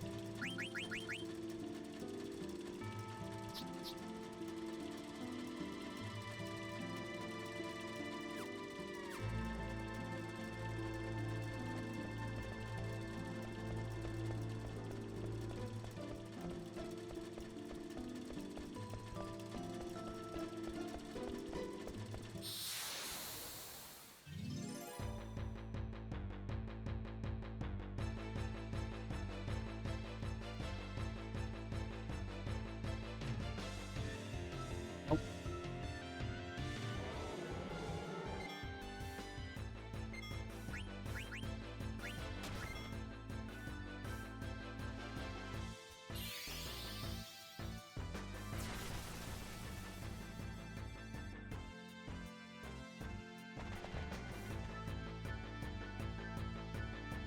Yeah, so what you missed, Clint, is that behemoth that we ran into in space fucking killed us because it hit us with meteor counter twice.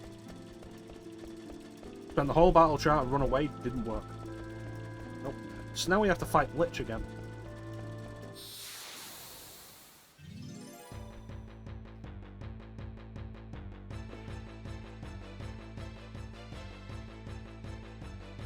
You know, the dick that likes to throw instant death at you. But for some reason, despite being an undead monster, isn't actually affected by curative magic.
Alright.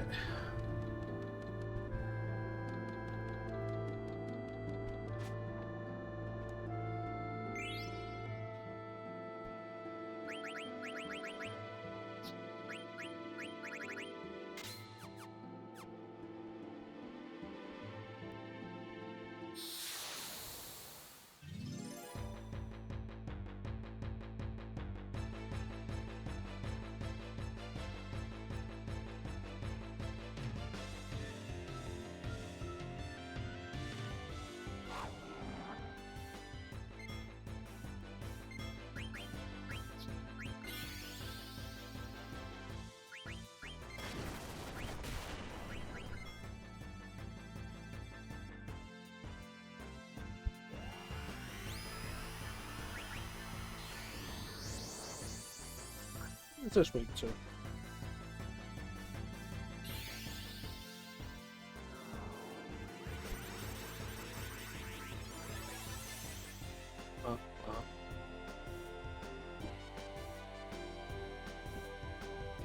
Water.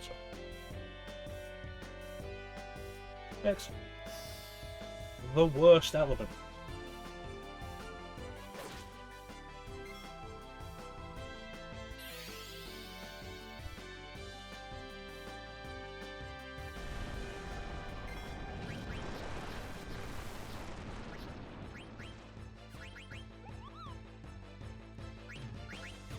Fuck is shadow damage?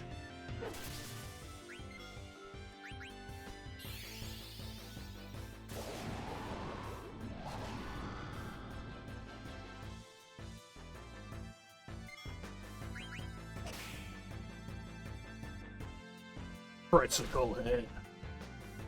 204 damage. Oh, that's just kind of funny.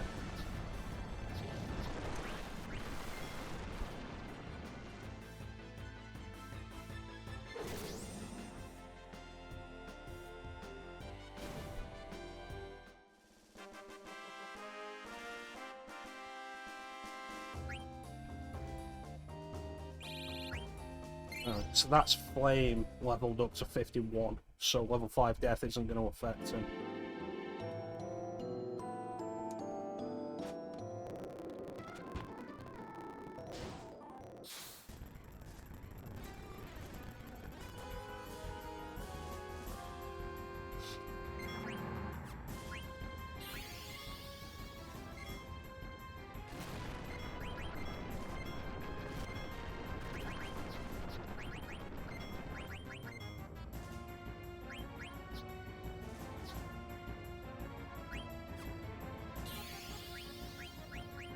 Let's see if it's worth summoning Aethra.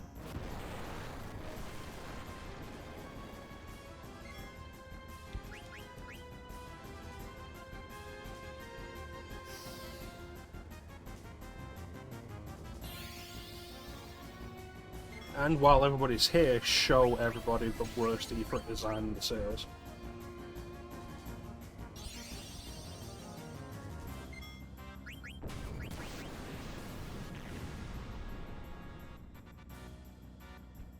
Nope, guess not. You don't get to see it.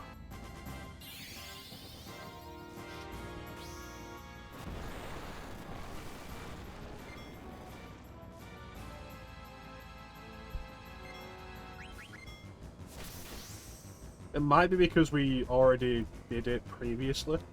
Like, not even in this session, we've done it previously in the playthrough. So it might be a once per playthrough thing, seeing the Eidolons. Which would be dumb.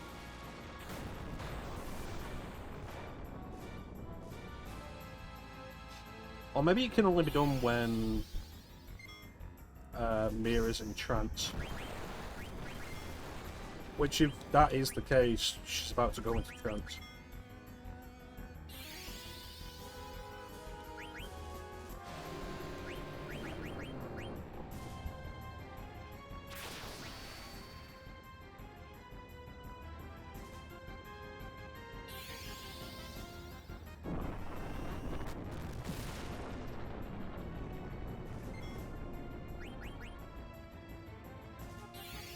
It's a map and that's a chance. That's stupid. Considering that the actual appearance of the summons takes longer. And it's like, oh no, what if one of your characters is fucking has Doomcast on them?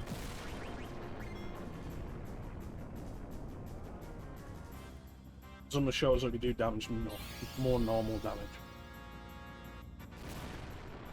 What a dumb mechanic that makes summons even less worth using.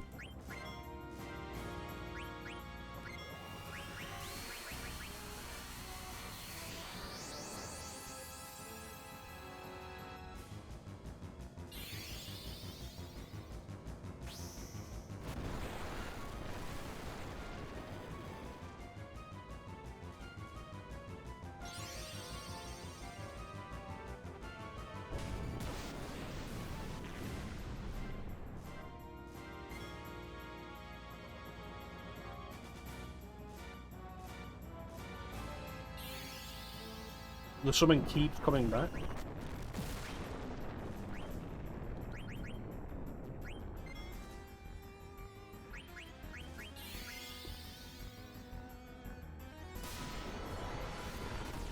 Yeah, if you're going to have the option of shorter summon cast or longer summon cast, and keep that out of the control of the player, that's kind of dumb, especially when somebody has a Doom cast on them.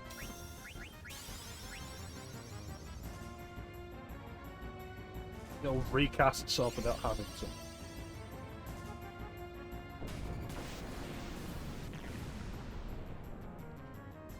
Yeah, damage-wise, that's not even worth the MP point.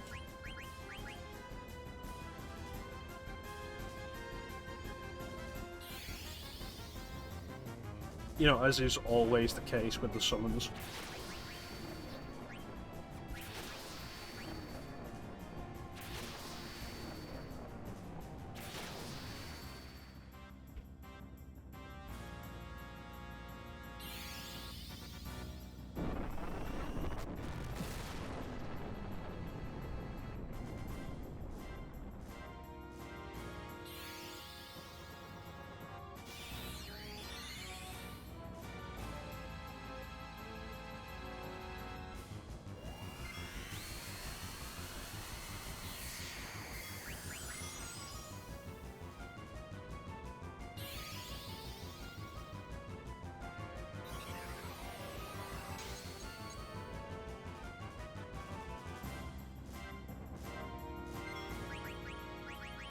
I feel like what it is, Clem, is that the game's way makes no sense in any form.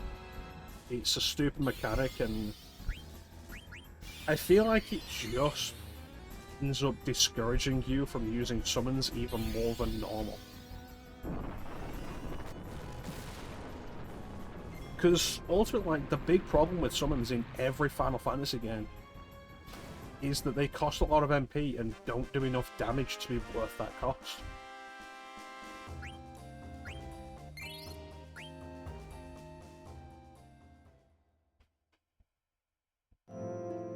Alright, so he's alive this time, so that's helpful.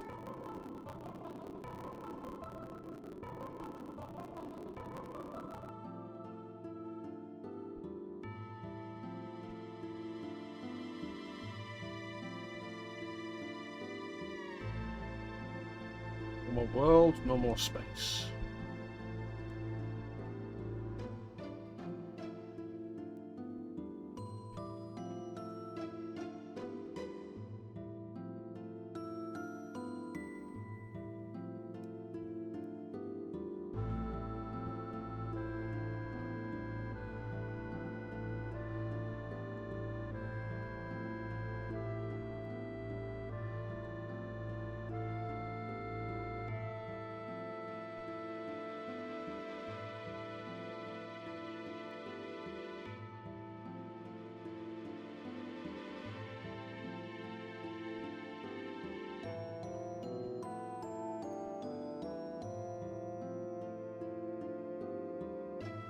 Assassin's Creed.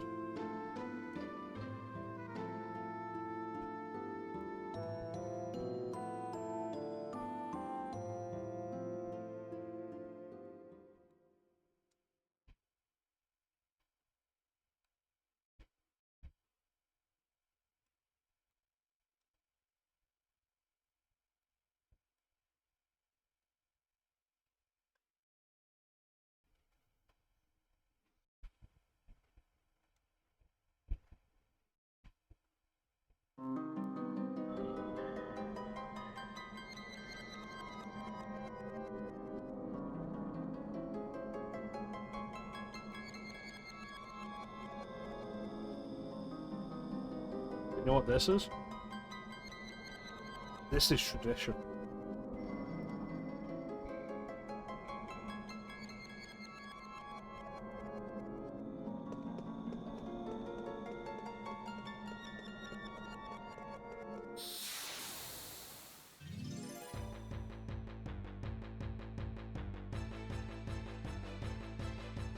In every Final Fantasy game where the crystals appear, whenever you enter the crystal chamber, it plays the prelude. so fucking sick of you.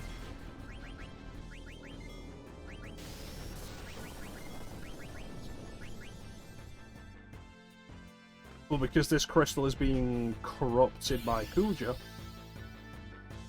the music is being corrupted.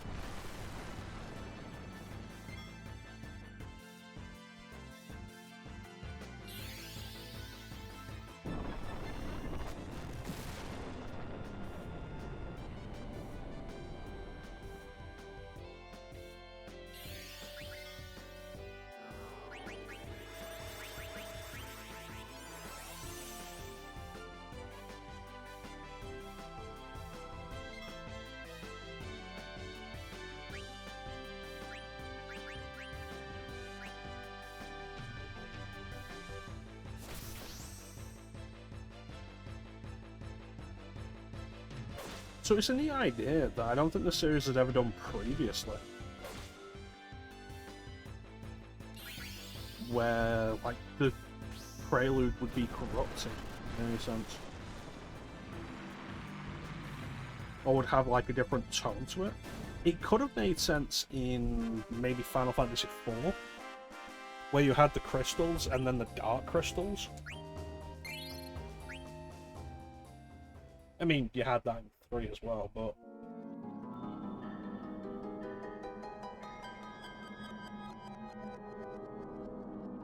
like, when you get to the dark crystals and in the dark crystal chambers, they're still playing the regular prelude.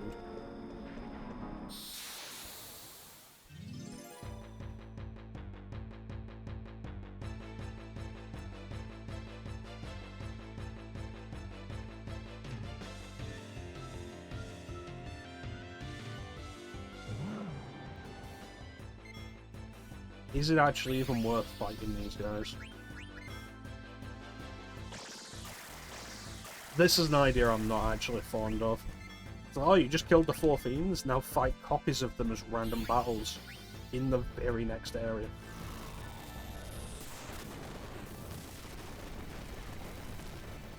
Like, if we fought the fiends earlier in the game,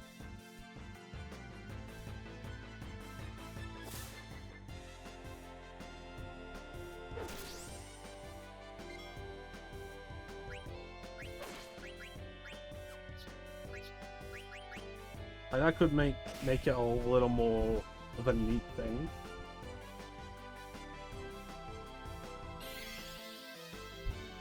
Yeah, in case it wasn't obvious, I wasn't saying I was so sick of Lich. Really sick of Lich.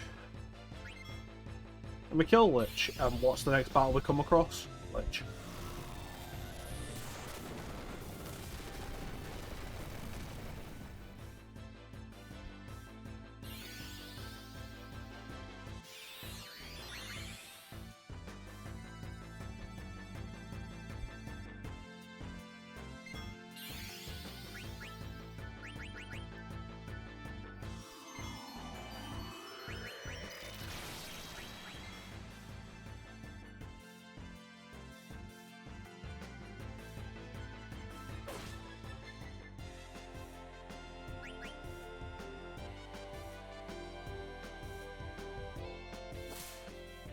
God damn it.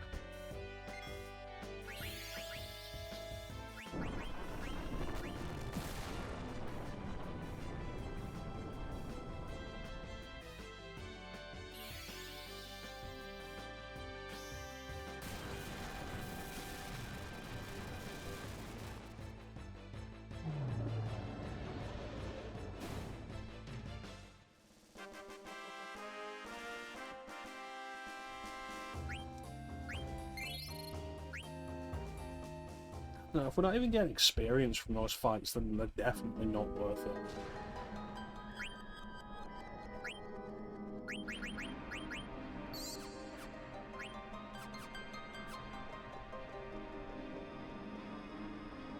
It is really neat, though, to have the prelude actually appear in the game. Or, I think, like, the first time since 5?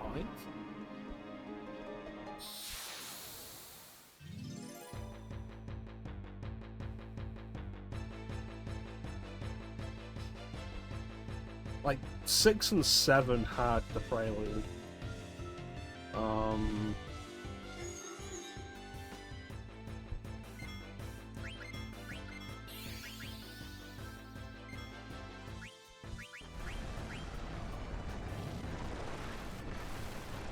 With 6, you actually don't get to hear the prelude when you first start up. You only hear it when you load a new game, like when you load a save file.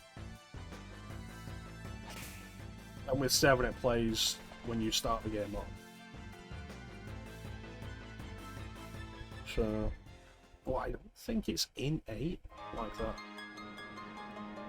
But actually having the prelude appear in-game, I don't think it happened since 5.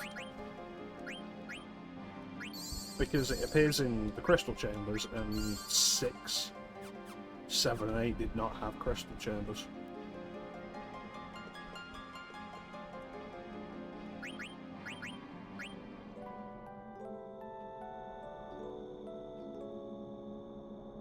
Right, FF5.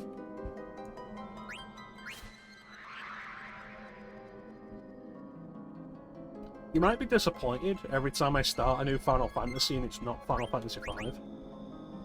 But the way to look at it is to think, like, every time I start a new Final Fantasy and it's not FF5, that just increases the chances that the next Final Fantasy I start will be Final Fantasy V.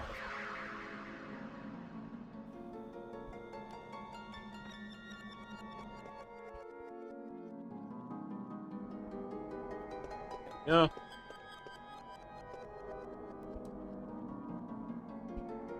There he is. Is everybody ready?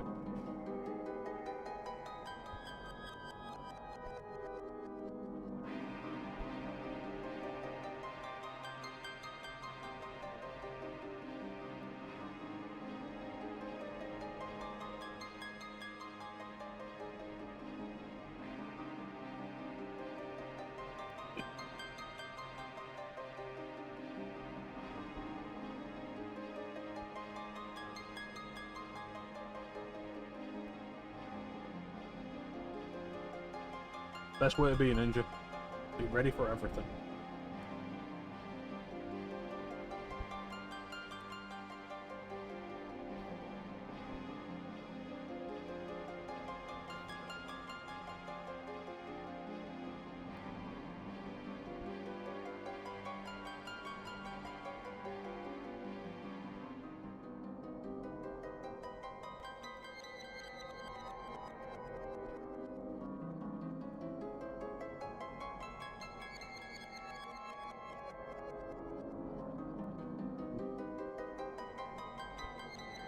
Maybe you will, Kuja. Maybe you will win either way. But I can still kick the shit out of you before then.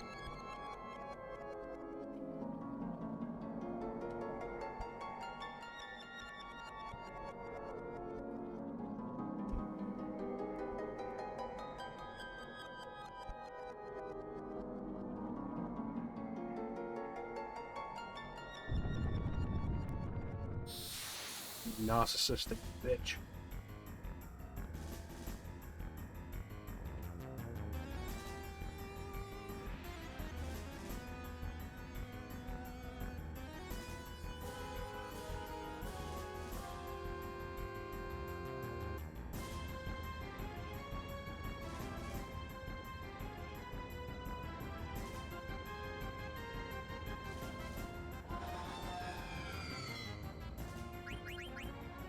Ah, fuck it, no steals.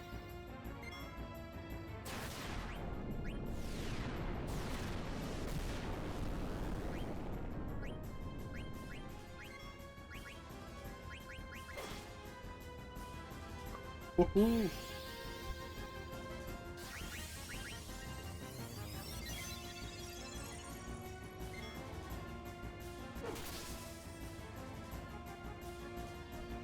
What is this?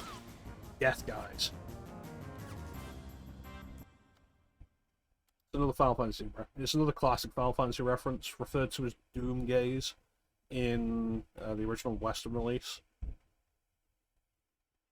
When FF6 was relocalized on Game Boy Advance, it was renamed as Death Guys. I like Doomgaze as the name better.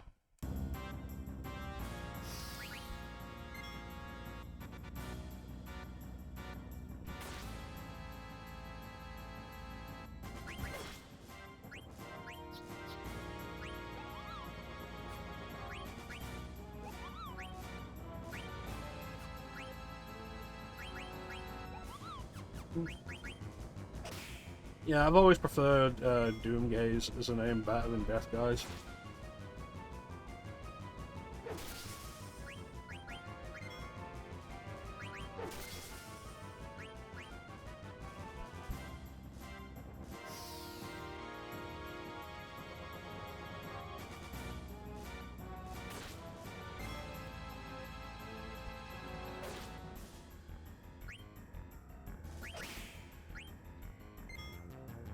Look at Garnet over there doing over 1,000 damage with a physical attack.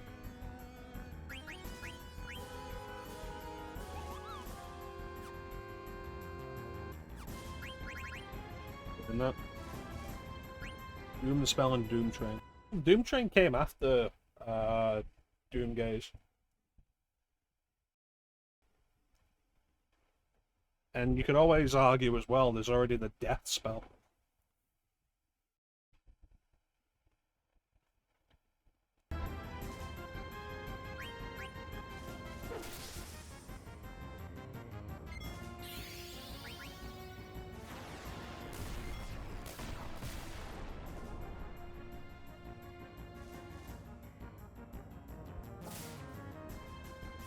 Alright, we should still be here when you get back, Ninja.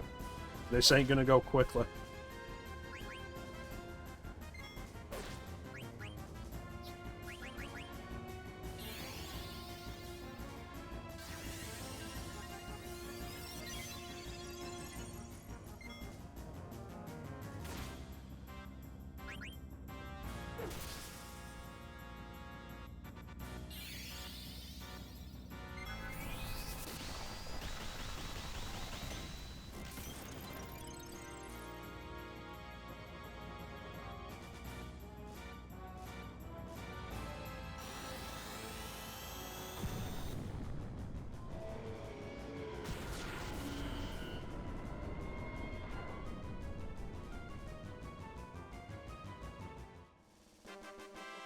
The other one you said you wanted everything to end with death.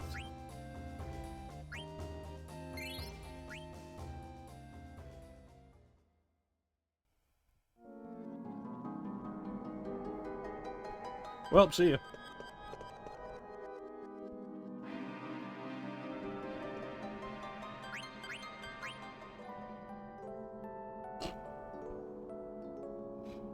Just immediately leave and be a 10 outside.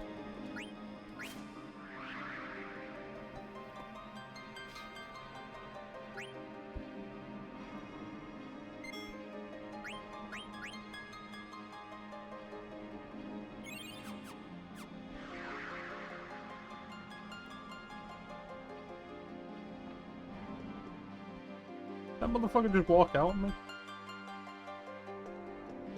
Yeah, I'm back, bitch.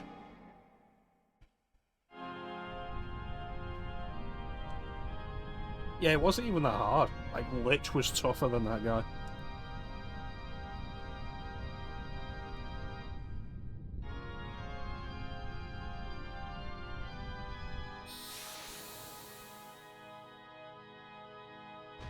Here we go.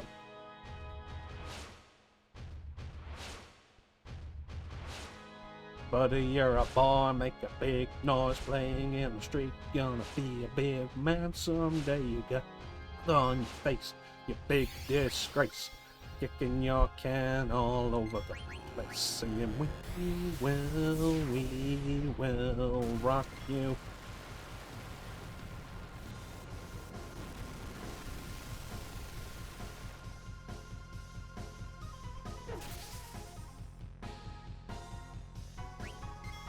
I love throughout Flare Star though.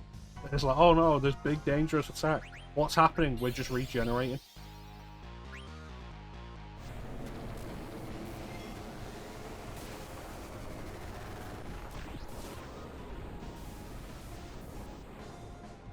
Uh-oh.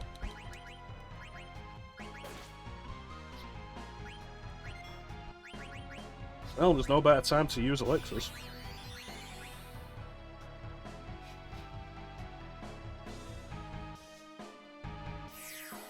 Look at that dick just stood there with that freezer pose.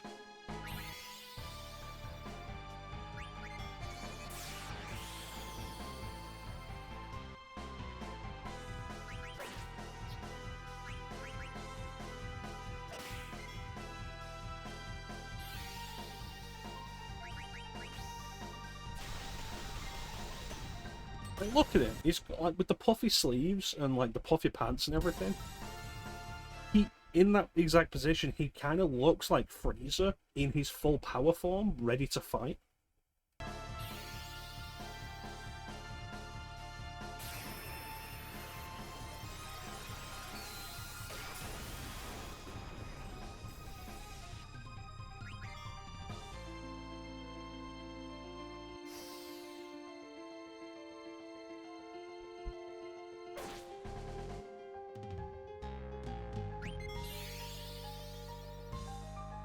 Yeah.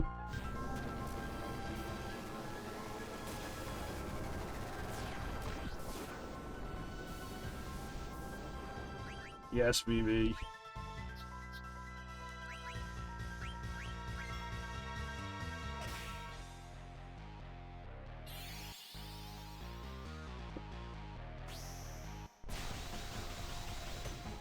This song is such a weird idea, like just in its execution. Because it feels at points like it's trying to channel every previous Final Fantasy final boss theme. And it works so much better than it should.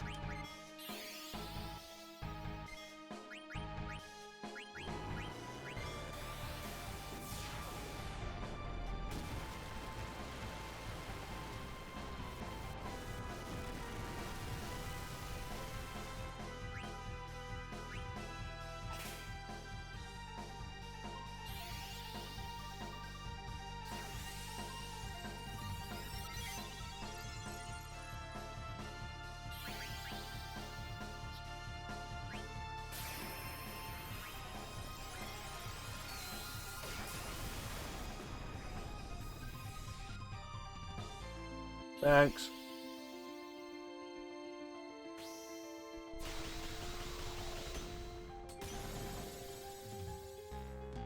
I feel like at moments you can absolutely hear pieces of Dancing Mad in it.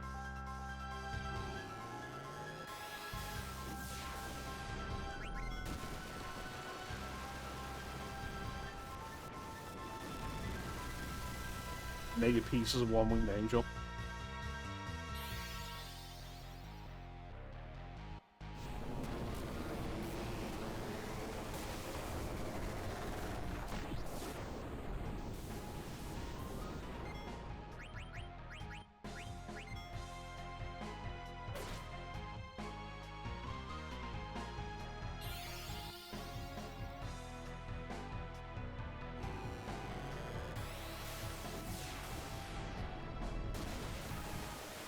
It's one specific part of the song that feels so familiar I can't place it.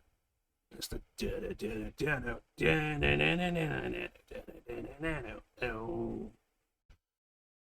and it feels like something else and I cannot place it.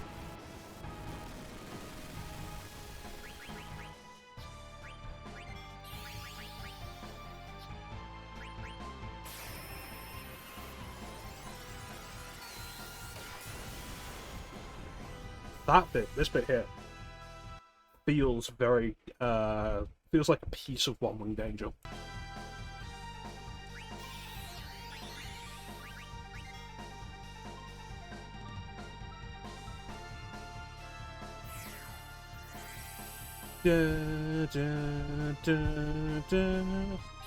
I asked One Winged Angel, absolutely is.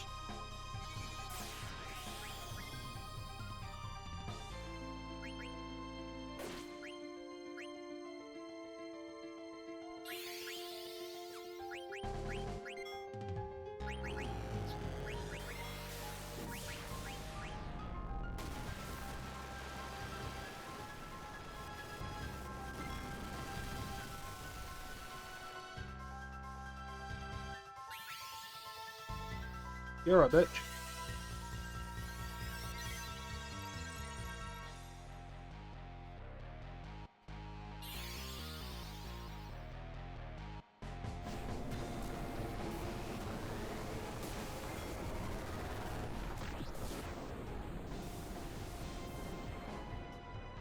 Right, you're a bitch.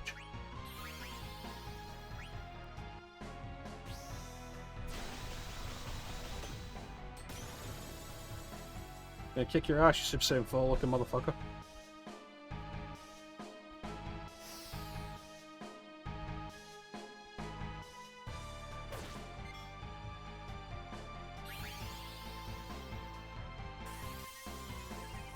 There's gotta be an interview somewhere, though, with Uematsu talking about this song and how it's clearly designed to invoke previous Final Bosses.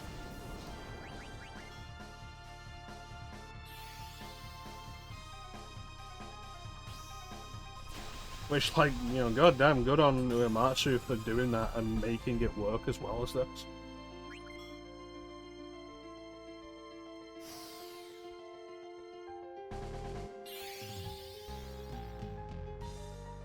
Who you hit? Who you hitting with all that? Oh, sweet. Preach. Hold on, you dumb bitch.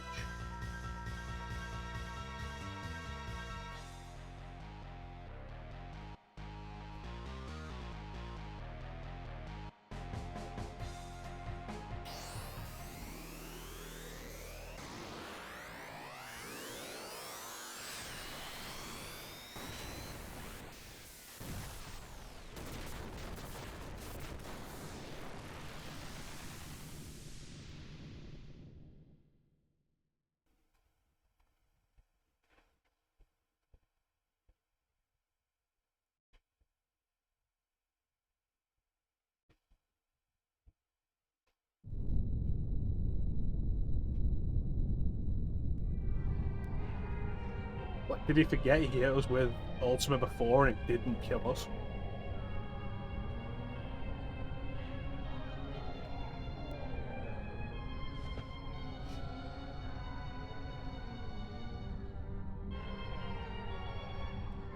You stand before the final dimension, and I am the darkness of eternity.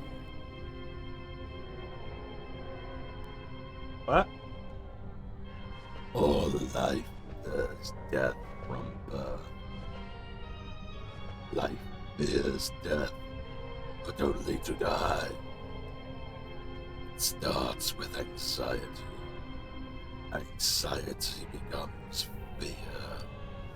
Fear leads to act. Fucking Christ, really? I forgot this is straight up just Star Wars.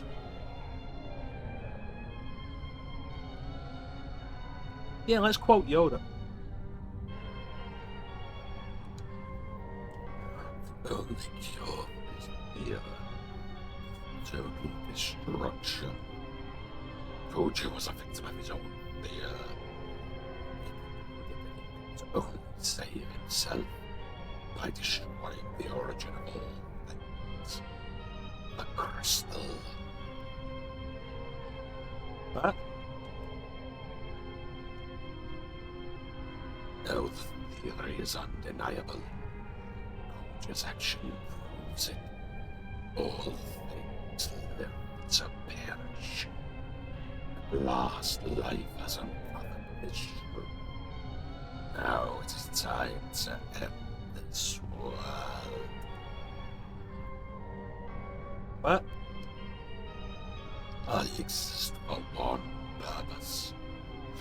To return everything back to the zero world, where there is no life and no crystal to give life.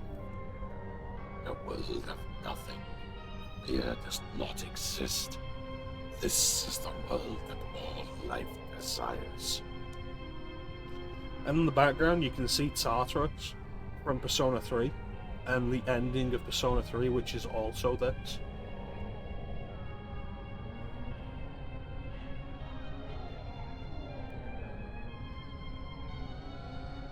No, seriously, this is straight up the ending of Persona 3. It's really kind of crazy. Foolish creature. Your fears have already deluded you.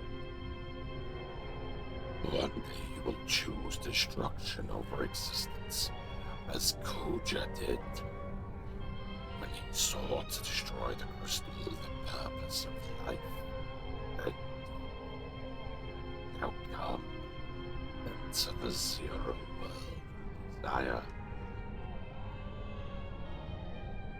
No.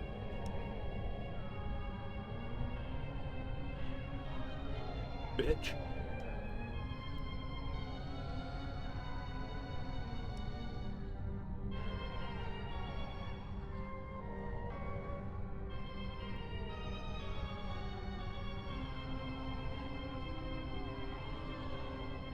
Even if we lose, it doesn't matter. Our memories will live on inside others. No, lose, I kill everybody. Oh. Oh, no. Okay. Well.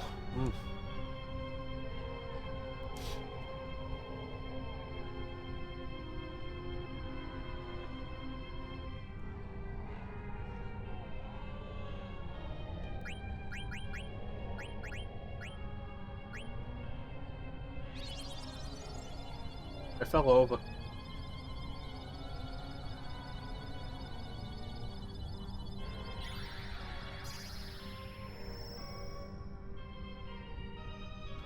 This scene is so weird to watch.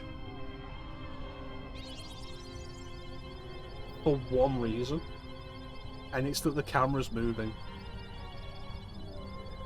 Because at no other point outside of like an FMV, at which point everything looks really weird. Because it's an FMV.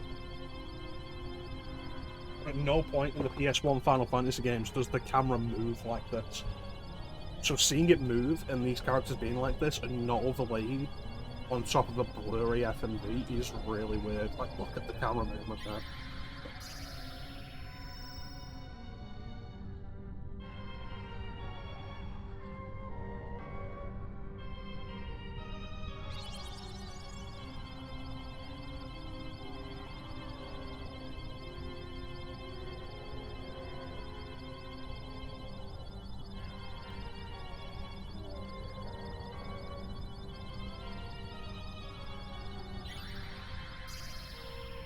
So Tiddy's gave life to Mia, which, like, if only Mia was here lurking, because that's a wonderful sentence.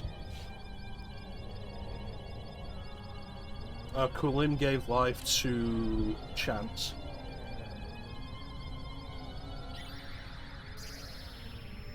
Bane gave life to Flame, and Psycho gave life to Crow.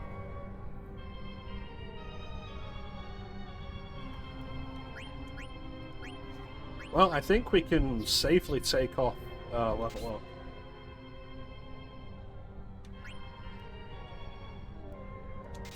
And alert. And that.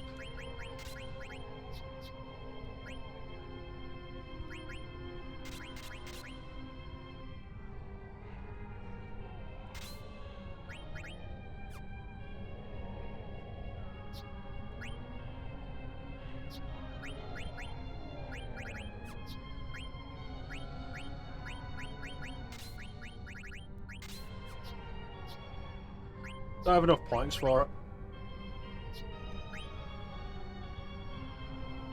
Does this boss cast confusion?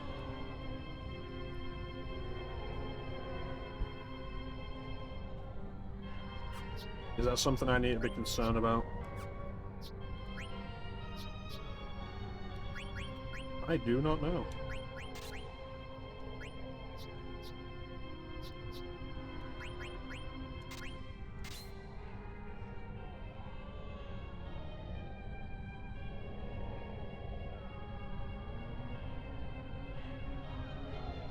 I think particularly with the physical fighters, we really should have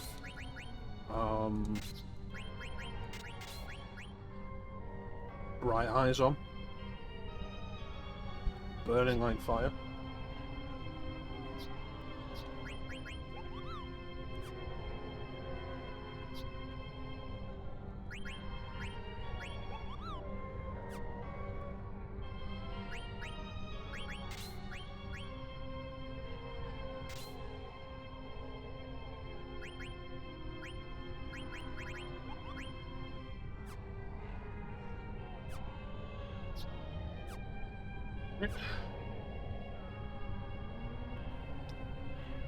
Come at me, bro.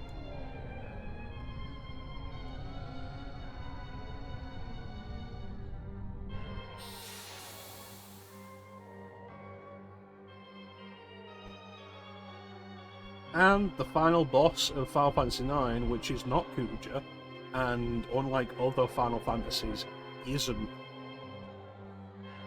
like just a cutscene thing or something you can't lose against.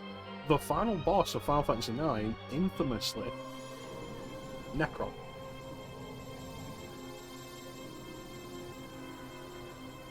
Oh, the presentation for it is really good.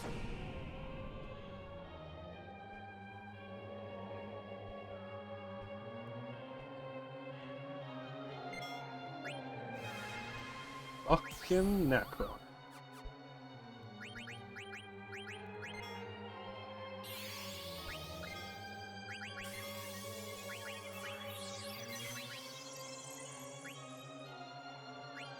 Yeah, and unlike that final battle against Sephiroth in 7, like, it's not nothing.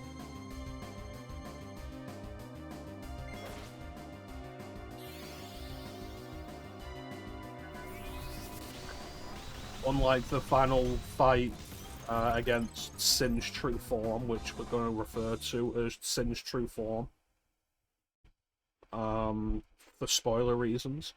The boss, like the boss after that, this is actually a fight. Like, it's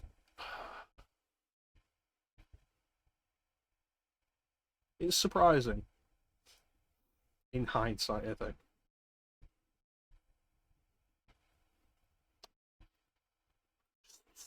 70s psychedelic nonsense, just like Uematsu wanted. Oh, like, seriously, if you've ever listened to, like, there's at least one original track on one of the Black Mage's albums, which is straight up, like, prog rock. It's really kind of crazy. No, not prog rock, like you say, 70s psychedelic nonsense. It's the kind of thing that Uematsu probably wanted to make, generally.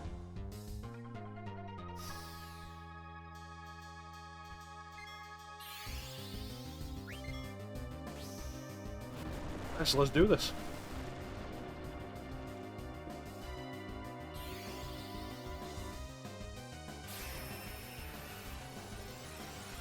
Holy, starting at that exact moment felt like wonderful timing. Ah, Christ.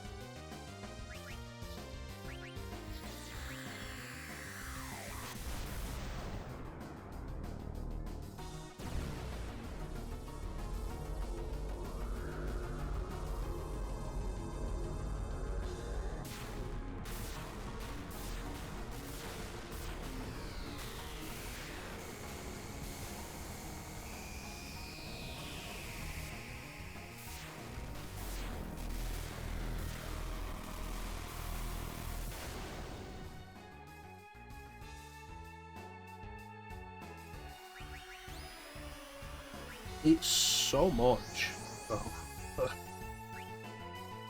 For one death, it's so much.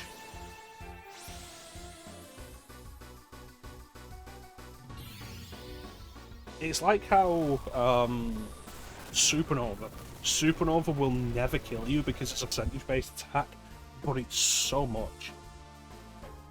Like, the animation for it's like a minute and a half.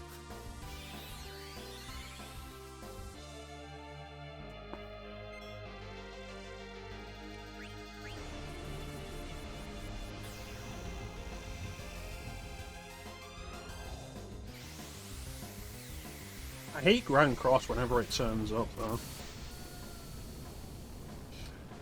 Yep. There it is.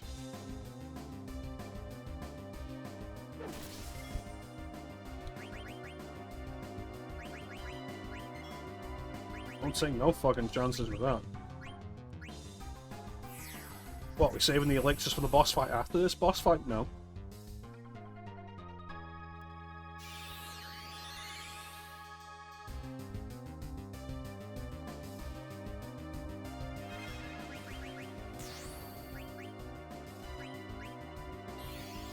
Thanks for hitting the person with 1 hit point.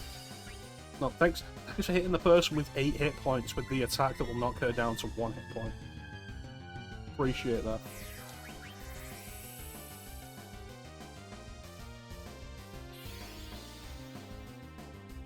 Well, I think we recovered pretty well.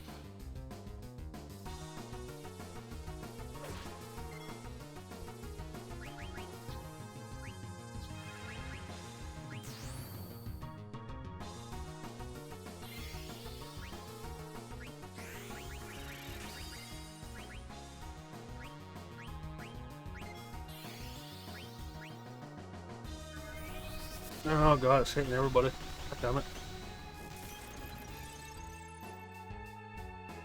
Why can't you hit her with all of it?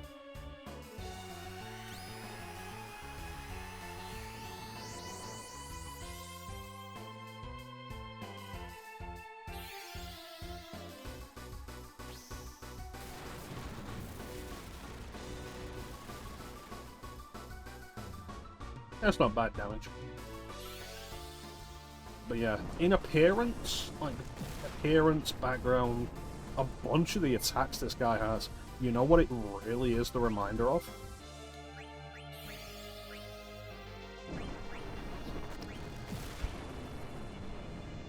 It feels like a very specific callback to Kafka.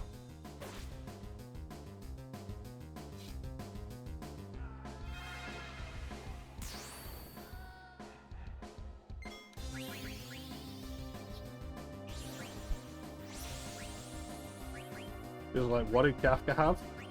Fucking bullshit like this.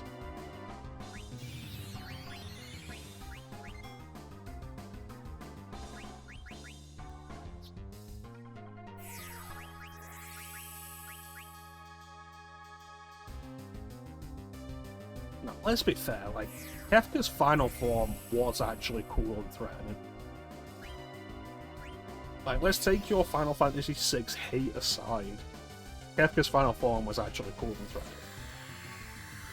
And when you get to Kafka and it plays the 4th movement of Dancing Mad, it is actually really cool.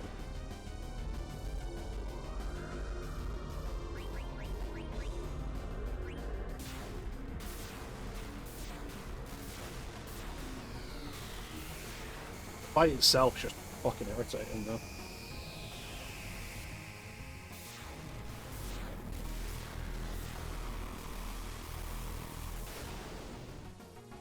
Oh no, Minnie.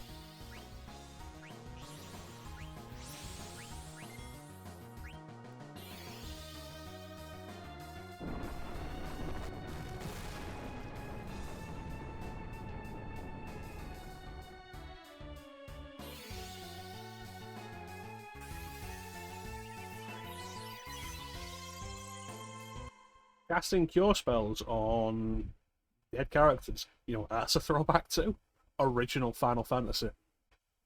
They shouldn't have done it.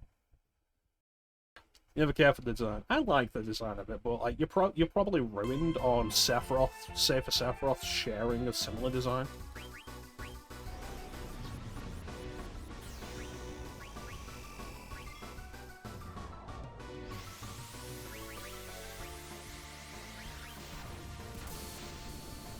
Oh god, is he zombie?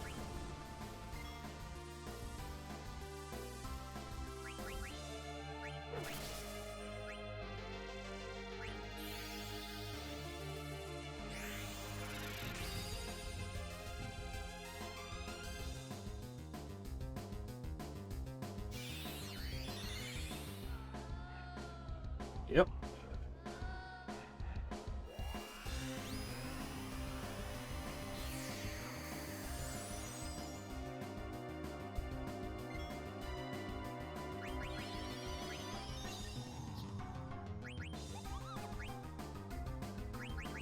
Will this work on somebody who's dead?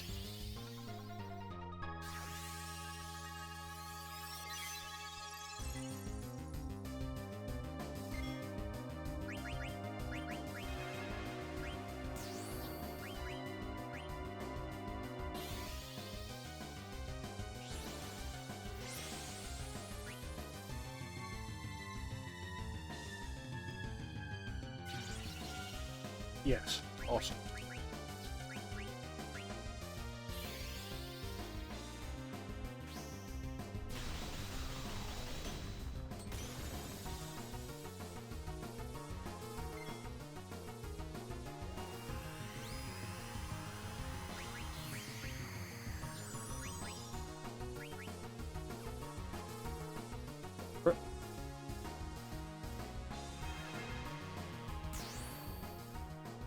Wait for it.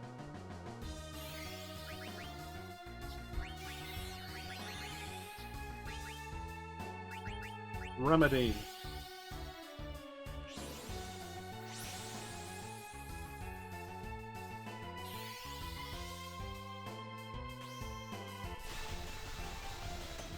This boss fight is exactly why this game does not want to give you ribbons.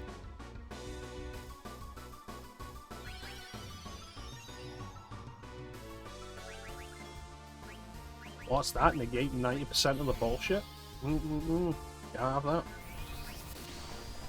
Oh god, that's flying dead, isn't it? Oh, it isn't. Nice.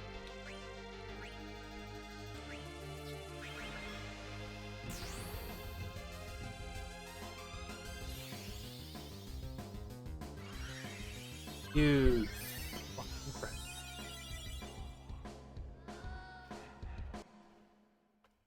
The end of all things can only heal itself with the top tier healing magic for less than 3,000.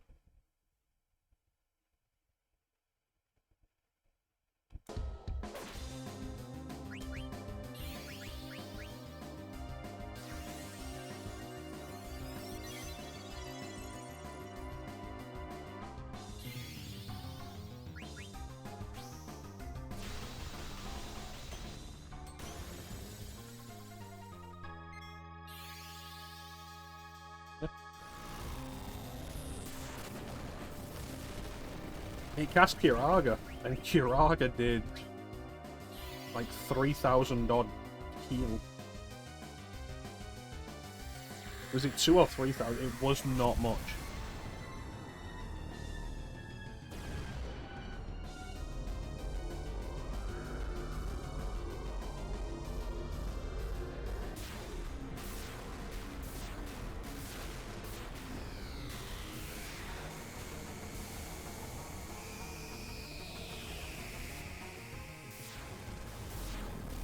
That's because you don't have a soul clip. Oh, great. What an awful arrangement. Oh, great, a waste of a Phoenix down because he's zombie and I couldn't see it because the menu was in the way.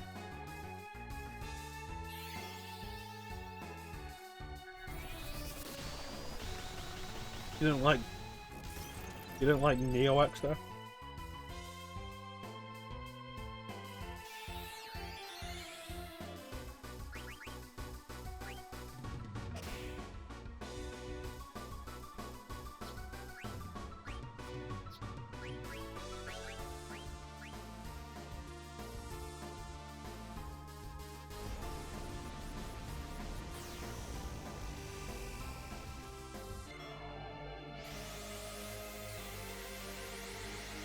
Too much going on? Yeah, that's fair.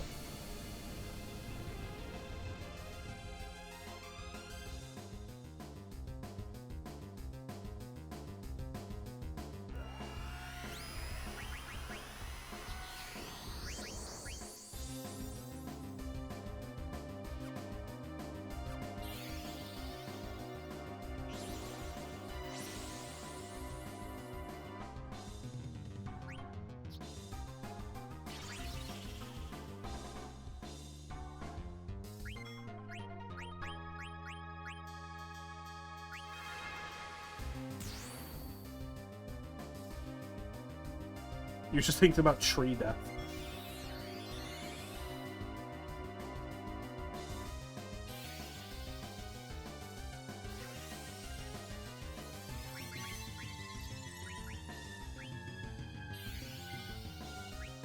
Yeah, here it goes.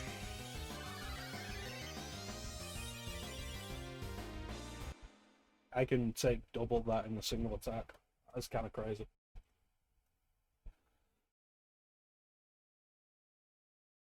X-Death's true form being a tree is wild.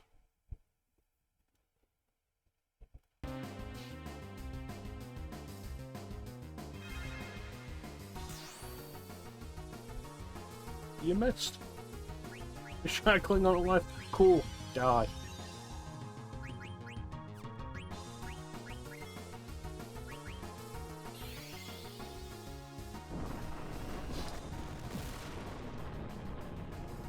Still more threatening than a clown. Yeah. Clown that has become God.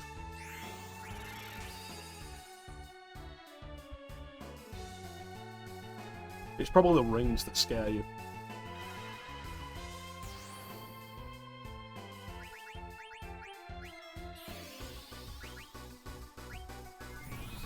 God damn it.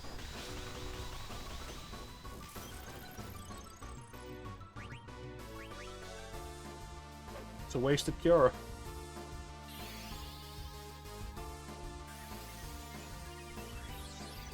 No, the rings of Necron.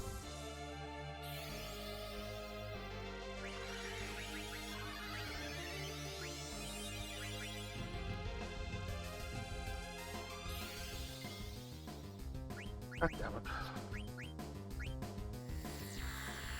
And I hope this actually goes off, right?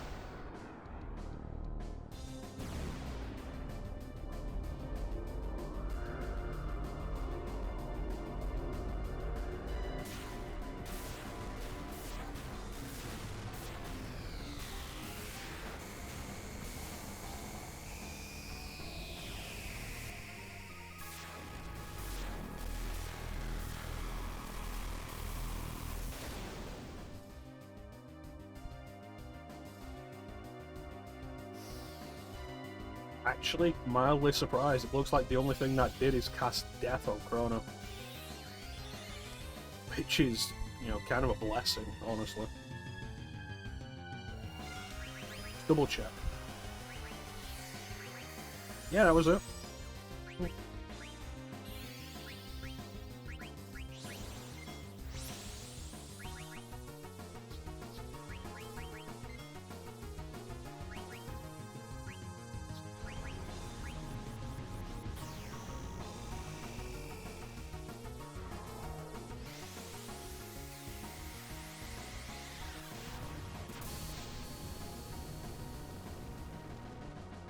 God damn it. Brought him back to life.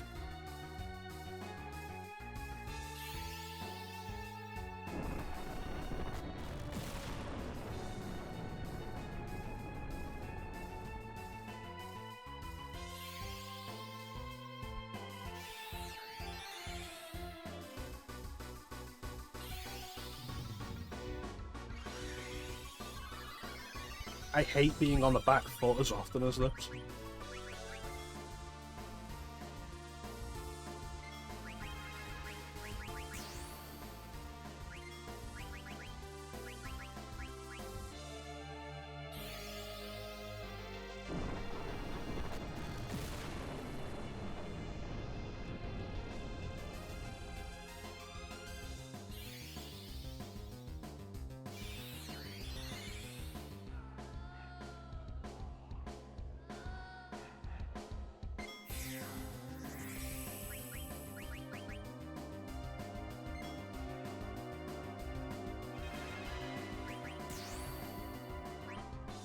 Just healed him.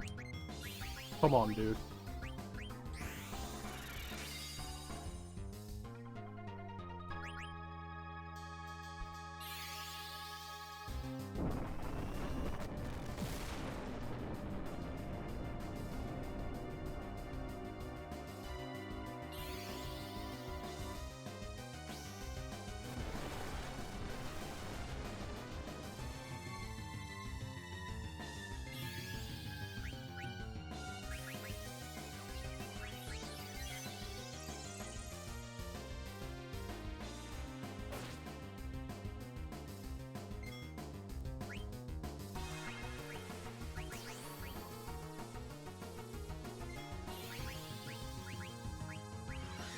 At some point, it's gonna do... Yeah. It's gonna do blue shockwave at flame again.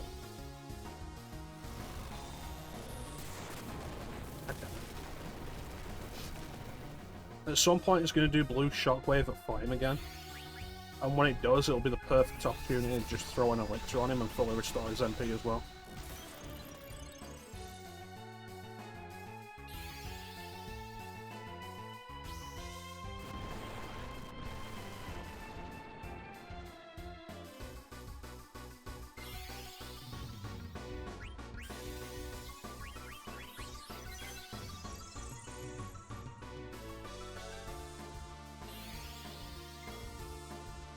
Go again.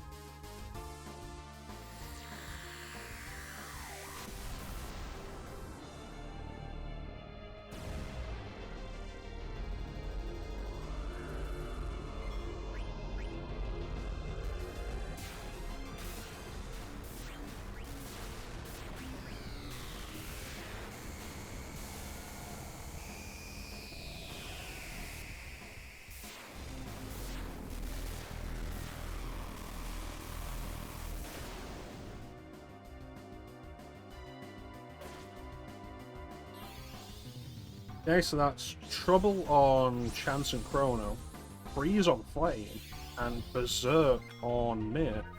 Berserk is not a good thing for that right now. Let's get rid of that real fucking quick.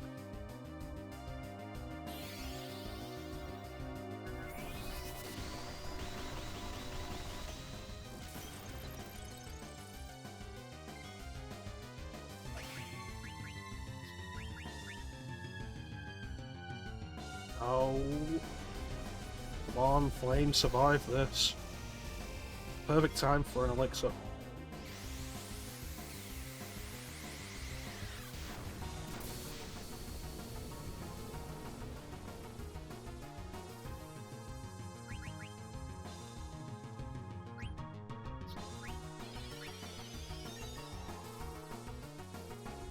you kidding me? Are you fucking kidding me?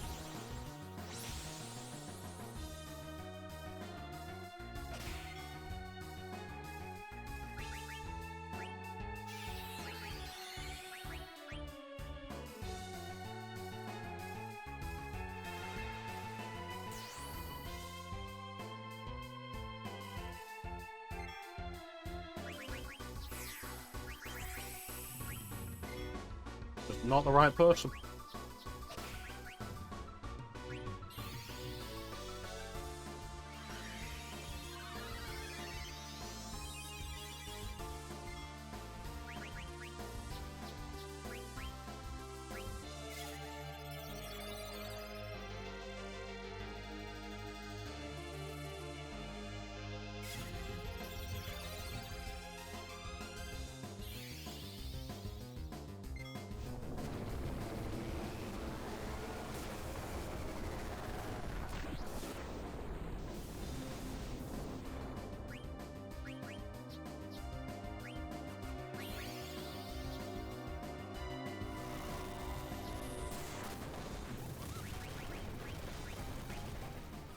I saw Green's cure Berserk.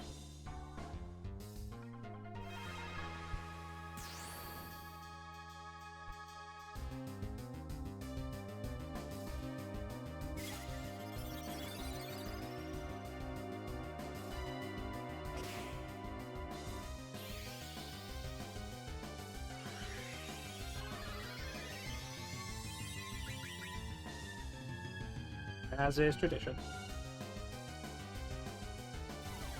What a wonderful day for Canada, and therefore the world.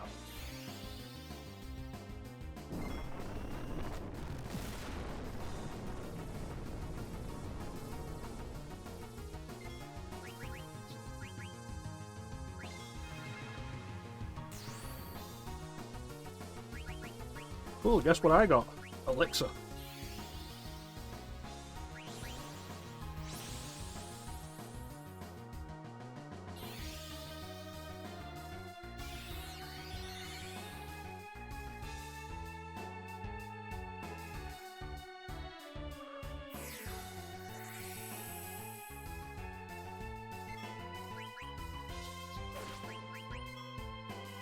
You could die now, I'd appreciate it. Here comes Grand Cross again to make my day worse. And also just generally take too long.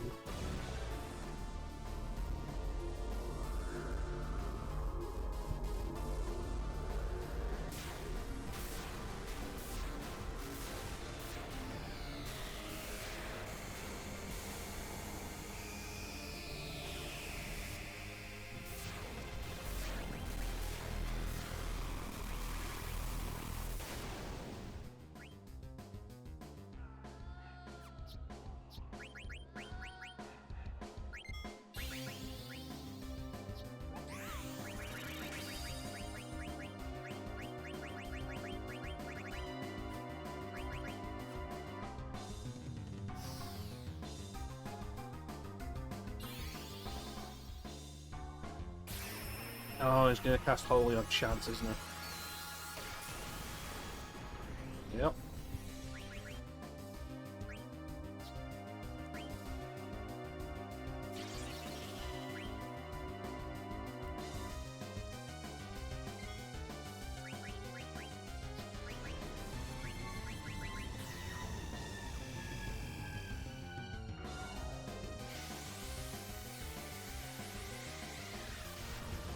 I feel like a majority of this fight has just been healing.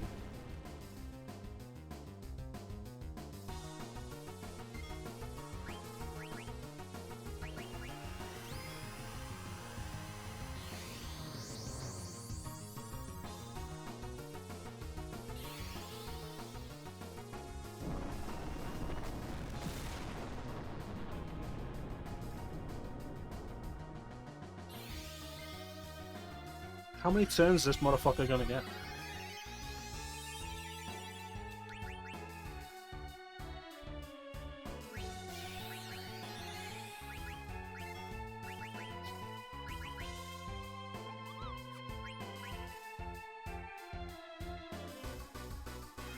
You're gonna get to see it at least once before we finish her.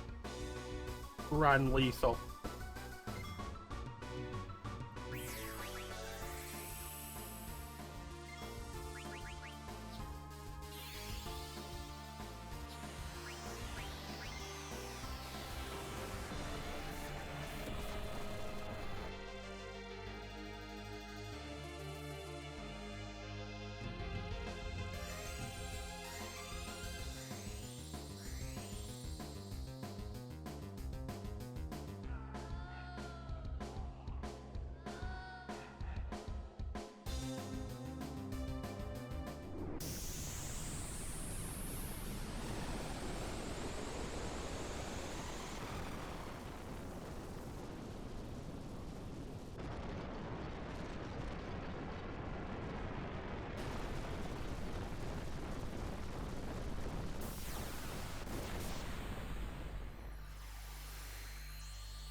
We did it.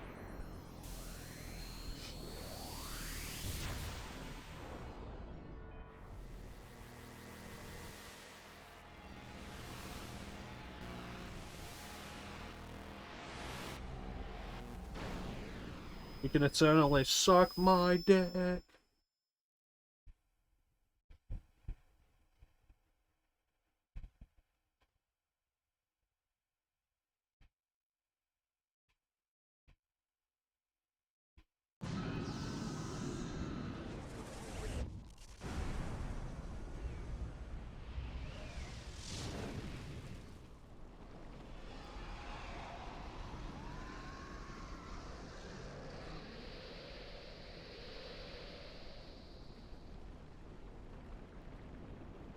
What about the others?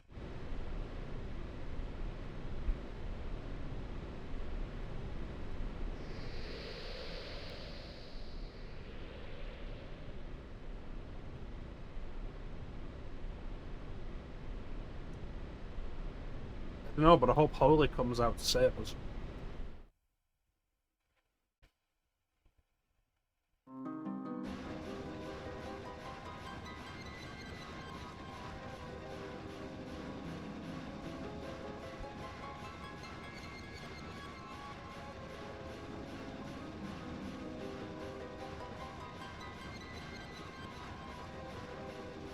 Still alive? What? Where are they? They're over there.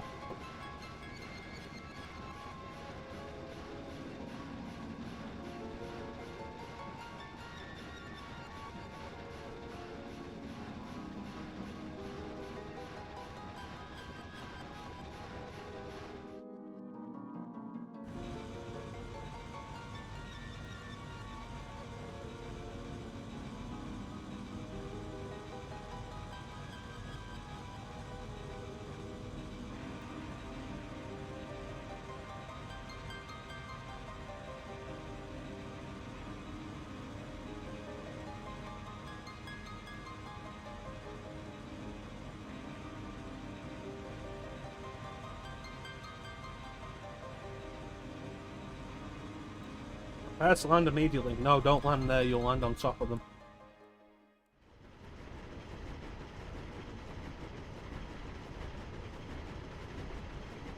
I can't believe they basically just took the invincible from us, though.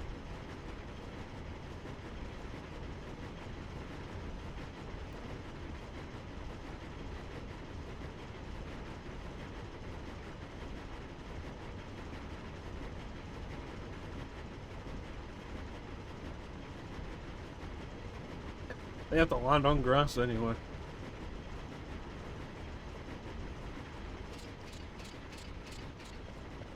So the trick there is that they're not even landing. Goodbye, Garland.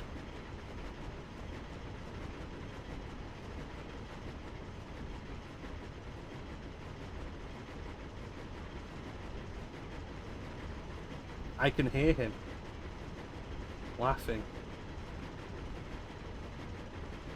Ah.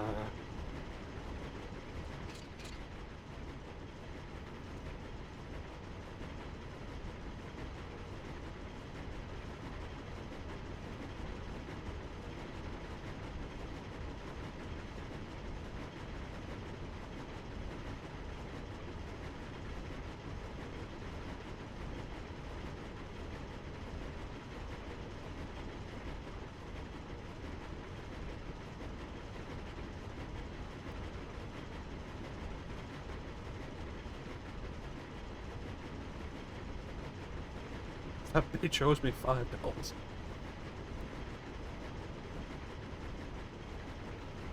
Oh, thanks, Colin.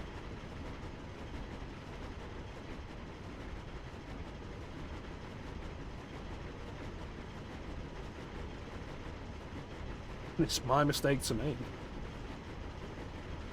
The rest of you get out of there.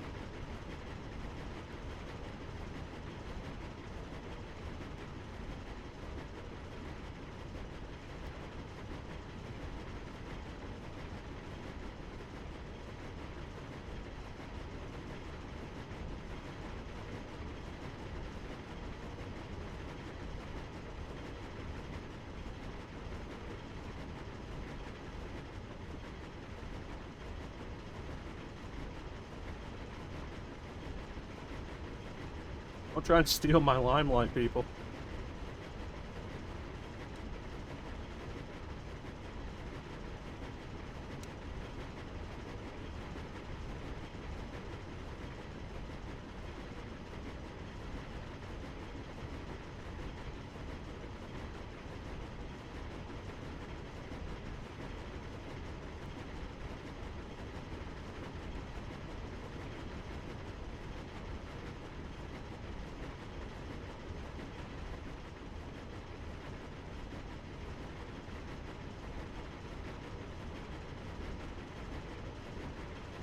Cool, you're 6.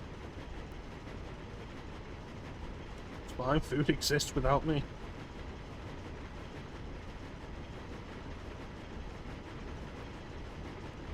Eh.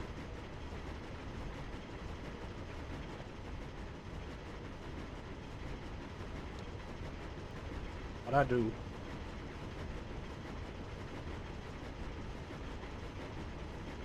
Don't cry for me. I'm already dead.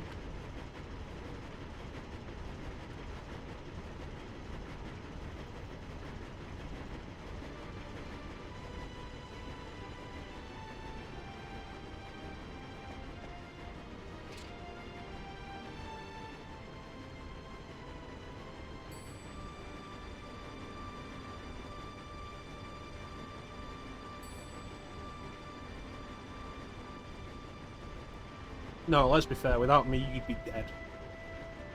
Brahm would have taken you down to the basement, taken the Eidolons from you, and killed you.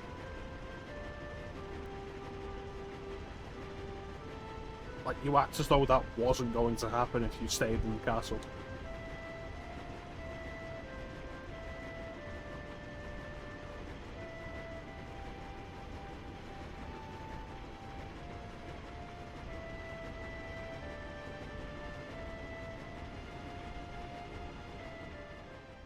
Sorry, darling.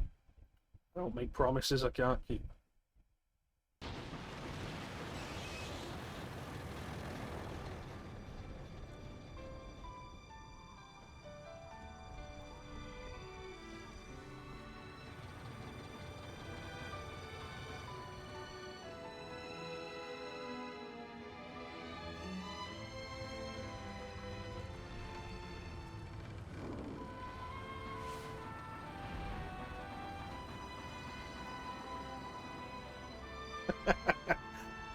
Oh, no, no, no.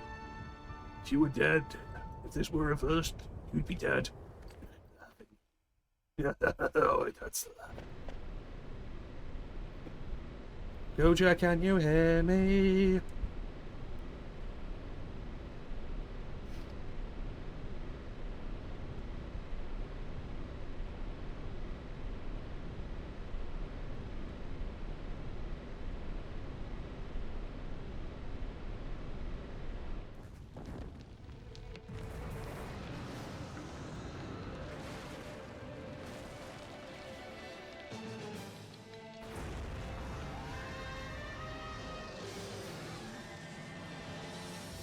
It's crazy they're still using the in-game model for the end at this point.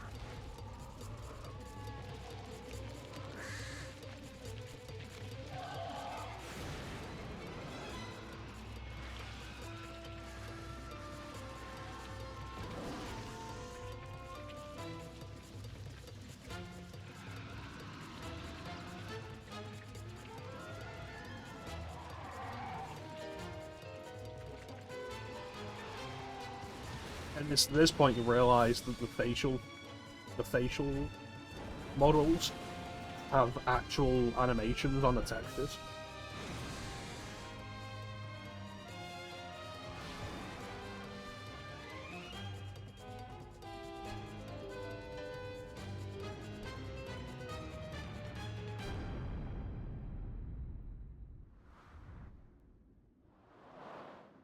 Well, well, well. It ain't the bitch.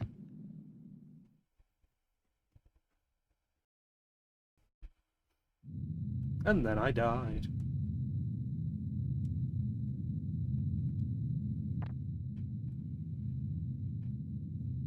Can't believe Koo just somehow got his shirt back.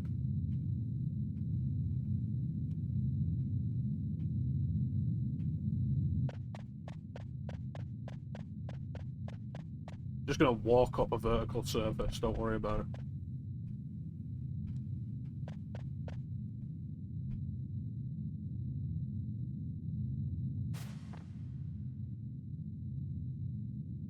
Yeah, that's why I'm here, because you told me to go.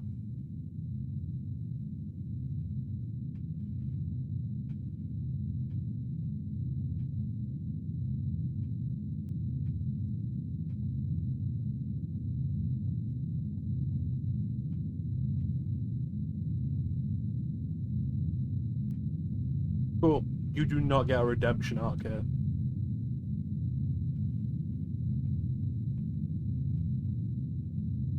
You're right.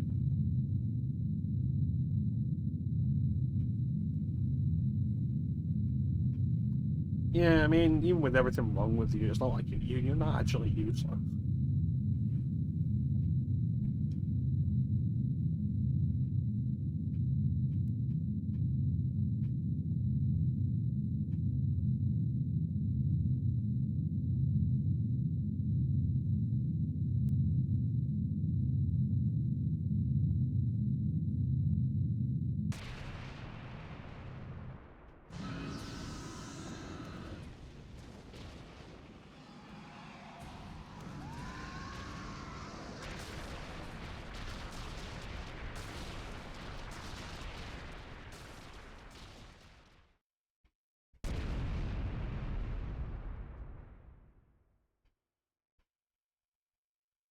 Well, at least we we're attacked by the penis monsters in the ether tree.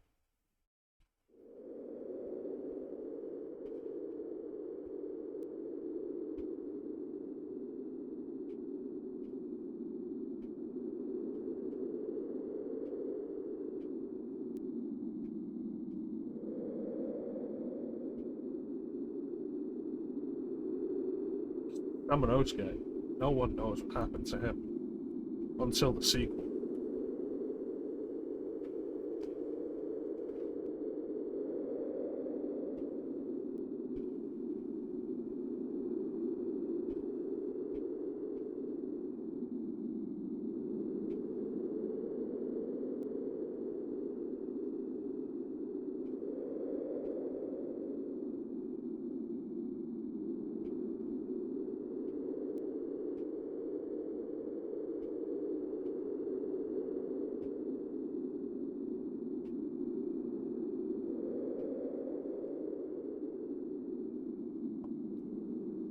I mean, I think Mewtwo said it best. The circumstances of one's birth are irrelevant. It's what you do with the gift of life that matters.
Cool, are we gonna go over how Jans ends up making more black mages?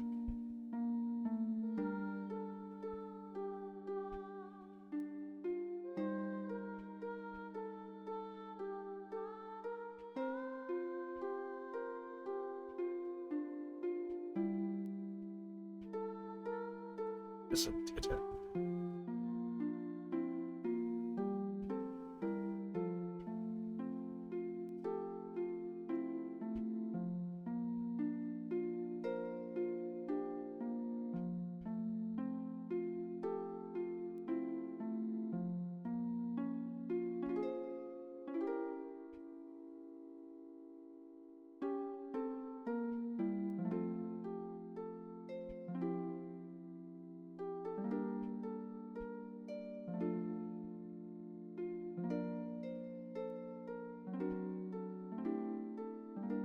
I feel like you can't specifically put it on me to have taught you that life doesn't last forever. I mean, we saw a lot of death. I wasn't responsible for most of it.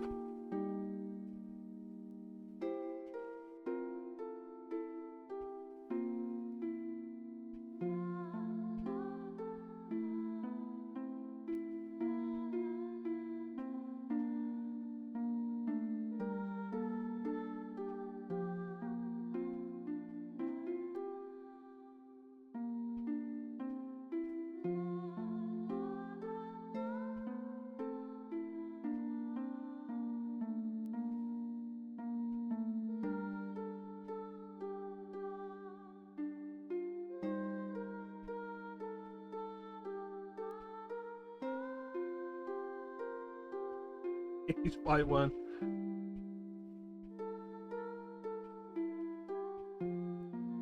In the sequel.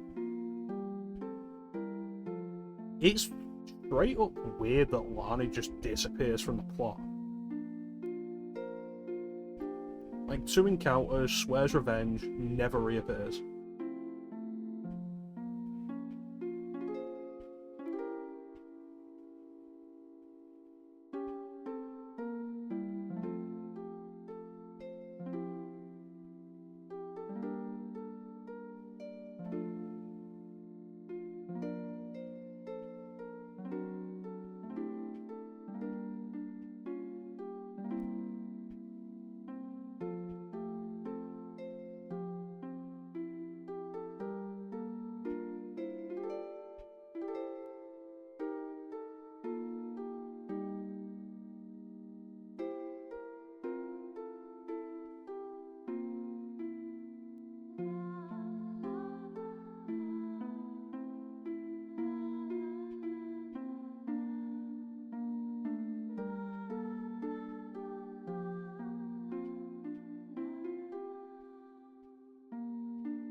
And so, because Braun adopted a summoner girl, Sid's like, can't let that fat bitch beat me out on that.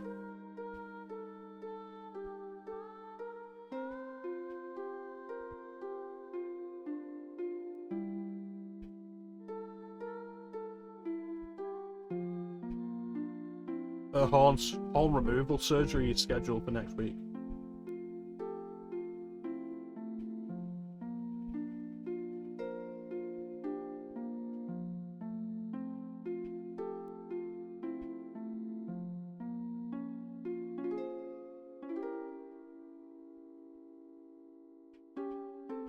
Whose brother was it? Who knows? I don't think they're actually related. Pretty sure Uncle Sid is just an affectionate term.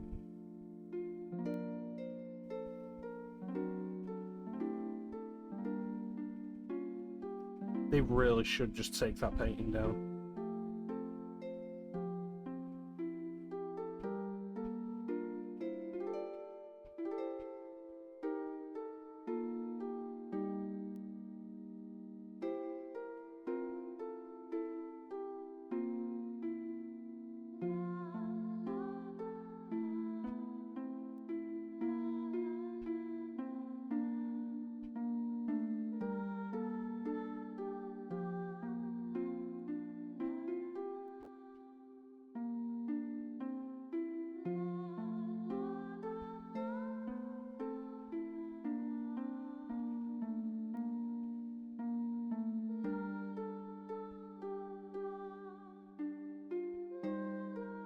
So what do you think happens to Ruby's theatre now?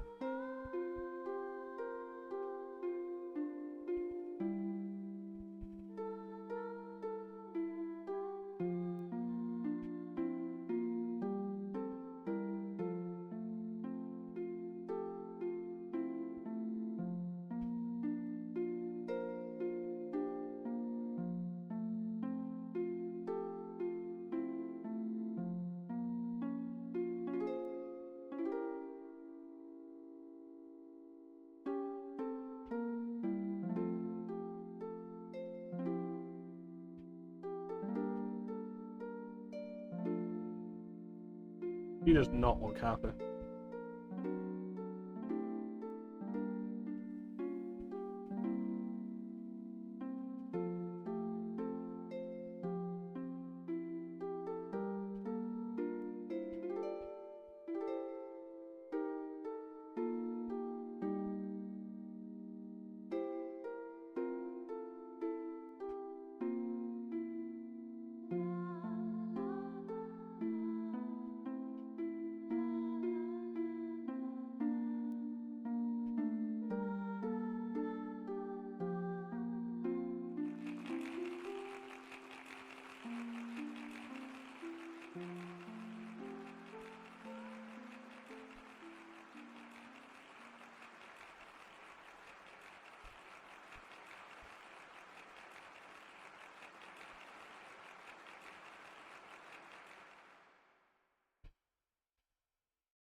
Can't believe Baku doesn't get a wig that matches the colour of his beard.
It's easy to see it that way.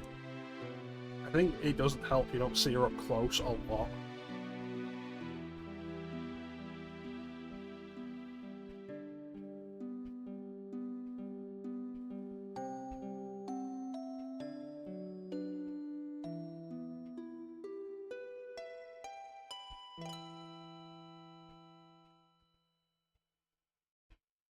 Plus, the way the bow goes down the side.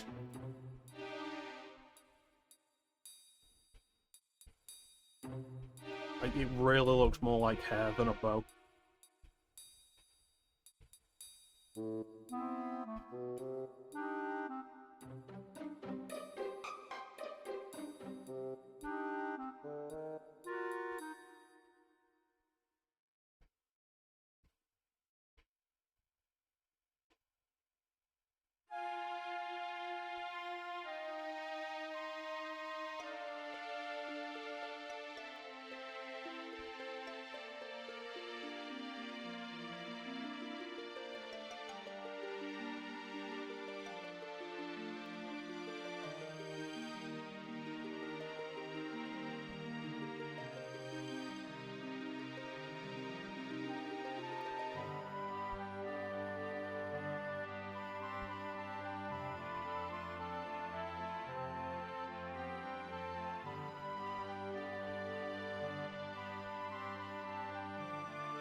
And Beatrix finally gets a CG model.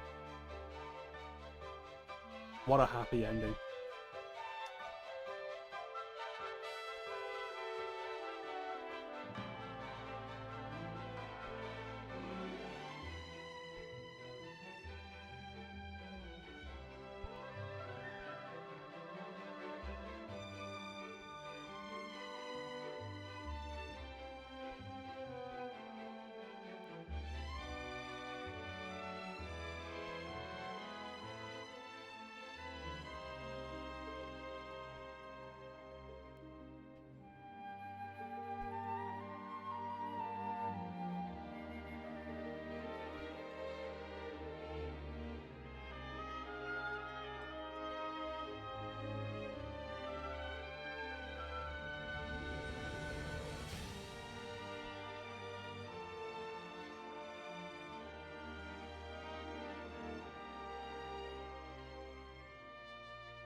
It's weird that they wouldn't part for the Queen, right?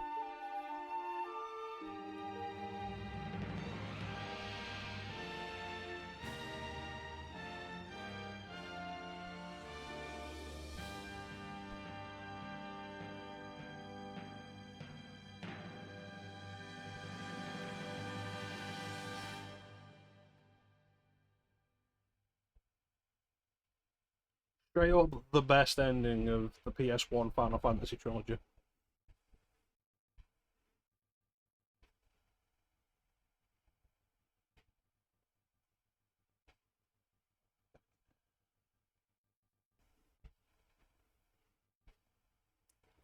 Nobody moves out of the way for the Queen. Nobody cares. It's like, hey, do you mind? I'm watching the play.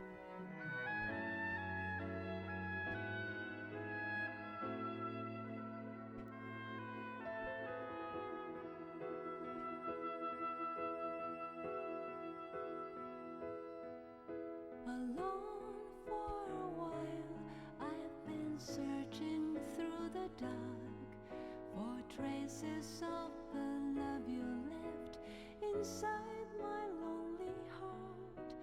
To weave by picking up the pieces that remain,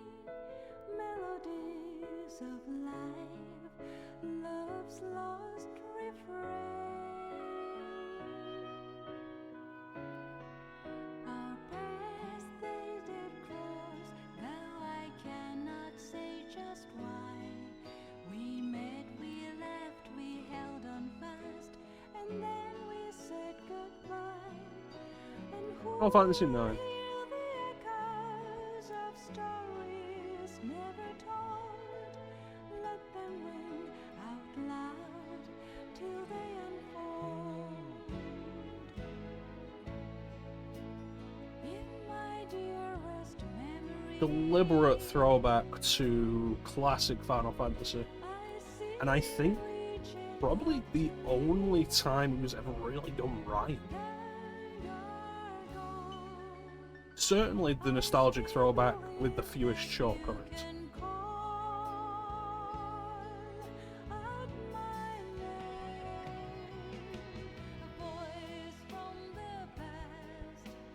joining yours and mine, adding up the layers of harmony. And so it goes on and on. Melodies of life to the sky beyond the flying birds. Forever and beyond.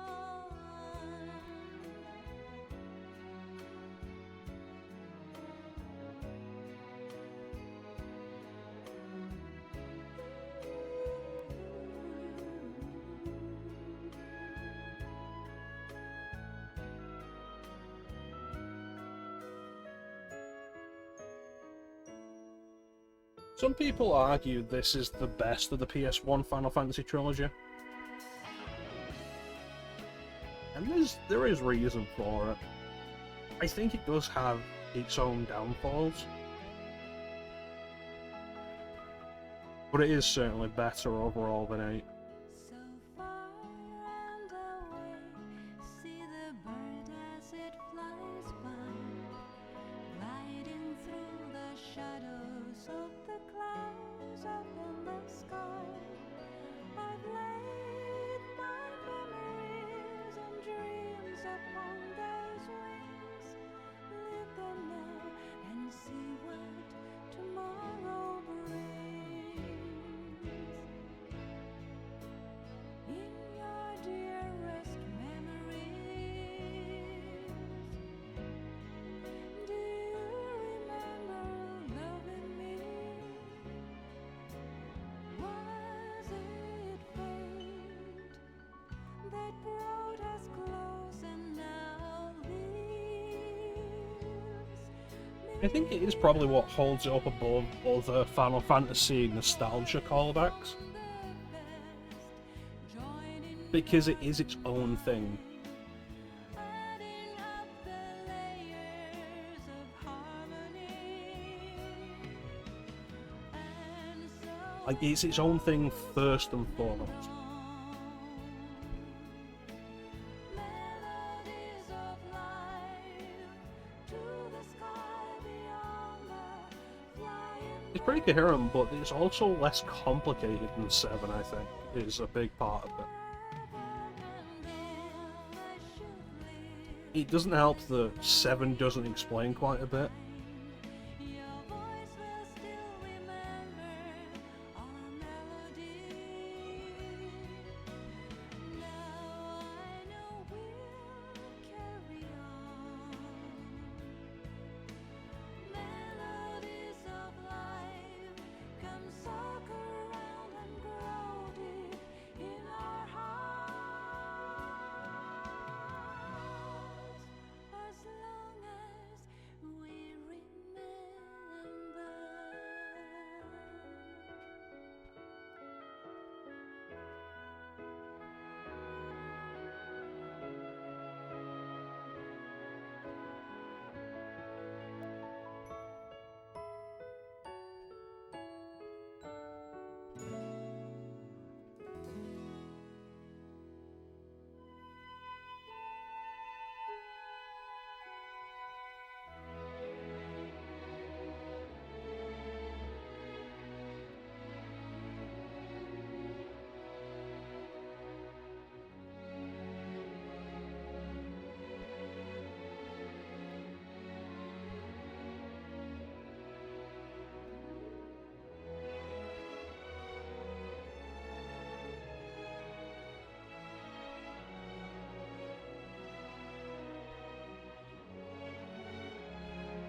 I think storybook really is the best way to describe Final Fantasy IX overall.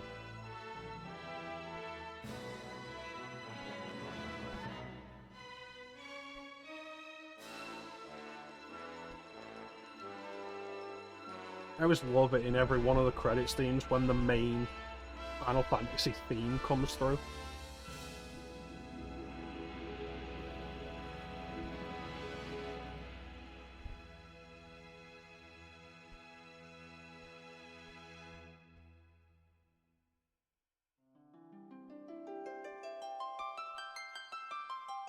And there's the real prelude.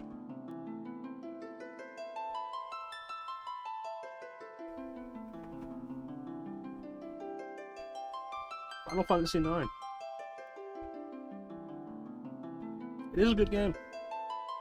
And like, bear in mind, Final Fantasy really hit the big time with 7. So like, maybe not for Japan, but certainly for the West, Square's golden era was the PlayStation.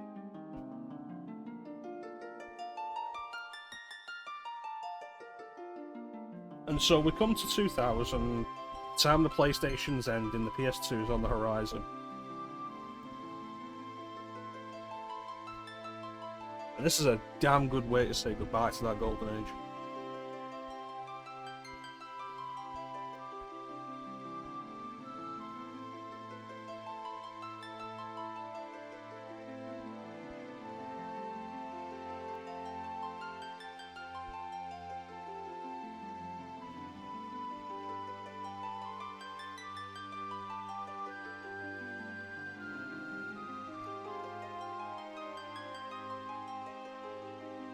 I think the biggest visual shortcomings in this game are really just because we've been playing it on a HD screen. Because on a CRT, this game looks fantastic.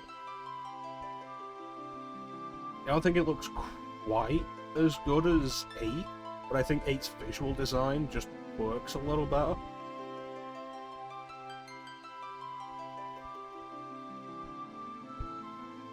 It is truly a standout game, absolutely worth playing. I feel like I don't have a lot to say.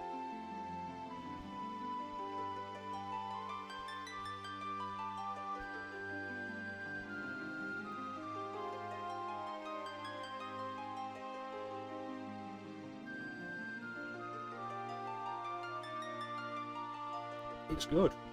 Like, if you're interested in RPGs at all, it's absolutely worth spending time on.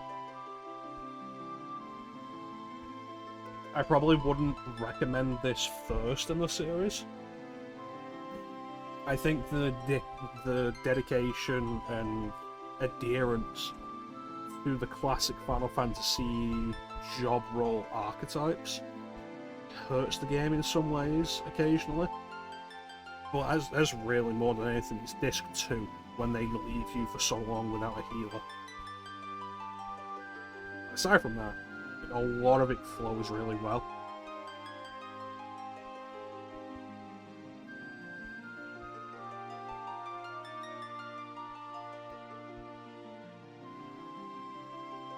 Good game. Good game. I would probably still recommend 7 over this as a starting point. 7, 6, or 10.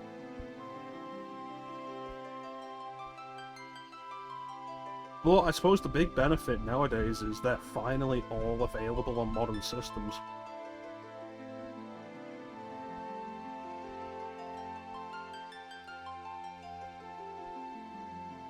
Hell, if you want an Xbox or PC, they're trialing 14 on Xbox, I think. But if you want an Xbox or PC, you can play every mainline Final Fantasy now on one system. There isn't an MMO. That's good. If you own a PlayStation, you can play 1 through 10, 12. You can play all of them except 13. That's really it. You're losing out on 13. With the Switch, You can't play 13. You can play a version of 15. I don't know how good that version is. And I suppose PlayStation has 16 as well, but yeah. The point, really, I guess, is at this point, you can play the first 10 Final Fantasies on whichever system you happen to own. And that's a good thing. It's a positive note to end them. The HD version is not the version of this I would recommend. Unless you have it on PC and you're willing to spend a lot of time modding it to fix its problems.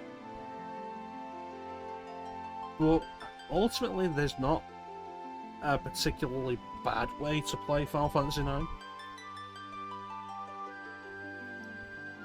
The HD version could and should have been better, but it's not broken.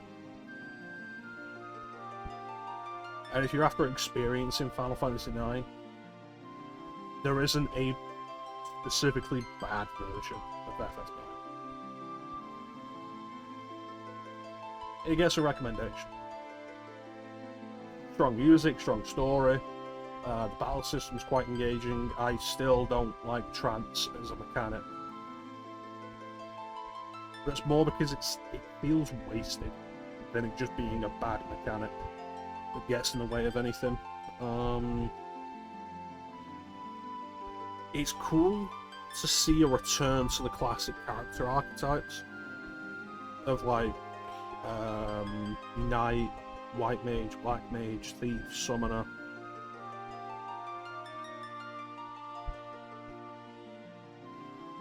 Dragoon, Monk, and Blue Mage, yeah. In a way that hadn't been seen since... really? FF1? Because every time those jobs reappeared after FF1, you could just flex into whatever roles you wanted. 3 and 5 with the job system. No, it's 4. 4 had that as well. Since FF4. Because in 4, everybody was strictly a specific class. Yeah. And it's cool to see it again. It demands certain party mechanics and creates unique and different challenges to what 3, 5, 6, 7, 8 can offer, with their characters being able to do everything.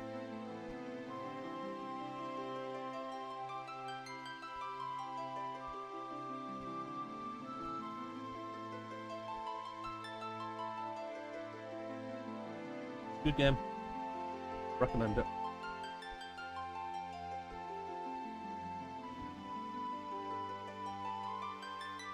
We might be reaching the point where this is getting a little overhyped. Because like FF7 was massively overhyped. It was certainly an issue with FF7. And so there was kind of a turn against that, probably around the time the compilation really started to hit. Because 7 was getting all this attention and got so much more than anything else. Like, yeah, Final Fantasy X-2 happened, but Final Fantasy 7 got Advent Children and Dirge of Cerberus and Before Crisis and Crisis Core and Last Order. And now we've got the remake and the rebirth and the Crisis Core remake. And so on and so forth. So, like, FF7 certainly overplayed. Overhyped to a point. I feel like FF9 is kind of getting there, as people have been like, yeah, no, don't play FF7, FF7's overhyped. People who will just rally against the overhype by being too much in the opposite direction.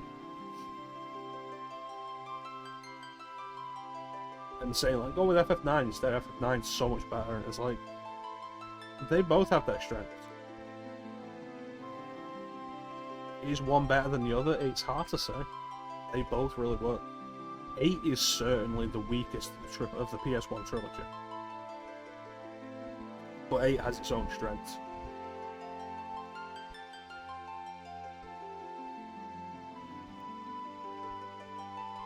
You can't go wrong with 9, though. FF9 is crazy. And I suppose the question left now is, what next? We have now done Final Fantasy 7, 8, 9, 13, 6. 7, 8, 9, 13, 6. Completed. That's 5 Final Fantasies. Slim has completed 5, 7, 9, 10.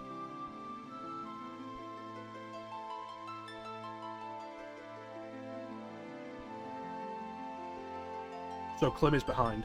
We are ahead of Klim. I feel like... Yeah, should we count 16? I feel like we should. It is a main number game, I guess.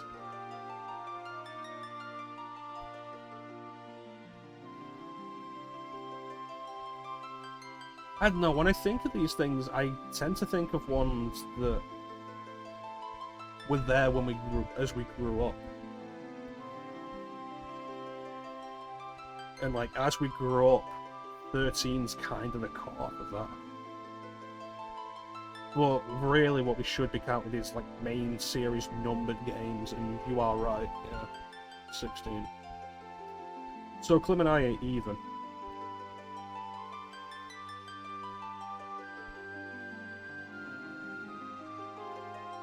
What next? With this year of PlayStation, I do have access to 5 more Final Fantasy main series games. I'm only intending to maybe play one of them. Largely because, like, if I'm going to actually do 2, it's going to be the Pixel remaster at this point. No, I'm wrong, we have access to 4 more, because 1, 2, 4, 5. Because 3 isn't on PlayStation. 4 and 5 on PlayStation. If I'm going to play 4, I want to play the least irritating version of it to begin with, which is probably going to be PSP. Maybe Pixel Remaster, I'd have to look into that. 2 would be Pixel Remaster because it actually rebalanced everything. And I've heard, like, it plays so much better because of that. 5 is likely to be Pixel Remaster as well. The Pixel Remaster has become just, like, the best way to play all these games, for the most part. With FF1, though, if I don't do it this year on PlayStation as part of the Final Fantasy Origins collection, I will likely end up doing the PSP version. But the next Final Fantasy we do is likely either going to be 1, 5, or 10.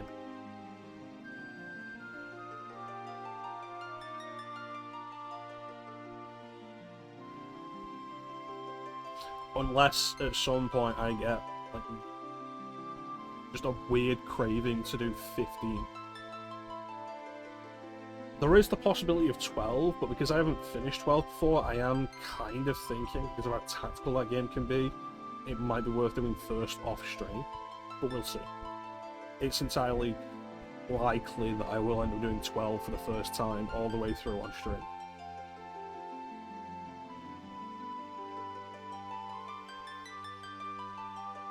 So who knows what the next Final Fantasy will be.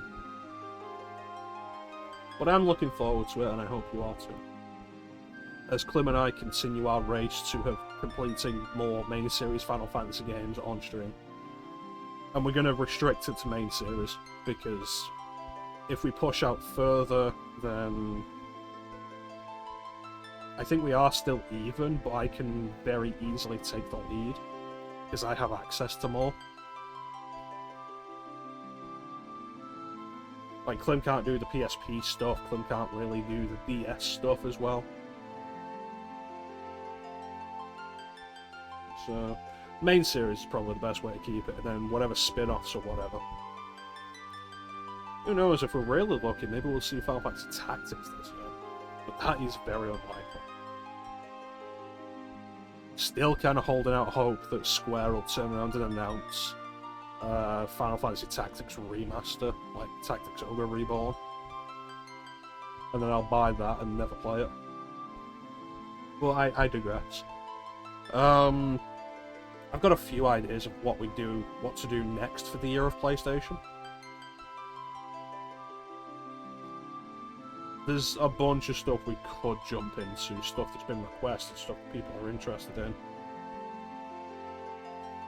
Well, I think for the first point, what we should do is, Clem, you're still here? Ninja's still here?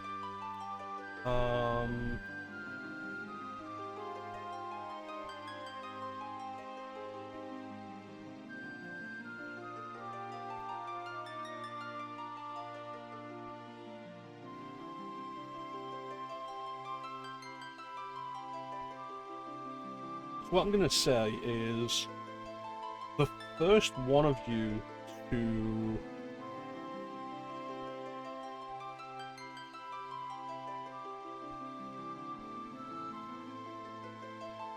give me a number between 1 and 108 gets their number picked.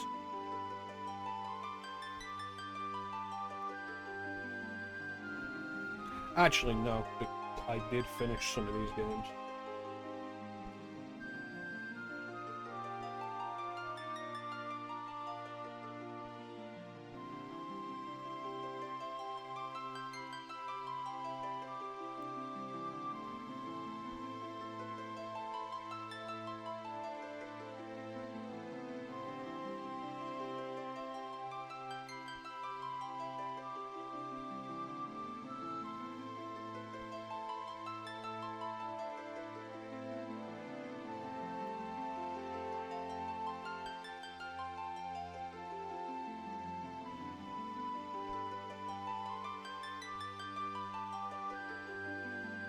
And 107. The only one I hadn't deleted was Castlevania Chronicles.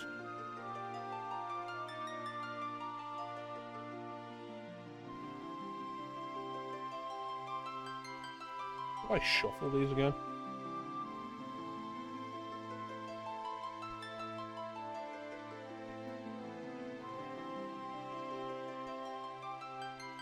Seven.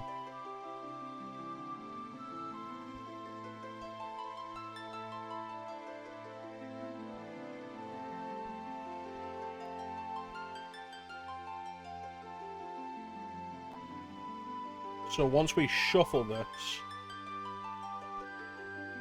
what number and what will be in number 7? Currently in number 7 it is Alien Trilogy.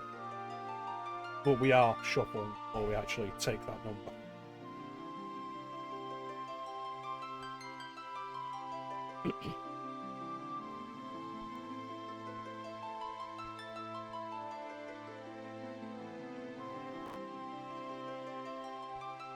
There it is.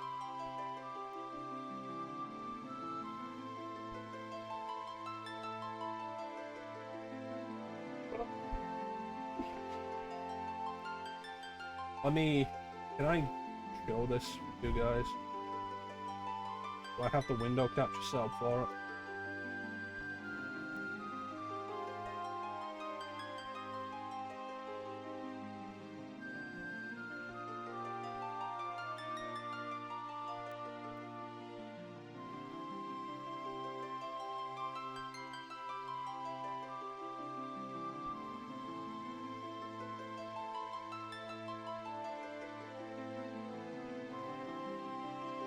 So I think you can all see what number 7 is.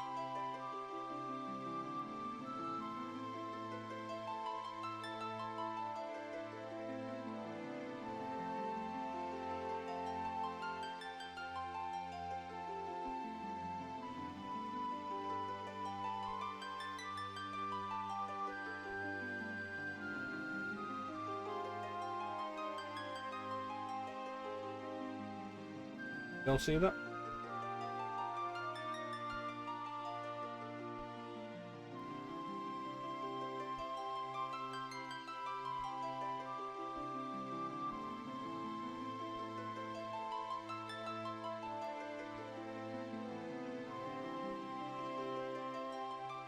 Yep. So they were listed in order, alphabetically. So what we did was we went into randomized range. Like that, randomized range, it randomized everything. So that is actually one of two.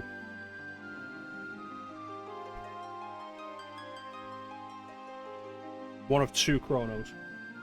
What that represents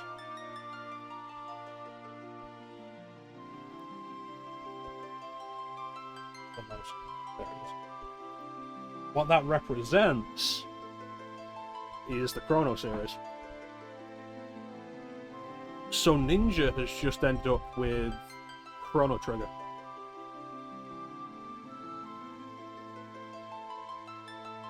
It's like if I pull it up again for you.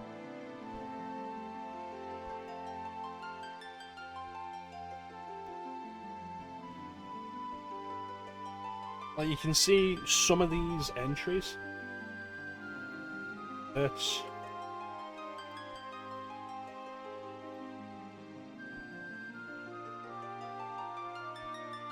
have multiple entries. Take into account the random idea, the idea of randomizing them. Entries in a series have the first game listed, or like just the name of the series listed as many times as there are games in the series. So for Ark the Lad, there are 3 Ark the Lad games on PS1. There's Breath of Fire 3 and 4 on PS1. There's Dino Crisis 2 on PS1. So the idea with that is have one of them listed as have all of the games in that series listed as the first game, or just as the series, and we can move up if they get chosen again. That prevents us from ending up with. Well, I've done all 3 Crash games already this year, but like if we'd actually started using this before here. But, oh, randomized number, you've ended up with Crash Bandicoot 2, but we've not done Crash 1 yet.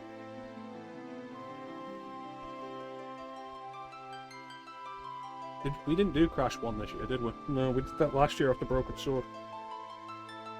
Essentially, it's there to prevent us from skipping over the first game in a series. So, the 2 Chrono tags, because it's known as like the Chrono series, it's Chrono Trigger and Chrono Cross.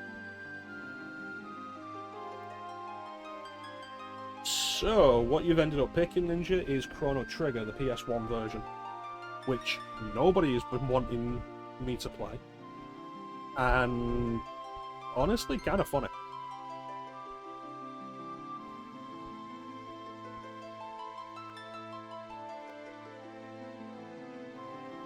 So, we are going to be jumping from... What do you mean you feel unworthy?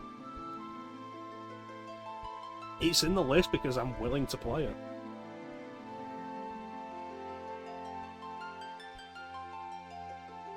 It's considered the worst version of Chrono Trigger. For various reasons. Mostly loading times. The ports Square made of the Super Nintendo RPGs to PS1 generally weren't great.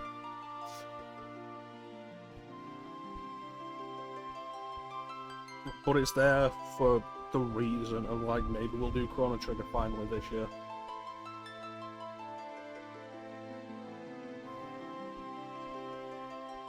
And now I guess we are. On PS1.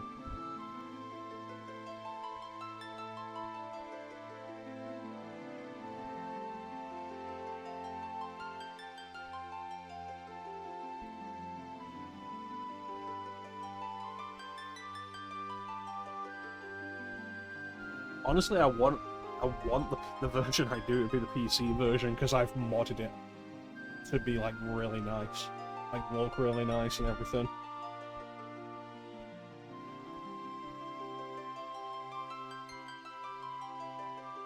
And if I do Chrono Trigger now, I don't know when I'll get to it again.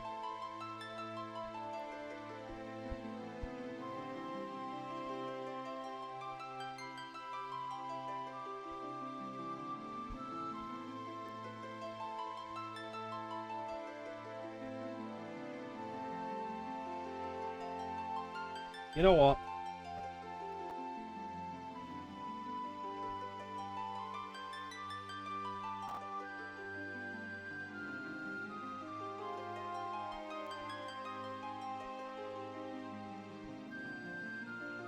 we'll just remove those two from the list.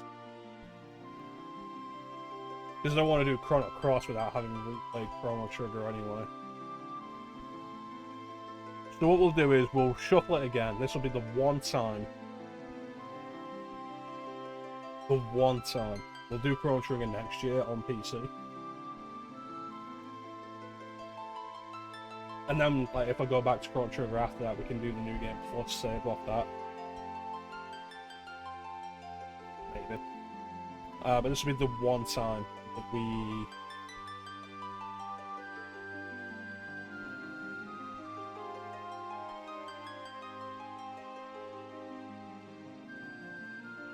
reshuffle the system.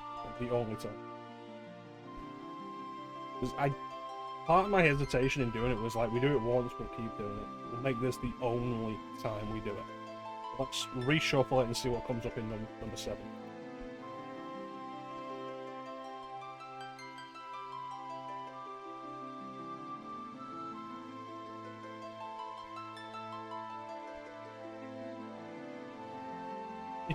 You won't tell anybody.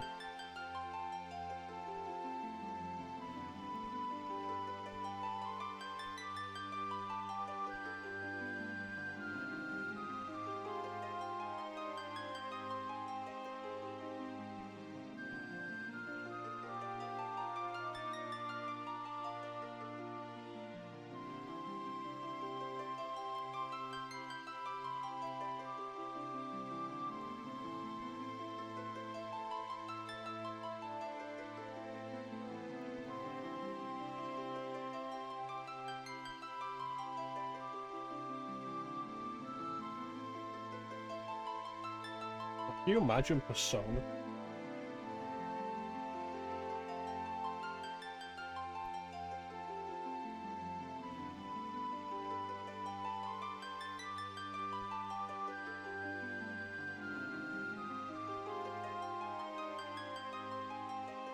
Oh, if only this had come up first.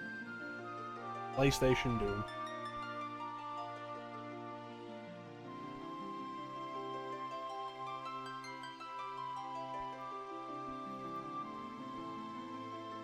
But you all saw it. It came up first with Jedi Power Battles. I honestly had make no promises on actually finishing that game.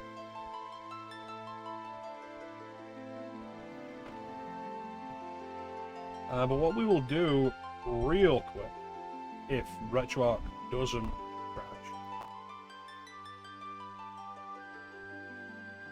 Honestly, my intention for Jedi Power Battles was to eventually just do the Dreamcast version.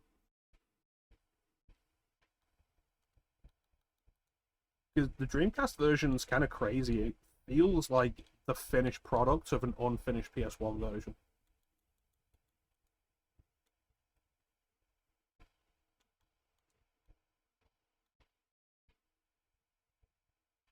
And RetroArch, of course, just immediately fucking closed.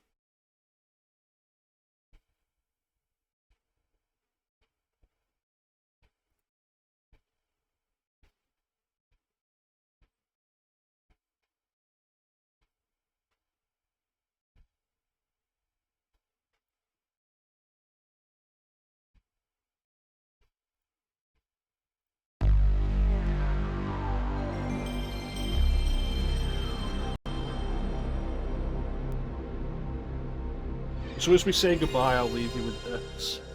Star Wars Jedi Power Battles next time. I want to thank everybody for joining the stream. I always really appreciate the support. Big special thank you to everybody in the chat. Chat is always the best part of the stream. A-T-M, Ninja, Star, cross that out. Panda. I feel like we had somebody else as well.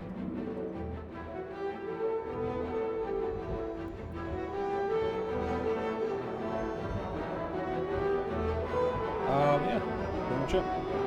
If I forgot to mention you, I do apologise. You were very much appreciated. Thank you so much for doing this. When we return, we'll be playing Star Wars Jedi Power Battles, the PlayStation 1, which is the less interesting of the two games based on Episode 1, released for the PlayStation, but it is the better version of, like, the better of the two games.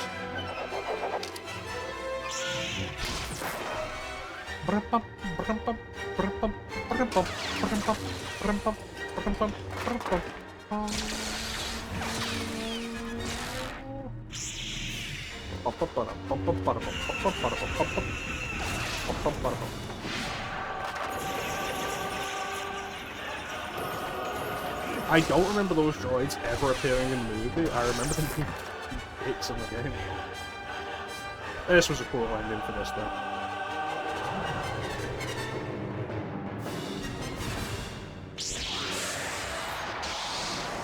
The fun thing as well is, like, in canon, Darth Maul versus 4 Jedi Masters and Obi-Wan Kenobi gets bodied. Like, there's no question about that. He does not win that fight.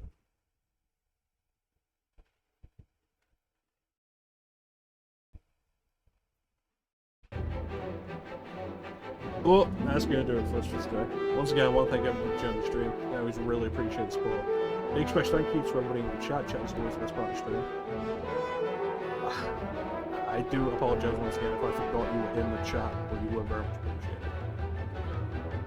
And with that, there's not really anything else to say, so thank you all for watching. Have yourselves a fantastic day.